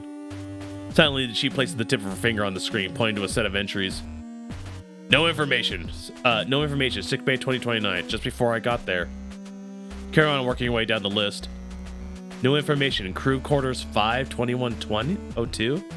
That's Cassie's cabin. No information 2021. No information engine room 1933. No information mess hall 1910. No information hangar 1850. That was just after you and Hanson crashed into that Juno right in the hangar. Pilot has been busy and with dummy codes. Bringing that machine in with you. You both stand in the silence as the information remains on the screen, flickering ever so slightly as a brilliant green stands out in the dark black screen. Come on, Lieutenant, let's get going. Without warning, the Chief steps back and out of the room, grabbing you by the arm and dragging you with her. Chief, hang on! You struggle against the Chief's iron grip as she pulls you out of the small room and in along the catwalk, which leads back towards the engineering department's exit. Chief, wait, we can't just... Despite her gloved hand encircling your entire forearm, you manage to wrestle yourself free, taking a few steps backwards. She turns to grab you again. Get over here, Icarus. We gotta tell Lord what's going on. You know, I know it's bad, Chief. We can't just... Damn right it's bad. I don't care what's going on with you and her right now. Something's got to be done, and it's got to be done. Chief, think about that for a few seconds. If you go up to the bridge and tell Vanessa that she's wrong, how do you think she's going to react? If she's made herself the captain, she can act like a damn captain, get this ship swept for intruders, quit messing around, and... Do you think Vanessa's really gonna do that, Chief? Have you ever had one conversation with that woman that makes you think she's going to do anything positive for you or anyone else? How do you think she'll react if... How do you think she'll react if you tell her that you figured out there's an intruder on the ship that's responsible for everything she's blaming on me, the captain, and Cassie? Do you think she'll admit her mistake? She'll be the one up for execution as a mutineer if that happens. Best case scenario, she ignores you. Worst case, I get it, Lieutenant. If you can't go to Lord, then we can... She pauses and you see the frustration continue to burn in her eyes until, after a moment, she drops her shoulders and exhales, releasing her pent-up tension. We wouldn't be able to take direct action, but then we could set up an alert if the dummy ID was detected. Risk is that we need to stay by the terminal feeding back the report, so unless... Chief, hey! God, she's a grumpy face. The plan's not changed, Chief. We can't go to Vanessa, but if we go to the rest of the crew, we can convince them of what's really happened. Once we've done that, we can get her out of the way, get the captain back in command, and deal with whatever's actually happening on this ship properly. But we need to figure out what that actually is before anything else. If you know their aim, then we'll also be in a better position to deal with what's happening. So then we could. You breathe a sigh of relief as the chief begins to mutter herself, her eyes darting back and forward, as she begins to get absorbed in the specifics of the situation can be handled. You take advantage of her distraction to pause and center yourself. You found out a lot of what happened, but so much of it is just so desperate information. You need to bring it all together to figure out what was really going on. You could tell by the intense look and focus on her face that the chief was already focused on planning how to handle the intruder once she'd got the crew on your side. Her instinct for problem solving would be crucial in getting the bottom of this whole thing. Chief! Lieutenant? We can start on a plan to deal with whoever's responsible if we figured out who that is and what they're doing. Where would we start with that? How do we get this all figured out? Lord's first big claim was that Quinn killed Rosarium, although I don't know why he'd be a target if it's not like he... What about that being her first big claim, Chief? Right. We need to convince everyone that Quinn didn't kill the doctor. That's what's got everyone spooked. Definitely makes you and her look like the bad guys if we prove she didn't do it. Right, so what do we know about that proves Cassie didn't do it? Oh. We're deliberating. That's deliberating music.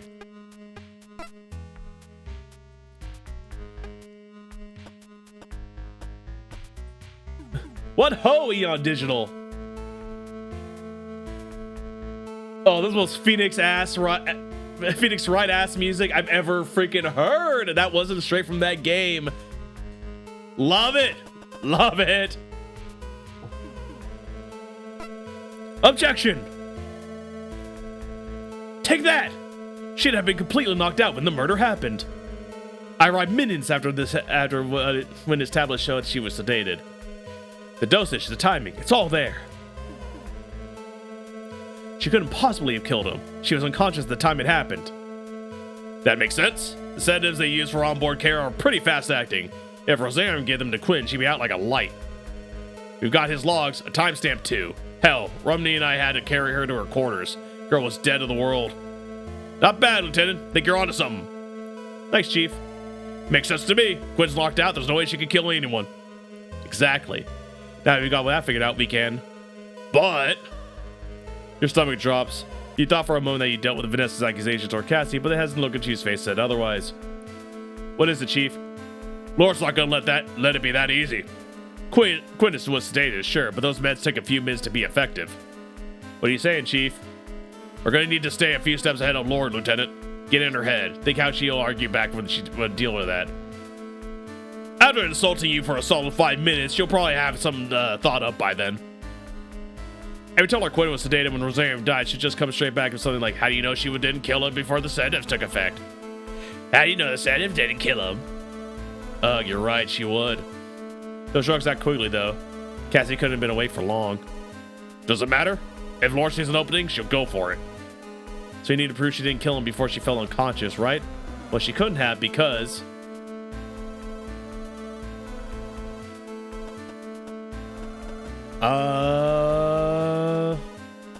the cause of death. Because she wouldn't have left the room, and we already established that nothing in the room could cause the electrical shock that killed the doctor. Also, there was signs of struggle. Just not in that way. There's no way she could have killed him. You're gonna need more than that, Icarus. The cause of death, think about it. Whatever killed him also deactivated his prosthetics and left signs of singeing along where his body met the metal. That could have been done by a source of high-power electricity, something like an electroshock weapon. I didn't find one in there. No one mentioned finding one either. So unless she got sedated, drew a previously hidden electroshock weapon, then managed to hide it again, it's a ridiculous scenario. Yeah, that's right. I don't remember seeing one when I arrived. You didn't find one. What if Laura does her own investigation, finds an electroshock weapon in there? She wouldn't. I searched that room from top to bottom. Yeah, but what if she did? Might not have been there when you looked, but she could still find one. That's ridiculous. She'd be planting evidence. You think that rat wouldn't? Thank you, Chief. You're correct. I withdraw my objection. Laura's not playing fair, Lieutenant. We need this bolted down. Hey, let's start going after this friggin' sound sampling. Little num-num. How you know Quinn didn't highlight an electroshock weapon?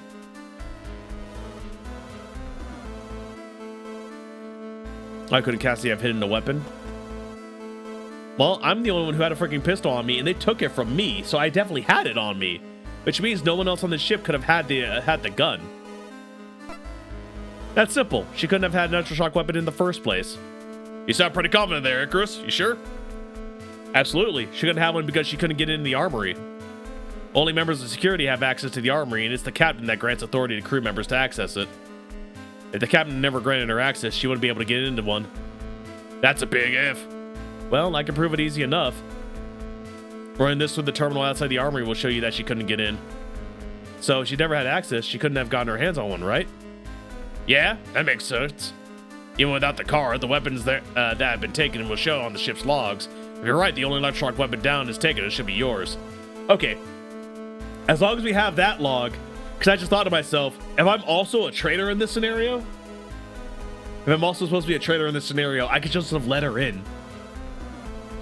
But if there's a log about when weapons were removed, then can't really do that, can she? That's gotta be enough to prove Cassie didn't do it. Seems pretty airtight to me, Icarus. Quinn would have been unconscious because of the meds, and even if she wasn't, the way Rosario died doesn't make sense because she can't get in the armory. Gonna be hard for anyone to argue with that. Great. So that's Quinn. What about Barnaby's, though? The captain? Oh, thanks for hitting that hybrid. Oh, wow, it's midnight. Good lord. I get so involved in this game, I can't stop freaking playing it. And we're gonna keep going, baby. You're hit with the realization that we've been so focused on proving Cassie's innocence that you completely forgotten that Vanessa had leveled other allegations against the captain. That's right. Lord accused her of being unavailable on purpose during the blackout, didn't she? Quinn, too. Ugh. Yeah, you're right. I bet even if we were to convince everyone that Cassie's innocent of killing the doctor, then Laura would just focus on the sabotage. As long as she's let the truth get in her way so far. She's a slippery one. Hey, buck up, Icarus. We've got the stuff with Quinn and Rosario figured out. All we gotta do is deal with this, and then we can show everyone Laura's nothing but a liar. So don't start moping now. You're right. We need to convince everyone that the captain and Cassie didn't have anything to do with the sabotage. They were dodging their duties. What do you know about them that we can use? Let's see.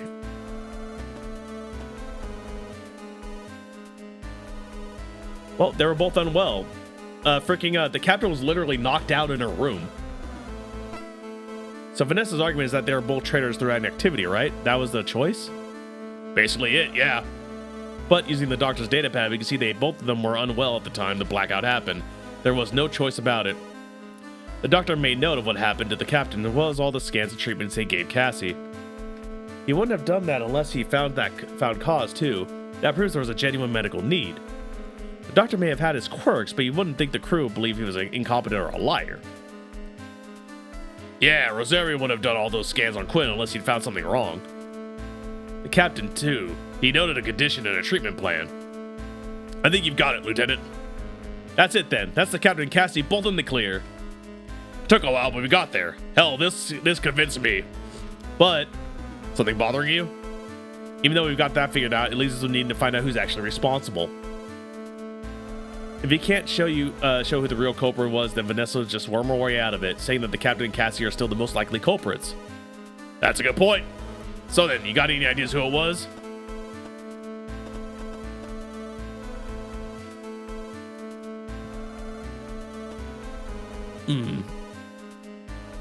It's got to be someone else. It has to be the pilot that came in on that ship, because Hansen at that point was literally in surgery. Batman! Always Batman. Now, Hansen was in surgery after getting injured in the mech fight earlier. And Vanessa... I could say Vanessa. But it was probably someone else. I don't think it was anyone from the crew. No? If you think about it, when the blackout happened, no one was in any position to take advantage of it. We were all totally taken by surprise.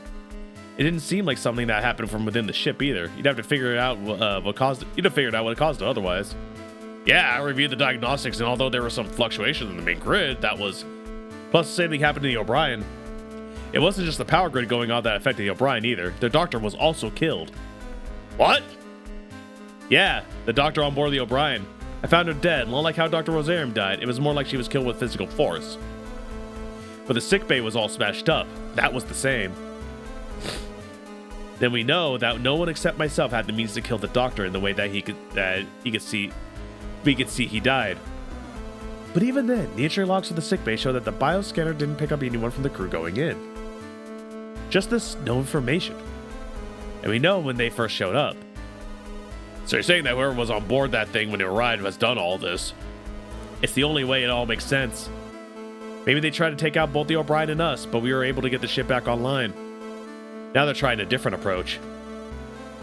I thought with that much compound covering it, there would be no way any pilot could get out.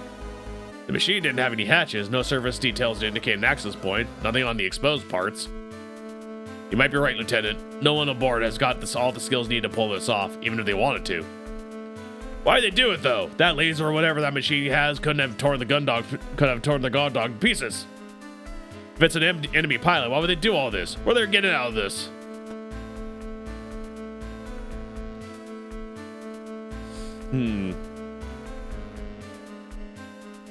Well, they're a pretty crappy spy. If they're piloting that, they can't be pirates because military tech. I think they're after Cassie. I mean, we trace back the card. The first place she went. I keep saying she.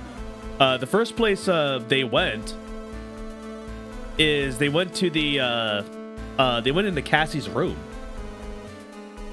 which is weird, right? Right. This may sound crazy, Chief, but hear me out. Whoever this is, I think they're after Cassie. Hey, what are you doing, buddy?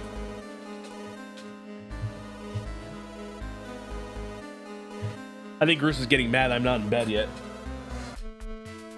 There's something to gain out of the crew being dead, but not the equipment being busted. It could be. Well, the problem with that overcomplicated is that ship they were piloting, that mech they were piloting was literally nothing they've ever seen before. If a pirate get their hands on that and pilot it at that level of efficiency to beat trained pilots, I mean, that'd be a crazy-ass pirate crew. Oh yeah, Cassie's file kept popping up. That's also true.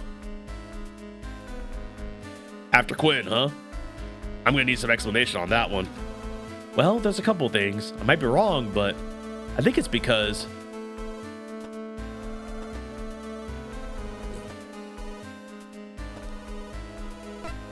You take a deep breath in. You still weren't totally sure, but you were everything you noticed, all the odd happenings that you picked up on. It felt like the only explanation. You still couldn't quite form a full picture of what was going on in your head, but you knew you were close to figuring it out. You knew that what you seen was important. There have been things happening that haven't made sense. On their own, they didn't seem like anything to worry about, but now that they were here, they do.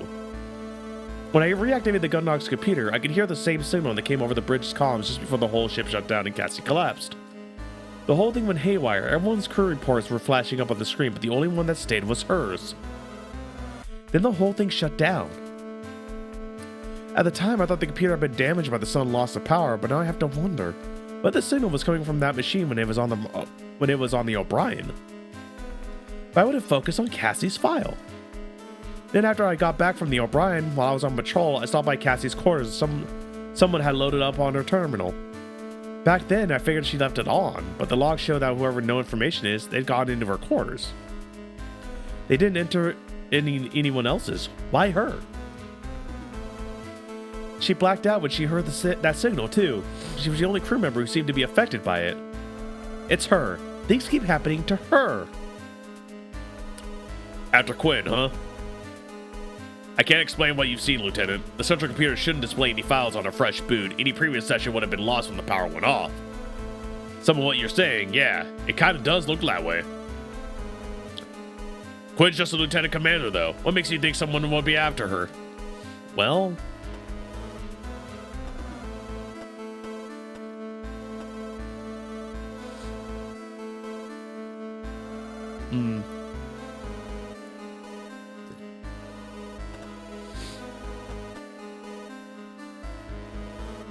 Maybe I'm gonna save real fast here, because this is one of those options where I wanted to talk about the fact that she was the only one affected, but I feel like if I just say it that way, it's gonna come off as being boyfriendy. So I might go back if this isn't the way I want to say this. There's just, though you're trying to get at the point can't prove theory, but the piece of understanding that will let you see it clearly. You feel the concepts in your head begin to crystallize something essential, but you're still moments away from being able to comprehend everything going on. There's something special about her. I know there is. Something special that... she's about to twitch, beginning to draw back in a disapproving sneer.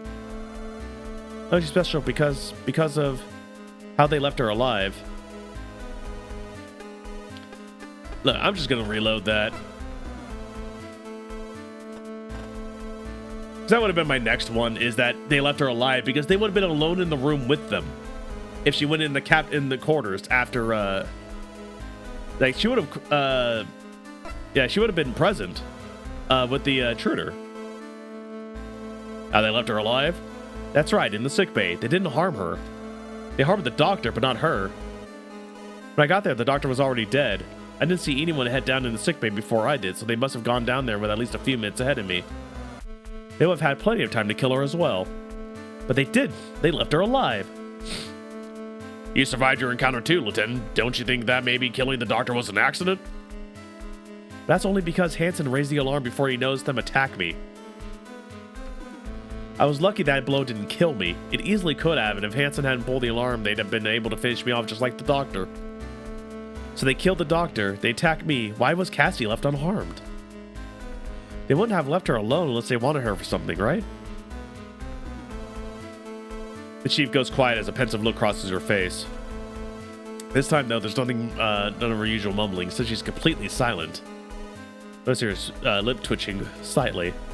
You trusted the chief. That's why you'd gone to her to help you through this. If you couldn't convince her about what you were thinking, or at least give her enough reason to have faith in you, there was no way you'd be able to get her to rest the crew on your side. She seemed to think you were right about the doctor's death and the sabotage, but can you convince her that Cassie was at the heart of this? There could be a lot of reasons they didn't kill her, Icarus. That she was unconscious, so wasn't a witness. You really think that this is what it all comes down to? Yes, I am. How could you be so sure? You don't think this is all just a big coincidence or something? How's it all tied together? I don't think so, Chief. After all... Aha! Overcomplicata. They could have just destroyed the gun dog.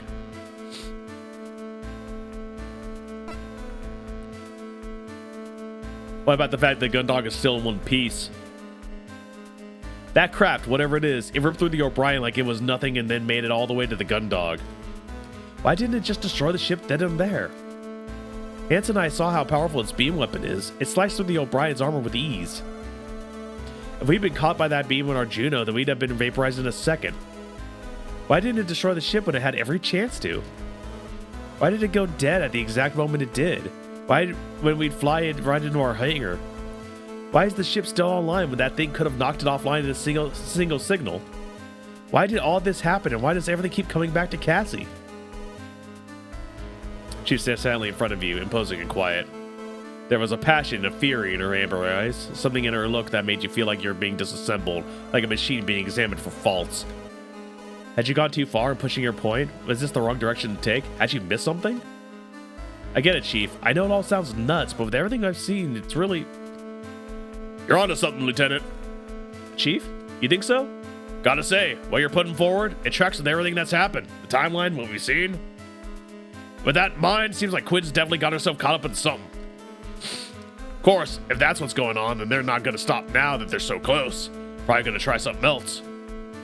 No time for messing around anymore, Icarus. We need to get the crew together. Screw Lord's games. Yes, Chief convinced. Let's go. I'm glad that you heard me out. I know it's a big risk, but... Hey, don't worry about it, Lieutenant. You've done good. Now, if we... Is that... Oh, no. Hey, get back here. Despite the Chief's call, you continue towards the sound of gunfire that tears through the air. As a security officer, you knew this was your duty, but beyond that, you had a terrible feeling. What if you'd realized everything too late? Oh, no. They've already struck. You dash out of engineering, down the length of the corridor, the sound of gunfire reverberating through the long hallway. A piercing statico is beaten out of the distance, and you drop to the floor as bullets punch through the space around you. You scramble back to your feet, bolting towards the central hub as a flurry of shots answers the volley you narrowly avoided. Another burst of gunfire cracks from the air just after you dive out of the thoroughfare, a clatter of bullets striking the wall behind you. More shots fly past as you scramble along the floor, finally finding safety by pressing yourself against the wall adjacent to the far side through the thoroughfare's entrance. Icarus, what the hell are you doing here? That's not you, Hanson? The two ensigns crouch on the other side of the entryway. Hanson looks at you in confusion as Haru leads around the corner, fighting off another burst. Does it matter? What's going on? What does it look like? Damn it! Haru quickly ducks behind the corner, just another salvo pierces the space they stood in. Hanson responds in kind before returning to cover. Who is it? Friend of Quinn's, looks like. What? You lean towards the corner, trying to catch a glimpse of the attack as Haru takes the opportunity to fire back. Oh my god! Okay. Interesting. I'm pretty sure that's the person we saw in the O'Brien, because he had like a flash of them. Who? Wait! Almost out of sight, slouched against the wall leading to the crew quarters, is an unconscious Cassie. Cassie! Both of you, hold your fire. You might hit Cassie. Well, stop shooting when they do, Lieutenant. As the lethal back and forth continues, the central hub fills with the stink of gunfire and hot metal. You've been right. Someone was after Cassie, but you realized it too late. What would you do now? If you let this carry on, it won't be long till Cassie's caught by a stray bullet. Despite there being two of them, the ensigns are on the back foot, constantly having to duck behind cover as the attacker returns fire. What could you do now? There's a brief lull as the gunfire coming from the foresight thoroughfare pauses. The ensign both take the opportunity to reload. This might be the only chance you have. Save! Cassie! Icarus, don't! You hope to catch the enemy off guard, but as you race towards them, their weapon is already raised, aimed right at you. Chief! No! The side of the gun aimed straight at you. The side of the gun aimed straight at you had stunned you. If it wasn't for the Chief grabbing you by the collar and hurling you out of the way, you'd be dead. Chief! This had left her in the path of the bullet intended for you. No! It should have been Dalton! Push yourself off the wall. Hanson's yells until you get out of the way, going totally unnoticed as the hangar door opens behind you and the shooter slips through. You move towards the Chief, who's leaning against the opposite wall, a crimson smear running along its surface besides where she stood. No! Behind you, the ensigns head into the hangar and sound of gunfire resumes.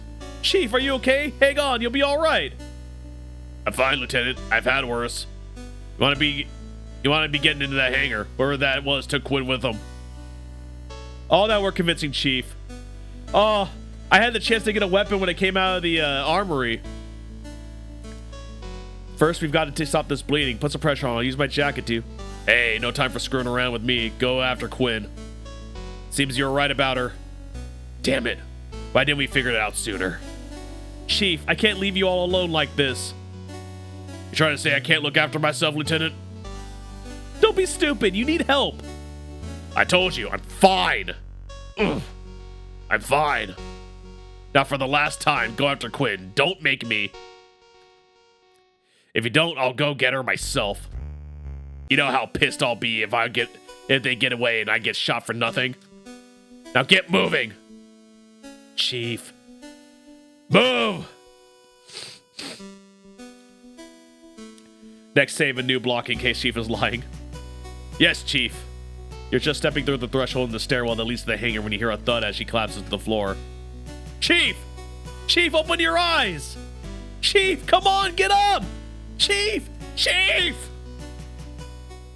You beg and plead with the Chief to respawn as the sound of gunshots echoes out of the hangar and into the corridor. She does not wake up. You grate your teeth and squeeze your fist, tears in your eyes. In one movement, you turn around and stand, heading in the stairwell leading into the hangar. Damn it! Rushing past the shocked Hanson and Haru, you leap down each set of stairs. As soon as the gravity begins to lessen, you vault over railing, dropping down to the bottom in seconds. Oh, this bitch gonna pay. Stop right there! You yell as you burst into the hangar. The woman stands in front of a huge, massive machine of foam. What little you can see of her face is indifferent and unmoving. Ooh, that heartbeat sound. There's no sign of an expression at all. You can't even tell where she's looking beyond the 3 green lights on the left of her helmet, each one glowing an eerie green, pointing towards you. Stop right there. You've nowhere to go. Just give up. The rest of the crew will be here any second. You can't get away. You grate your teeth as your demand is met with silence. You glance to her side and see Cassie, slumped beside the silent figure. Cassie! Look, just let her go. We'll go easy on you.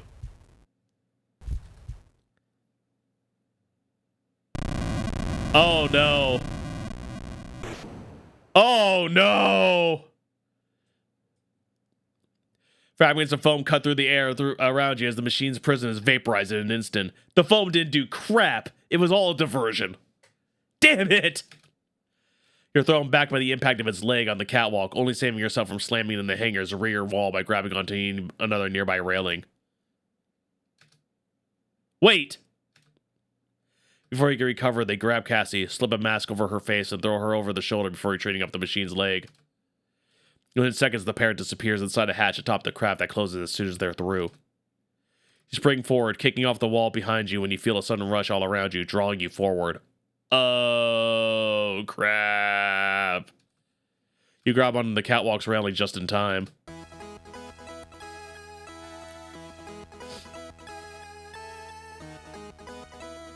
The hangar door is opening. You brace yourself against the air whipping past you, doing your best not to get dragged along with it into space. That's what I look like. Icarus, what the hell's going on? You hear Hanson yell over the rush of oxygen and glance back to see him and Haru hanging on the hangar's entryway. Get back here! This whole place is depressurizing! They've taken Cassie. We've got to get her out of there. You shout back, the torrent of air continuing to rush out of the hangar, snatching the words from your mouth as soon as you say them. I do look a little like Levi. Just, you know, not incredibly tired.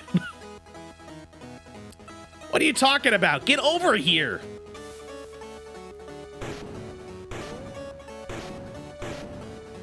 You feel the machine steps reverberate around you as it stomps its way out of the hangar. Its engines ignite and a searing blast of heat hits your back as it soars away from the gun dog. Give it up, Icarus! She's gone! Get back here! Cassie had been taken. Whatever that machine was, whoever its pilot was, she was with them now, hurling away from the ship. Hanson and Haru remain clinging onto the doorway, gesturing for you to get out of there. Even if you could convince them to help Cassie, would Vanessa let them go on their armored frames? Maybe she was already ordering Dylan to fire on the craft. It's up to me. I've got to. I must. I must save Cassie! Let's save our girlfriend! I can't just let her go. She needs me. But I'll have to. I need to. I need to save her. It's up to me. If I don't, no one else will. Save her. I'd have to. Go, man, go! She's getting away! Save the love of your life! She needs me. She's counting on me. This is it. I'm going to save Cassie. Let's go, baby, into the armored frame with you. PTSD be damned. I'm going to save Cassie. You turn around and bring your right leg up over the railing. Icarus, don't!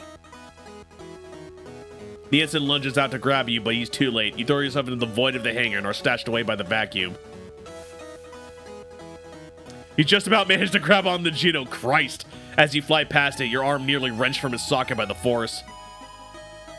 Despite the pain, you hang on and pull your way towards the access panel by the cockpit, fighting against the rush of air that continues to buffet against you as you input the series of commands to open the hatch. As soon as it's open, you clamber inside and grab an emergency oxygen mask, sealing it over your face as you activate the armored frame. Hitting the combination of switches and buttons required to start the machine, you feel a dull rumble followed by a swell of vibrations as the systems throughout the cockpit are illuminated one by one. You grip the flight sticks and squeeze, breathing deeply and slowly. You can do this. As you push down the pedals, the Juno walks forward and you direct it to the grab of a machine gun from a nearby rack of weapons before turning to face the open hangar door. You peer at the main monitor, trying to locate the enemy craft among the stars, but are distracted as a window opens on the screen to your left, and a shrill voice yells at you from the monitor's speakers. Oh, good!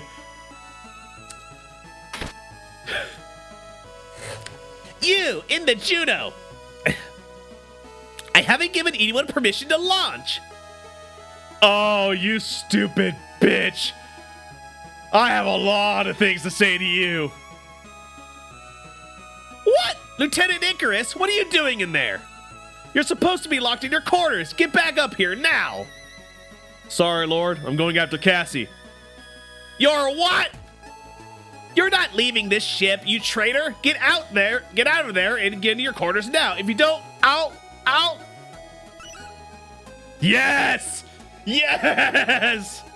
You pressed a single button on the screen, cutting off Vanessa's transmission. You couldn't care less about what she said or how she's threatening you. You were done worrying. Everything you did now, what you did for you. For Cassie. This is Lieutenant Lance Icarus. Kalik 5. Launching. Let's go! Robot time! Let's go! Giant robot time! Let's freaking do it! You slam both flight sticks forward, just as you'd watch Hansen do during his duel against the machine, sending the Junos tearing through space towards where you last seen the kidnapper's craft heading. There you are. I love all the freaking animations in this too. This is beautiful. You force the controls as far forward as they will go, demanding every last ounce of thrust available. The cockpit begins to shudder around you, but you don't let up. As the gap between you and your armored frame and the machine closes, it quickly becomes within visual range. You notice it remaining still, almost like it had been suspended in space. In front of it, you see a strange shifting distortion, as though the space ahead of it had been torn open. You're not going anywhere. With a twist of the flight sticks, the Juno banks right, and you bring yourself around in a wide arc, building up speed until... Yeah! Give her back! Your head is still ringing from the impact, and you taste blood in your mouth, but you manage to regain control of your armored frame, raising its machine gun towards the enemy. Now! You're not able to get a shot off before the craft blasts away in space. Gritting your teeth, determined not to let it escape, you thrust the flight sticks forward again, and you're forced back against the sea as the Juno hurtles after the target. Let's freaking go! You can hear the engines begin to whine, and the main monitor is full of warnings and alerts, but you keep the controls where they are, not wanting to give the enemy a moment of reprieve. Yeah! Slowly you gain on the strange craft, and as soon as you're within range, you squeeze the trigger on the right stick, holding it down and emptying the gun's magazine. Each round slams in the enemy, the sustained series of impacts throwing it into a spin. There's more where that came from. You threaten, beginning the process to reload your gun. With a grin, you focus on the targeting reticle, lining up your next volley. Wait. In an instant, the enemy turns, its snout-like protrusion already glowing brightly with a telltale bolt of energy emanating from the light within its weapon. It's all you can do to draw the controls back and slam your feet down on the pedals, trying to halt the Juno before it's caught in the deadly beam. Oh no!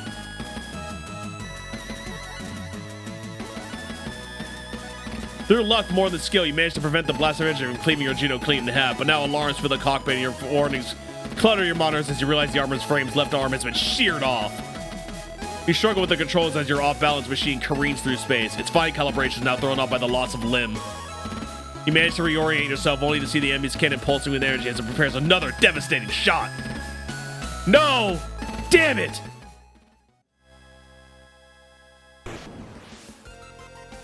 Hanson! Surprised you lasted this long, Icarus. Not a bad effort for your first flight. Gonna catch hell from the chief for losing that arm, though. Hanson, what are you doing out here? Saving your dumb ass. What does it look like? Why the hell did you chase this thing out here? I told you, it's taking Cassie. You're such a sap, Lieutenant. But you've got guts. Never thought I'd see the day when you stood up for yourself. If you want to rescue Quentin, get moving. I'll keep it here. Right. Yeah! Punching robots! Let's punch robots! Let's punch robots! As soon as Hanson disappears from your monitor, his Juno is behind the enemy, grappling it. Just straight up, holding it back or just throwing shots. Let's freaking go. You waste no time in following him, struggling against the controls. Rock'em sock'em, baby! Your ability to maneuver is limited by but you thrust over the craft, digging your frame's remaining hand into a gap between his armor. The actuators in the Juno's shoulder screech in protest as the enemy struggles against you, but you continue, not willing to stop now.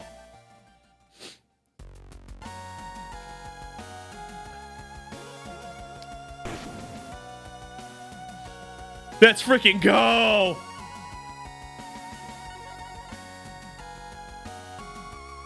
Yeah!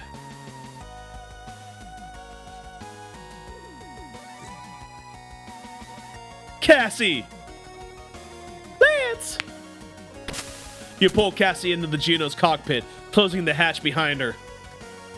As you float together in the enclosed space, arms wrapped around each other, you savor the moment. If it was possible, you'd never let Cassie go again, but with a sigh, you released her, taking both her hands in yours. Cassie, are you alright? I think so. You can tell from the look in her eyes that she's still a bit dazed, but otherwise you can't see anything that worries you. Come on, I'm taking us back to the gun dog. You push off the cockpit ceiling and land in the pilot's seat, bringing her down with you. After the two of you are sat down, you strap yourselves back in and take a firm grip of the flight sticks. Hold on tight, we'll be there in no time. Gently push forward on the controls, easing the Juno's engines back to life. Cassie wraps her arms around you, nuzzling as far into your neck as she can, given that you're both still wearing emergency masks. Totes an imposter. Shut up, overcomplicator. This is a beautiful moment. Don't wreck it. You breathe a sigh of relief. The gun dog grows larger on your screen as you slowly fly towards it. The enemy machine has been taken out. Cassie is back with you. Everything is all right again. Might still be things to deal with when you get back to the ship, but at least Cassie is safe beside you. You let out another deep breath, unsure whether you want to laugh or cry. Instead, you relax, loosening your grip on the twin sticks and gently resting your head on Cassie's, bringing your right hand up to slowly stroke her hair. Your armored frame continues to slow fly towards the ship, and the only noise at the cockpit is the dull hum of the engine's vibrations, both of you breathing softly. Lance. You sit up slightly and look down at Cassie, who's still burying her face into the crook of your neck. She spoke so softly you weren't even sure she'd actually said anything, but she begins to speak again.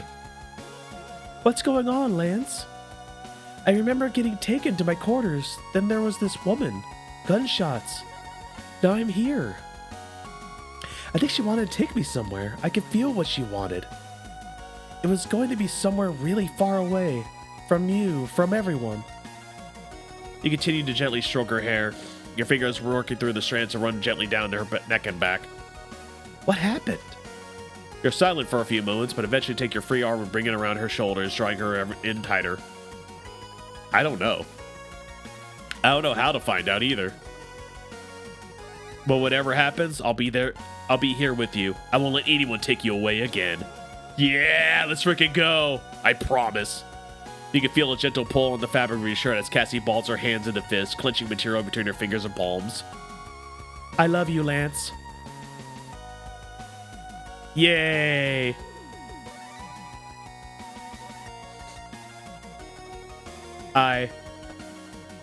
Yeah, just click the button. That's the first time you said that to me. Draws her hands back from behind you and presses her palms against your chest, her face still hidden. You stare down at her, your heart full. As she gets down on her, she begins to squirm and fidget, once again clasping the material of your shirt in her hands as she balls them into fists. I love you too. With her pressed against you, it's easy to feel Cassie tense up for just a second before her whole body relaxes. It's so obvious that she's relieved that you can almost feel it too. Another brief stretch of silence, she sits up, looking you in the eyes, hers moist with tears. Lance. Oh, Christ. Yeah, I was a little worried about how easy that was going, but Jesus, I was not expecting that. What the hell? Another one. Another one? Damn it! Before you can react, this new crack, identical to the one you just tore Cassie from, is upon you. The claws at the end of its leg-like limbs, clasping tightly around the Juno's torso. Oh yeah, they want in. You fight with the controls, causing the armor frames engines to scream as you push them to their limits, attempting to escape the machine's grip. Hanson, Dalton, anyone, help! With alarms blaring from the cockpit speakers and warnings filling your screens, it's almost impossible to make out what's happening. You're just about keeping you and Cassie out of the rift in front of you, but even that is straining the Juno's engines to the point where you know they can't take much more. Just go, Lance. What? Cassie, I can't leave you. It's me they want. I can feel it. The tears of joy that had filled the corners of her eyes now run down her cheeks, having turned to sadness. They're not going to stop until they have me. Take a rescue buoy and eject. Let me go. No, I'm not leaving you. More tears flow down her face as she grabs your chest. You have to. They won't stop. You can't win. Just let me. I said no.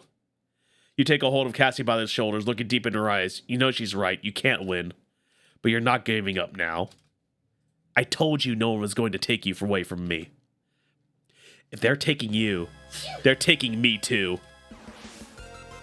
You grab Cassie with one arm and slam the fly stick forward, sending you speeding towards the sheer in space. We're going together, baby! Wherever the hell this takes us. With a roar, you all plunge into the rift. You don't know why it wants Cassie. You don't know where it's taking her. But you know it's one thing. She won't be alone. Is that... Oh? Lance. Come on, wake up, Lance. Wake up, dang it. Oh. 1 second.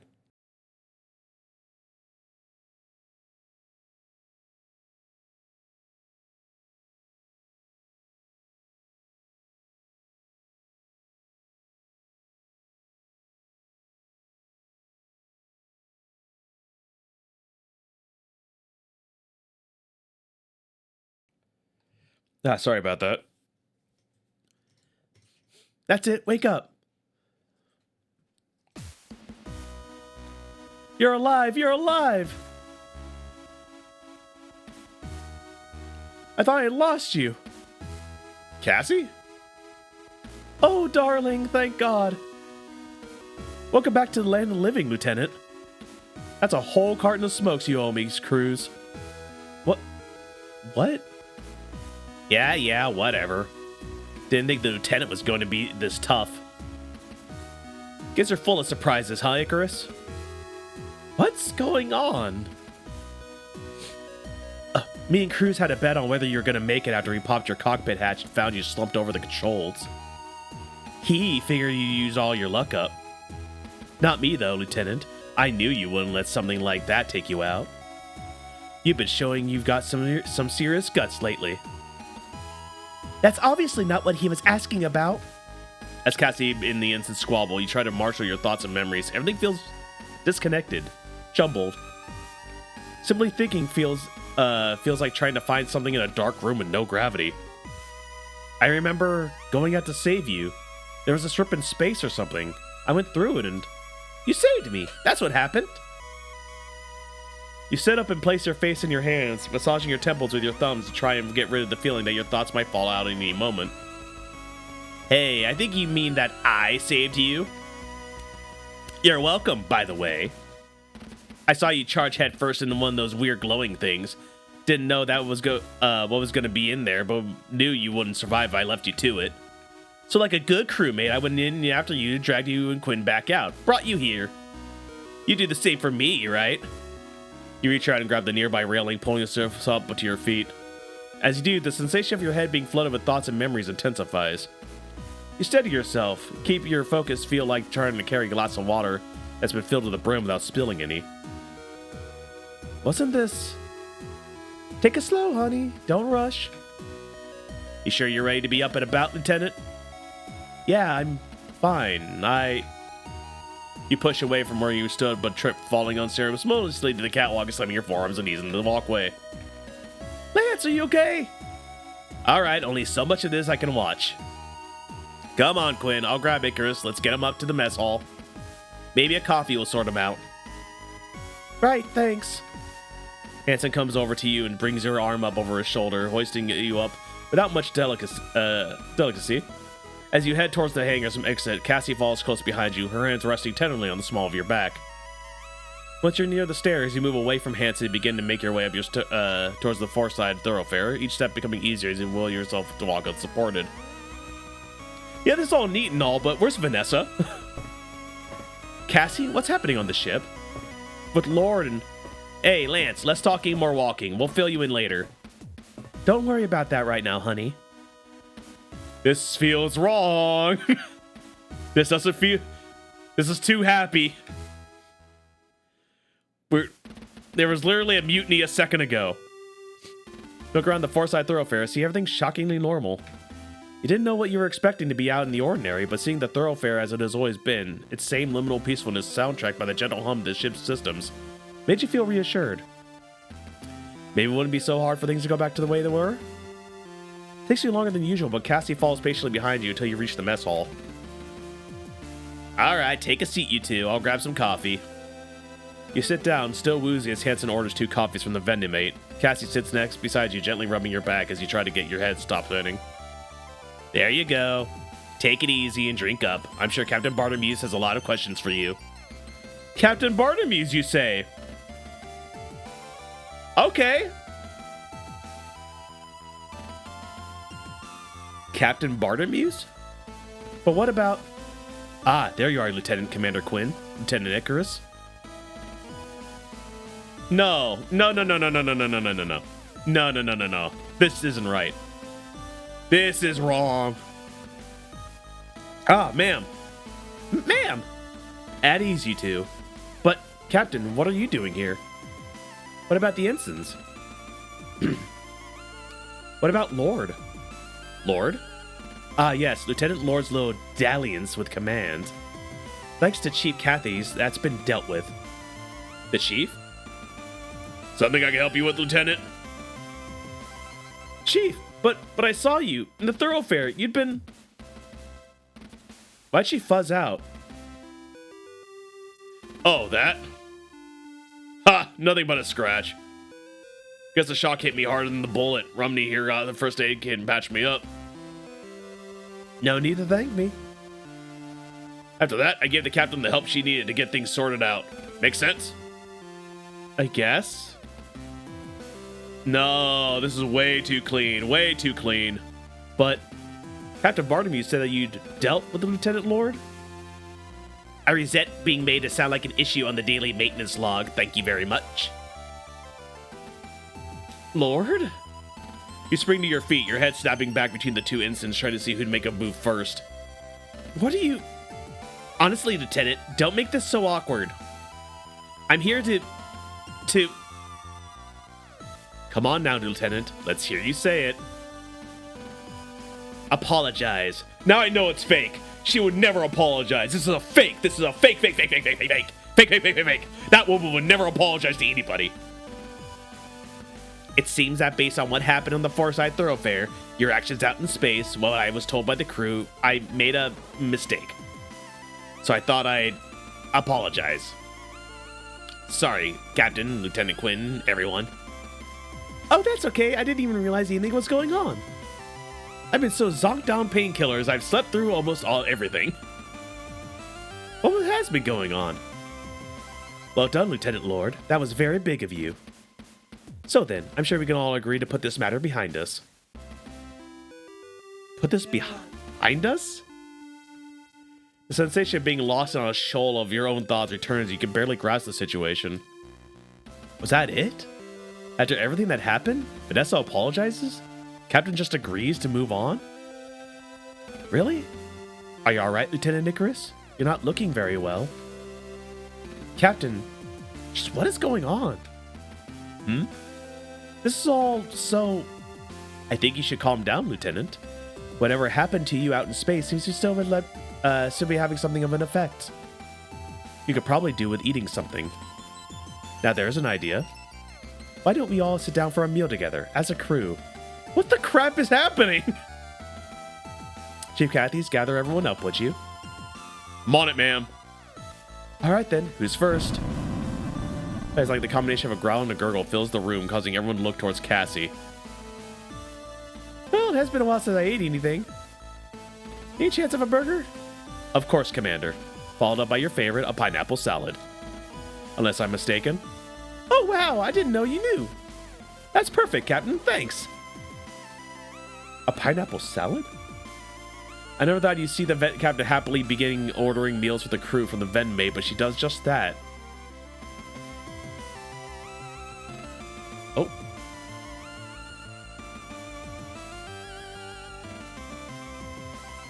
I back to chair, constantly eyeing the two ensigns of Vanessa. There's no way she wasn't playing something. This had to all be. Hey, Lieutenant, good to see you. Oh, Dylan. Hey. Pretty crazy watching you go toe-to-toe with that thing out there. About almost as well as Hanson. No way. I mean, not bad for an amateur, but the Lieutenant's got nothing on me. Lieutenant Icarus, Commander Quinn, you're safe. I was worried about you guys. That thing looked tough.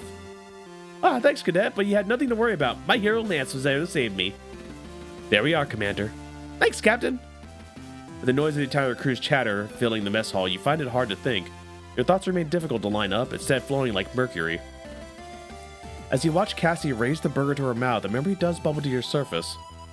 Wait, Cassie, you can't. Huh? What do you mean? Your, stomach, remember? The doctor said...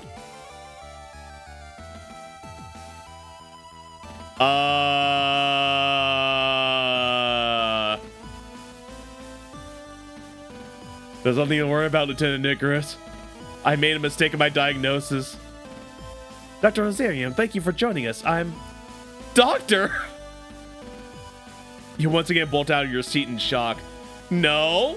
No. Absolutely freaking not. No. This is enough. This can't be happening. Is there a problem, Lieutenant? He's dead! You were dead! I saw you! We saw you! You can't be here!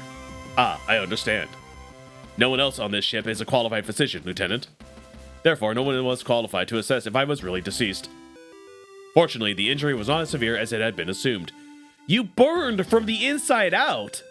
The battery was shorted that led to your freaking ventricles!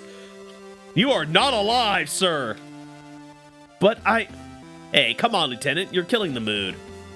Doc's fine, wouldn't be up and walking if he wasn't, right? Yeah, take it easy, Icarus.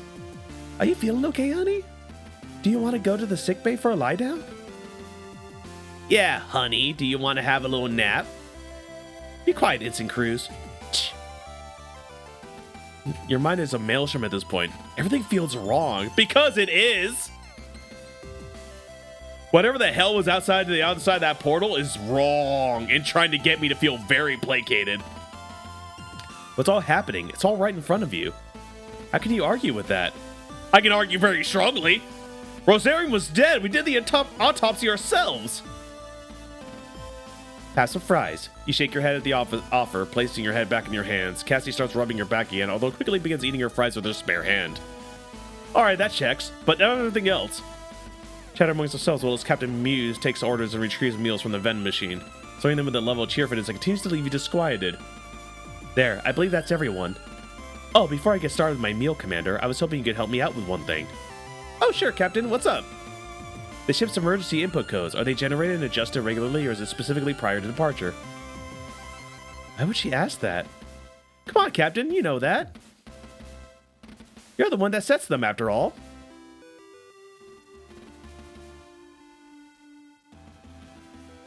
Oh, the music.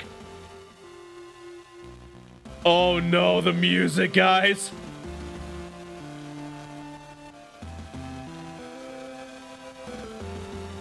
Oh no. I think me and Cassie are the ones that are real. Because Cassie doesn't know. Cassie literally doesn't know about the mutiny.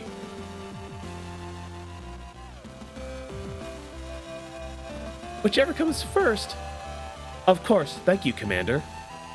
No problem. Since the captain asked Quinn. Oh, yes, Vanessa?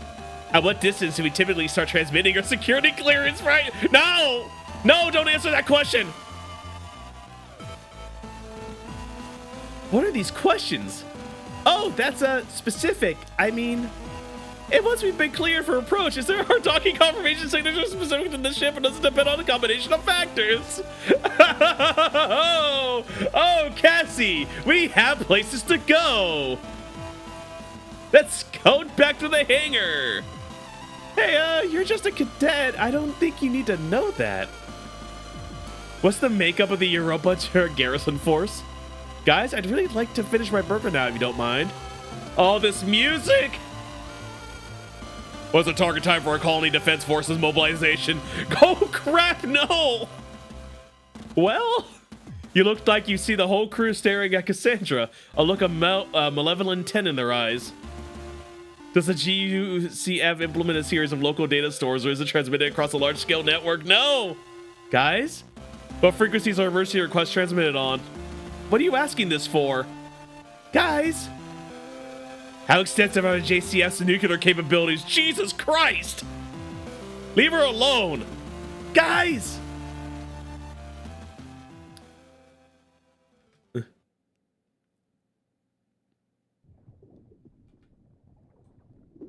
Another failure? Which incompetent calibrated this anagram harvester? It's not subtle enough. You've been having difficulty with ensuring that the harvesting process is suitably...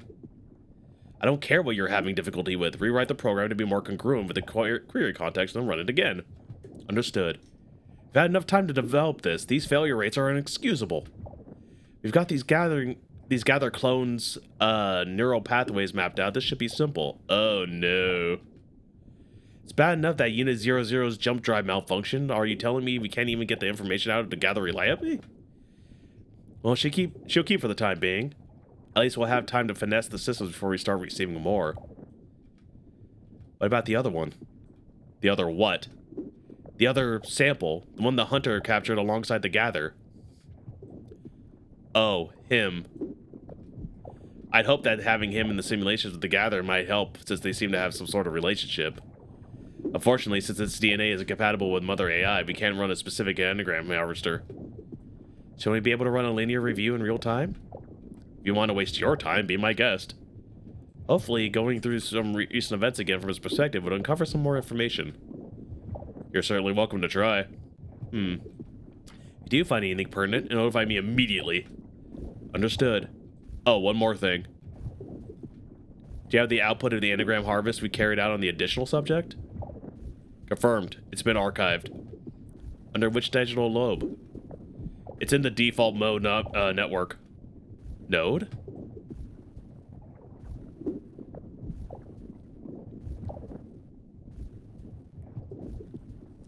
Someone type that in chat. So we can have that number for later. Thank y'all. Oh. Right.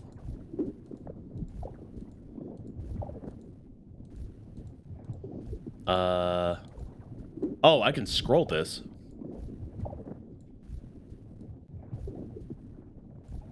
What the heck am I looking at?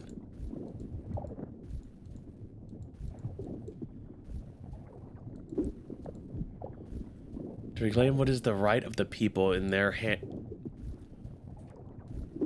We do what we must. All glory goes to Brother AI. Goes to Mother AI. I think that's what this is. These are the choices I made on the ship. Oh, God.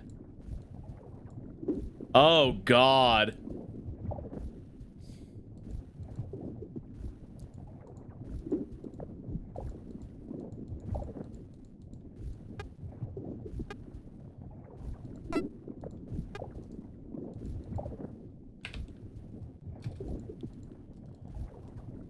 What the hell?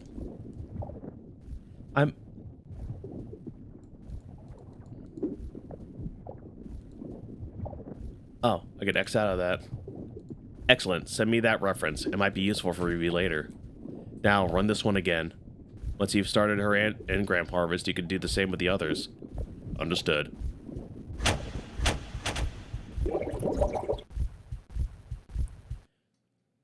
Oh, Christ.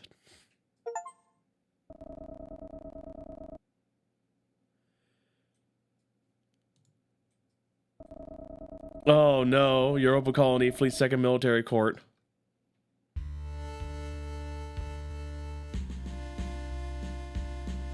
Is this the court-martial? As we decided yesterday, this has been the final day of the inquiry into the events that happened aboard the JFS Gundog between the 24th and 28th. Our findings today will dictate the JCF's future actions around the matter, as well as what should be done with the ship's crew. Guards, please bring Miss Vanessa Lord to the stand. Welcome back, Miss Lord. It's my pleasure, Commodore. I'm always happy to help. We appreciate your support throughout this inquiry.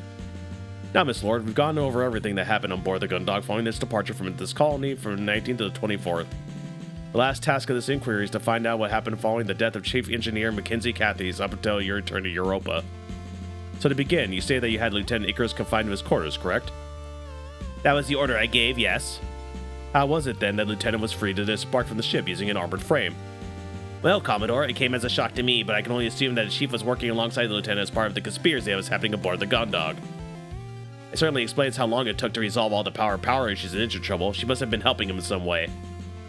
Of course, when Chief Engineer Cathy's was no longer useful to him, the Lieutenant probably decided it was easiest just to get rid of her. We're trying to ascertain the facts here, Miss Lord. Perhaps you could tell us how the Lieutenant was able to escape. Took us ages to figure that one out. We found the floor panel in his quarters wasn't attached quite right. He must have pulled it up somehow. You wouldn't let him get to basically anywhere on the ship. Gotta give it to him. Pretty clever way to do it. And do you think that he shared this information with the enemy infiltrator? Seems that way, yeah. Gundog's real small. No chance you could want to run into someone eventually unless you were using a different way to get around. Now, previous testimony shows that the Lieutenant and the hostile parties were involved in the exchange of fire with the Unions and crews. Which was when Chief Engineer was shot and killed. Question must be asked, why was this allowed to happen? It's like I told you already.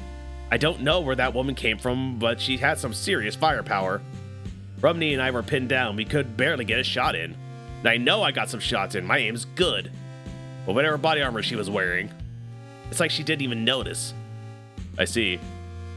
So after this Lieutenant and the unidentified attacker, who you've stated was carrying an unconscious Lieutenant Commander Quinn, they made their way to the hangar, whereupon they both launched the separate crafts? Yeah, that's right. Why were they allowed to launch? It wasn't my fault. I did everything I could to stop them from launching, but none of my controls were responding. They must have hacked the system to override my authority or something. It's the only explanation. I bet they did it ahead of time. There was no way I could have known. Even if you had lost control of the systems, you were under the impression that the hostile craft had been secured. Was this not the case? Well, yes, it was Commodore. Well, the captain and the chief were happy with it after they examined it. The chief even said that as soon as we got back to Europe Colony, she put me in for a technical accommodation. I guess that's not happening now. So the enemy craft was able to escape the restraining compound and leave the ship after the hangar's controls were overridden. Considering that Lieutenant Icarus was, at the time, supposed to be confined on suspicion of treason, how are they allowed to board a Juno? Hey, if you didn't know the lieutenant had gone anywhere until he come running down the hall in the middle of a firefight. He made a jump for it before we could stop him. Cruz tried to grab him before the lieutenant was gone before he got anywhere near. Surprised the lieutenant didn't just get sucked out into space pulling a crazy stunt like that. And what happened after the lieutenant made his way into space? I mean, I was able to track them in that weird thing after they launched, but they were moving so fast and so close together I couldn't get a good lock on either of them. Order was ordering me to take the bolt out, but before I could line anything up, Cruz was out there and Gundog won. Do you know anything about Cruz who gave Cruz permission to launch? Hey, no one gave me permission to launch. But you think I'm just gonna hang around and watch another amateur pilot like Lieutenant Icarus get torn to pieces because he can't pilot worth a damn? No way Icarus showed us some guts and I wasn't gonna let him die after he grew a spine. I went out there and gave the lieutenant a little bit of help. So the two of you were able to defeat the enemy craft together? Of course Cruz was able to take it out. What do you think we've dragged back in the hangar for you guys? Might be in a few pieces, but these tech nerds love a challenge, right? The lieutenant didn't return with you. Why not? Because he disappeared, that's why not. He sold out his friend and used them to cover his escape. The lieutenant and Quinn are probably out plotting against us right now. We're not here for speculation, Miss Lord. We're here for facts. You're confident they disappeared. It wasn't like they just disappeared.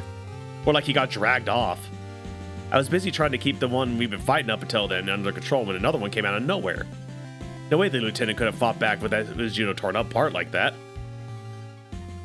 So whatever that machine was, it got a hold of it. Got a hold of his. It took his back where it came from. Nothing I could do. So you maintain that they were dragged off? Well, it looked that way, but I think that if the chief were here, she'd what, cadet? Oh, she'd say it was more like a boson jump. A what?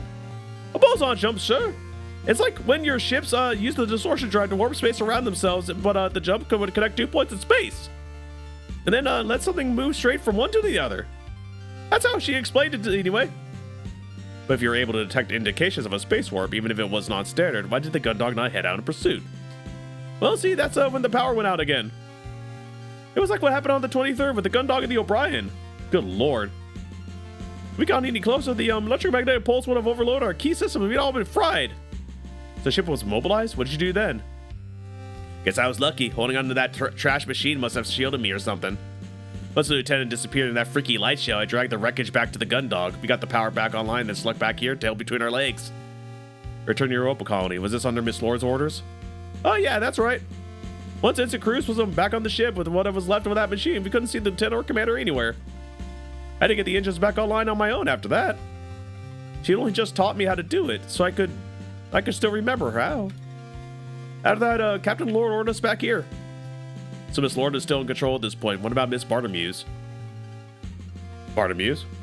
How many times do I need to make this clear, Commodore? I was stuck in my quarters with no idea what was happening outside because that treasonous cow Lord. Is that all you have to say on the matter? It's as I said, Admiral.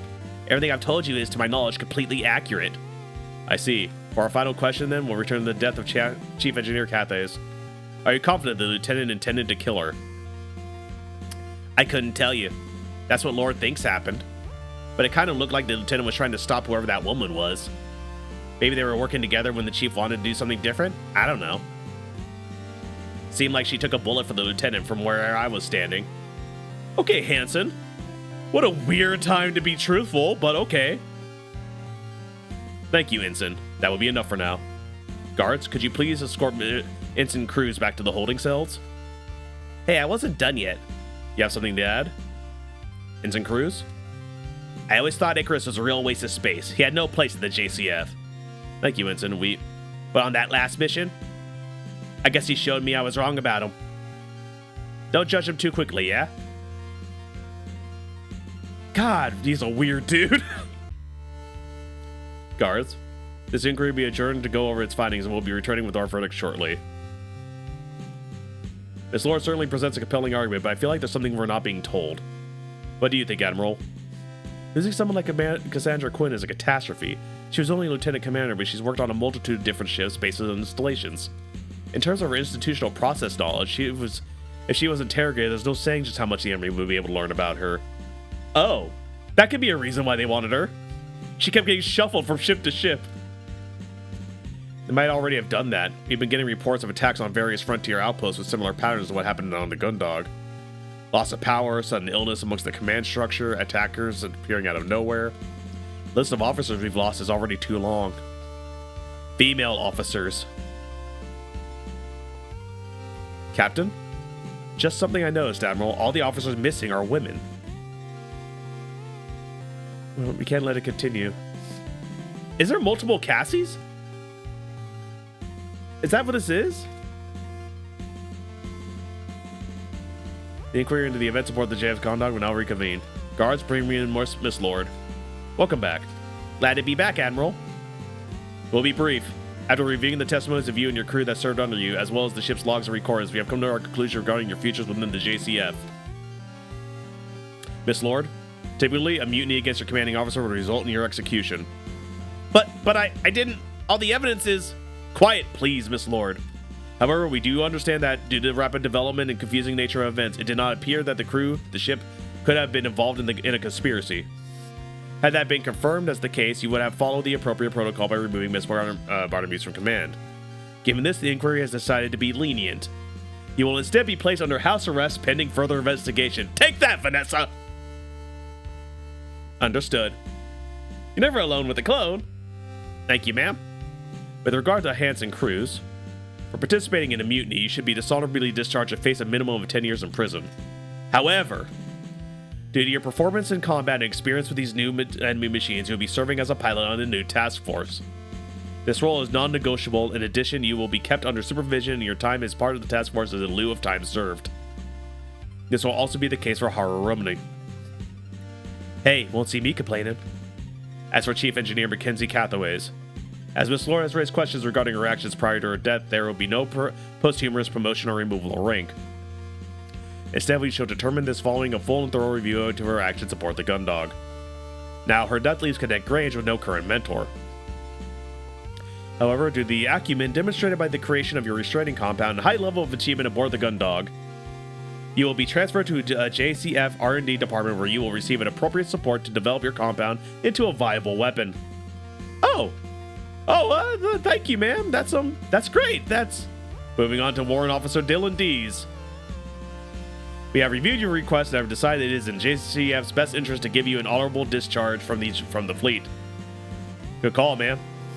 Your stipend and freedom are, of course, dependent on you ensuring that you did not disclose any information about what happened. Consider the matter highly classified.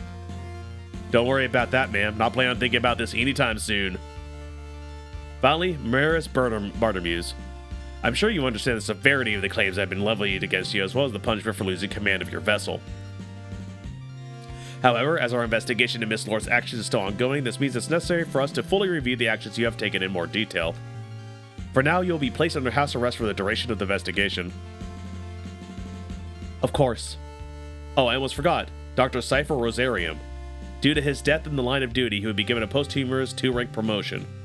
As you have been unable to contact any next of kin, the doctor will receive a public service before his ashes are spread across Riopa Memorial Gardens. This judgment hereby concludes the inquiry into the events that happened aboard the JFS Gundog between April 24th and 28th. All decisions are effective immediately. You are... One question before I leave, ma'am. Okay. Baller? Oh, Bartermuse, go ahead. What is the plan regarding Lieutenant Icarus and Lieutenant Commander Quinn? I can assure you, Captain, finding those two is a top priority for us. I see. Thank you, Captain. As I was saying, you are dismissed. That's game, baby! Woo! That got funky at the end. Holy crap! Oh my god! Oh, look at the kitty! Look at the kitty!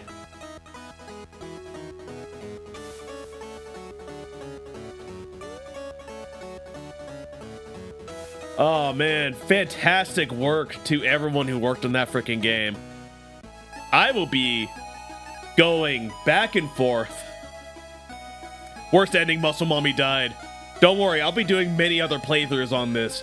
But if you want to see another playthrough of the Gundog, you're going to have to buy the game yourself. And I highly recommend it. It's great. You all sat here and watched me play through my own version of it. Well, sort of my version of it. You all helped a little bit. Yes, at least McBitch got hers.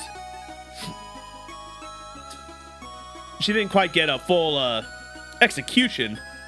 We can see to that. But yes, now I'm going to be let me go ahead and whoop. So yes, that is the end of Gundog for this channel. I love this game. I don't know if I have to say that because you all saw me play it. I loved every second of it. I want more. I want more.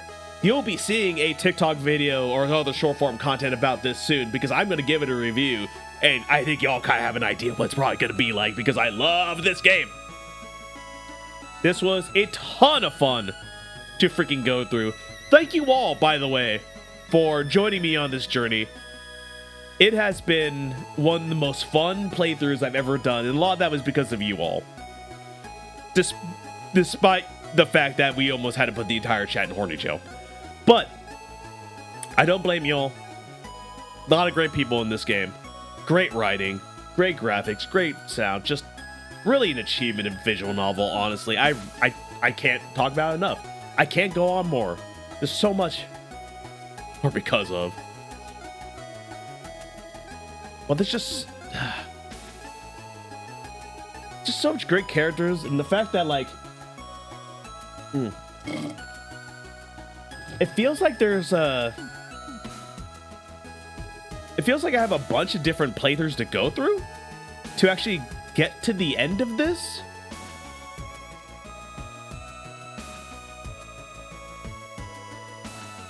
But like,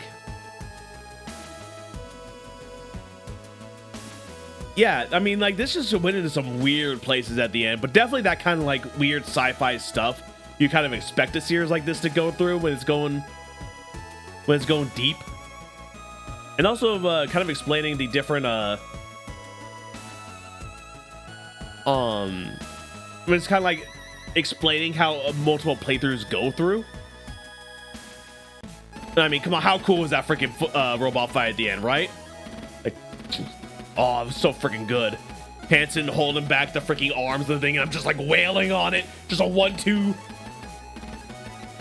Yes, stories, you're right, 5. The story was definitely main here, and it was so freaking good. I can't get enough, man. I don't know how many more of the good things I can see. Yes. Thank you for playing. See you again on the Gundog soon. And they will. I will be playing this back forward again. Am I just gonna go straight to main menu or? Okay, yeah, it just goes back to menu.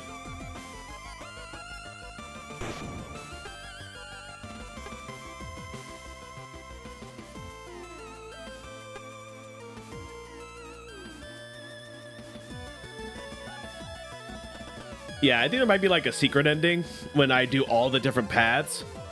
But again, that's going to happen in another place. It's not going to be for here.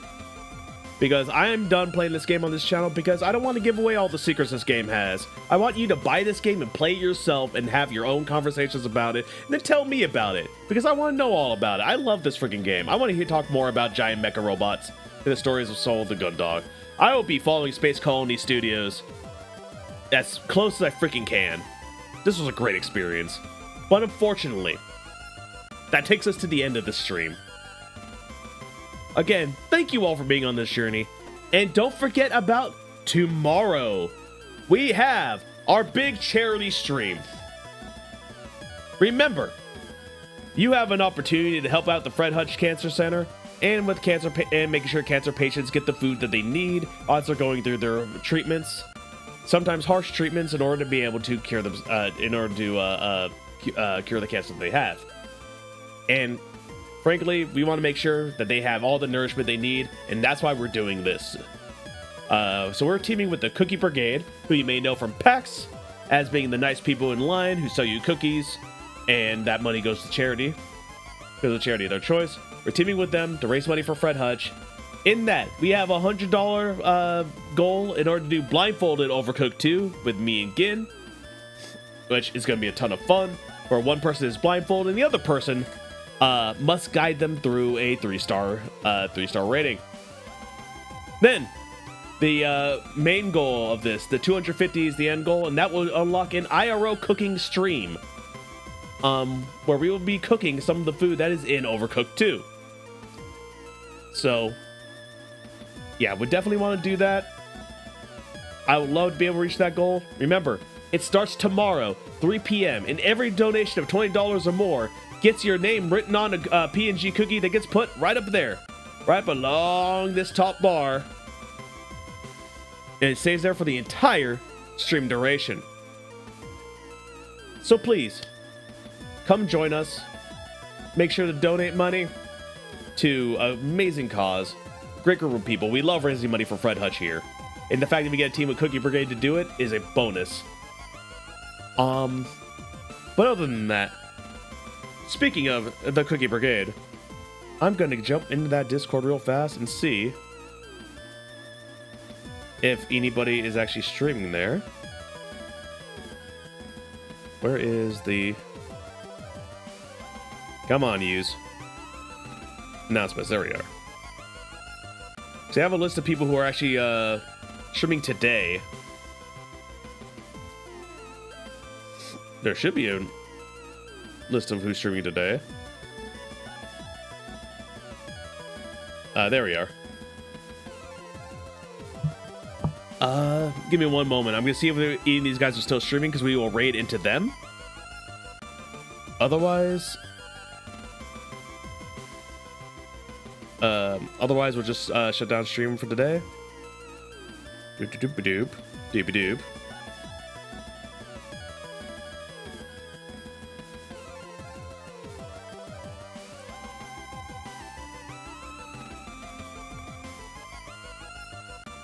Alright, looks like he's not streaming right now. Yeah, I don't think any of them are actually going right now. So, I think it's just going to end stream tonight. But remember, join tomorrow, 3 p.m. Charity good times. Anyway, that's all for me. I need to save my voice. Bye, Thon. I hope you have a good night. I hope you all have a good night. And, yeah, that's all I got. See you tomorrow. Bye.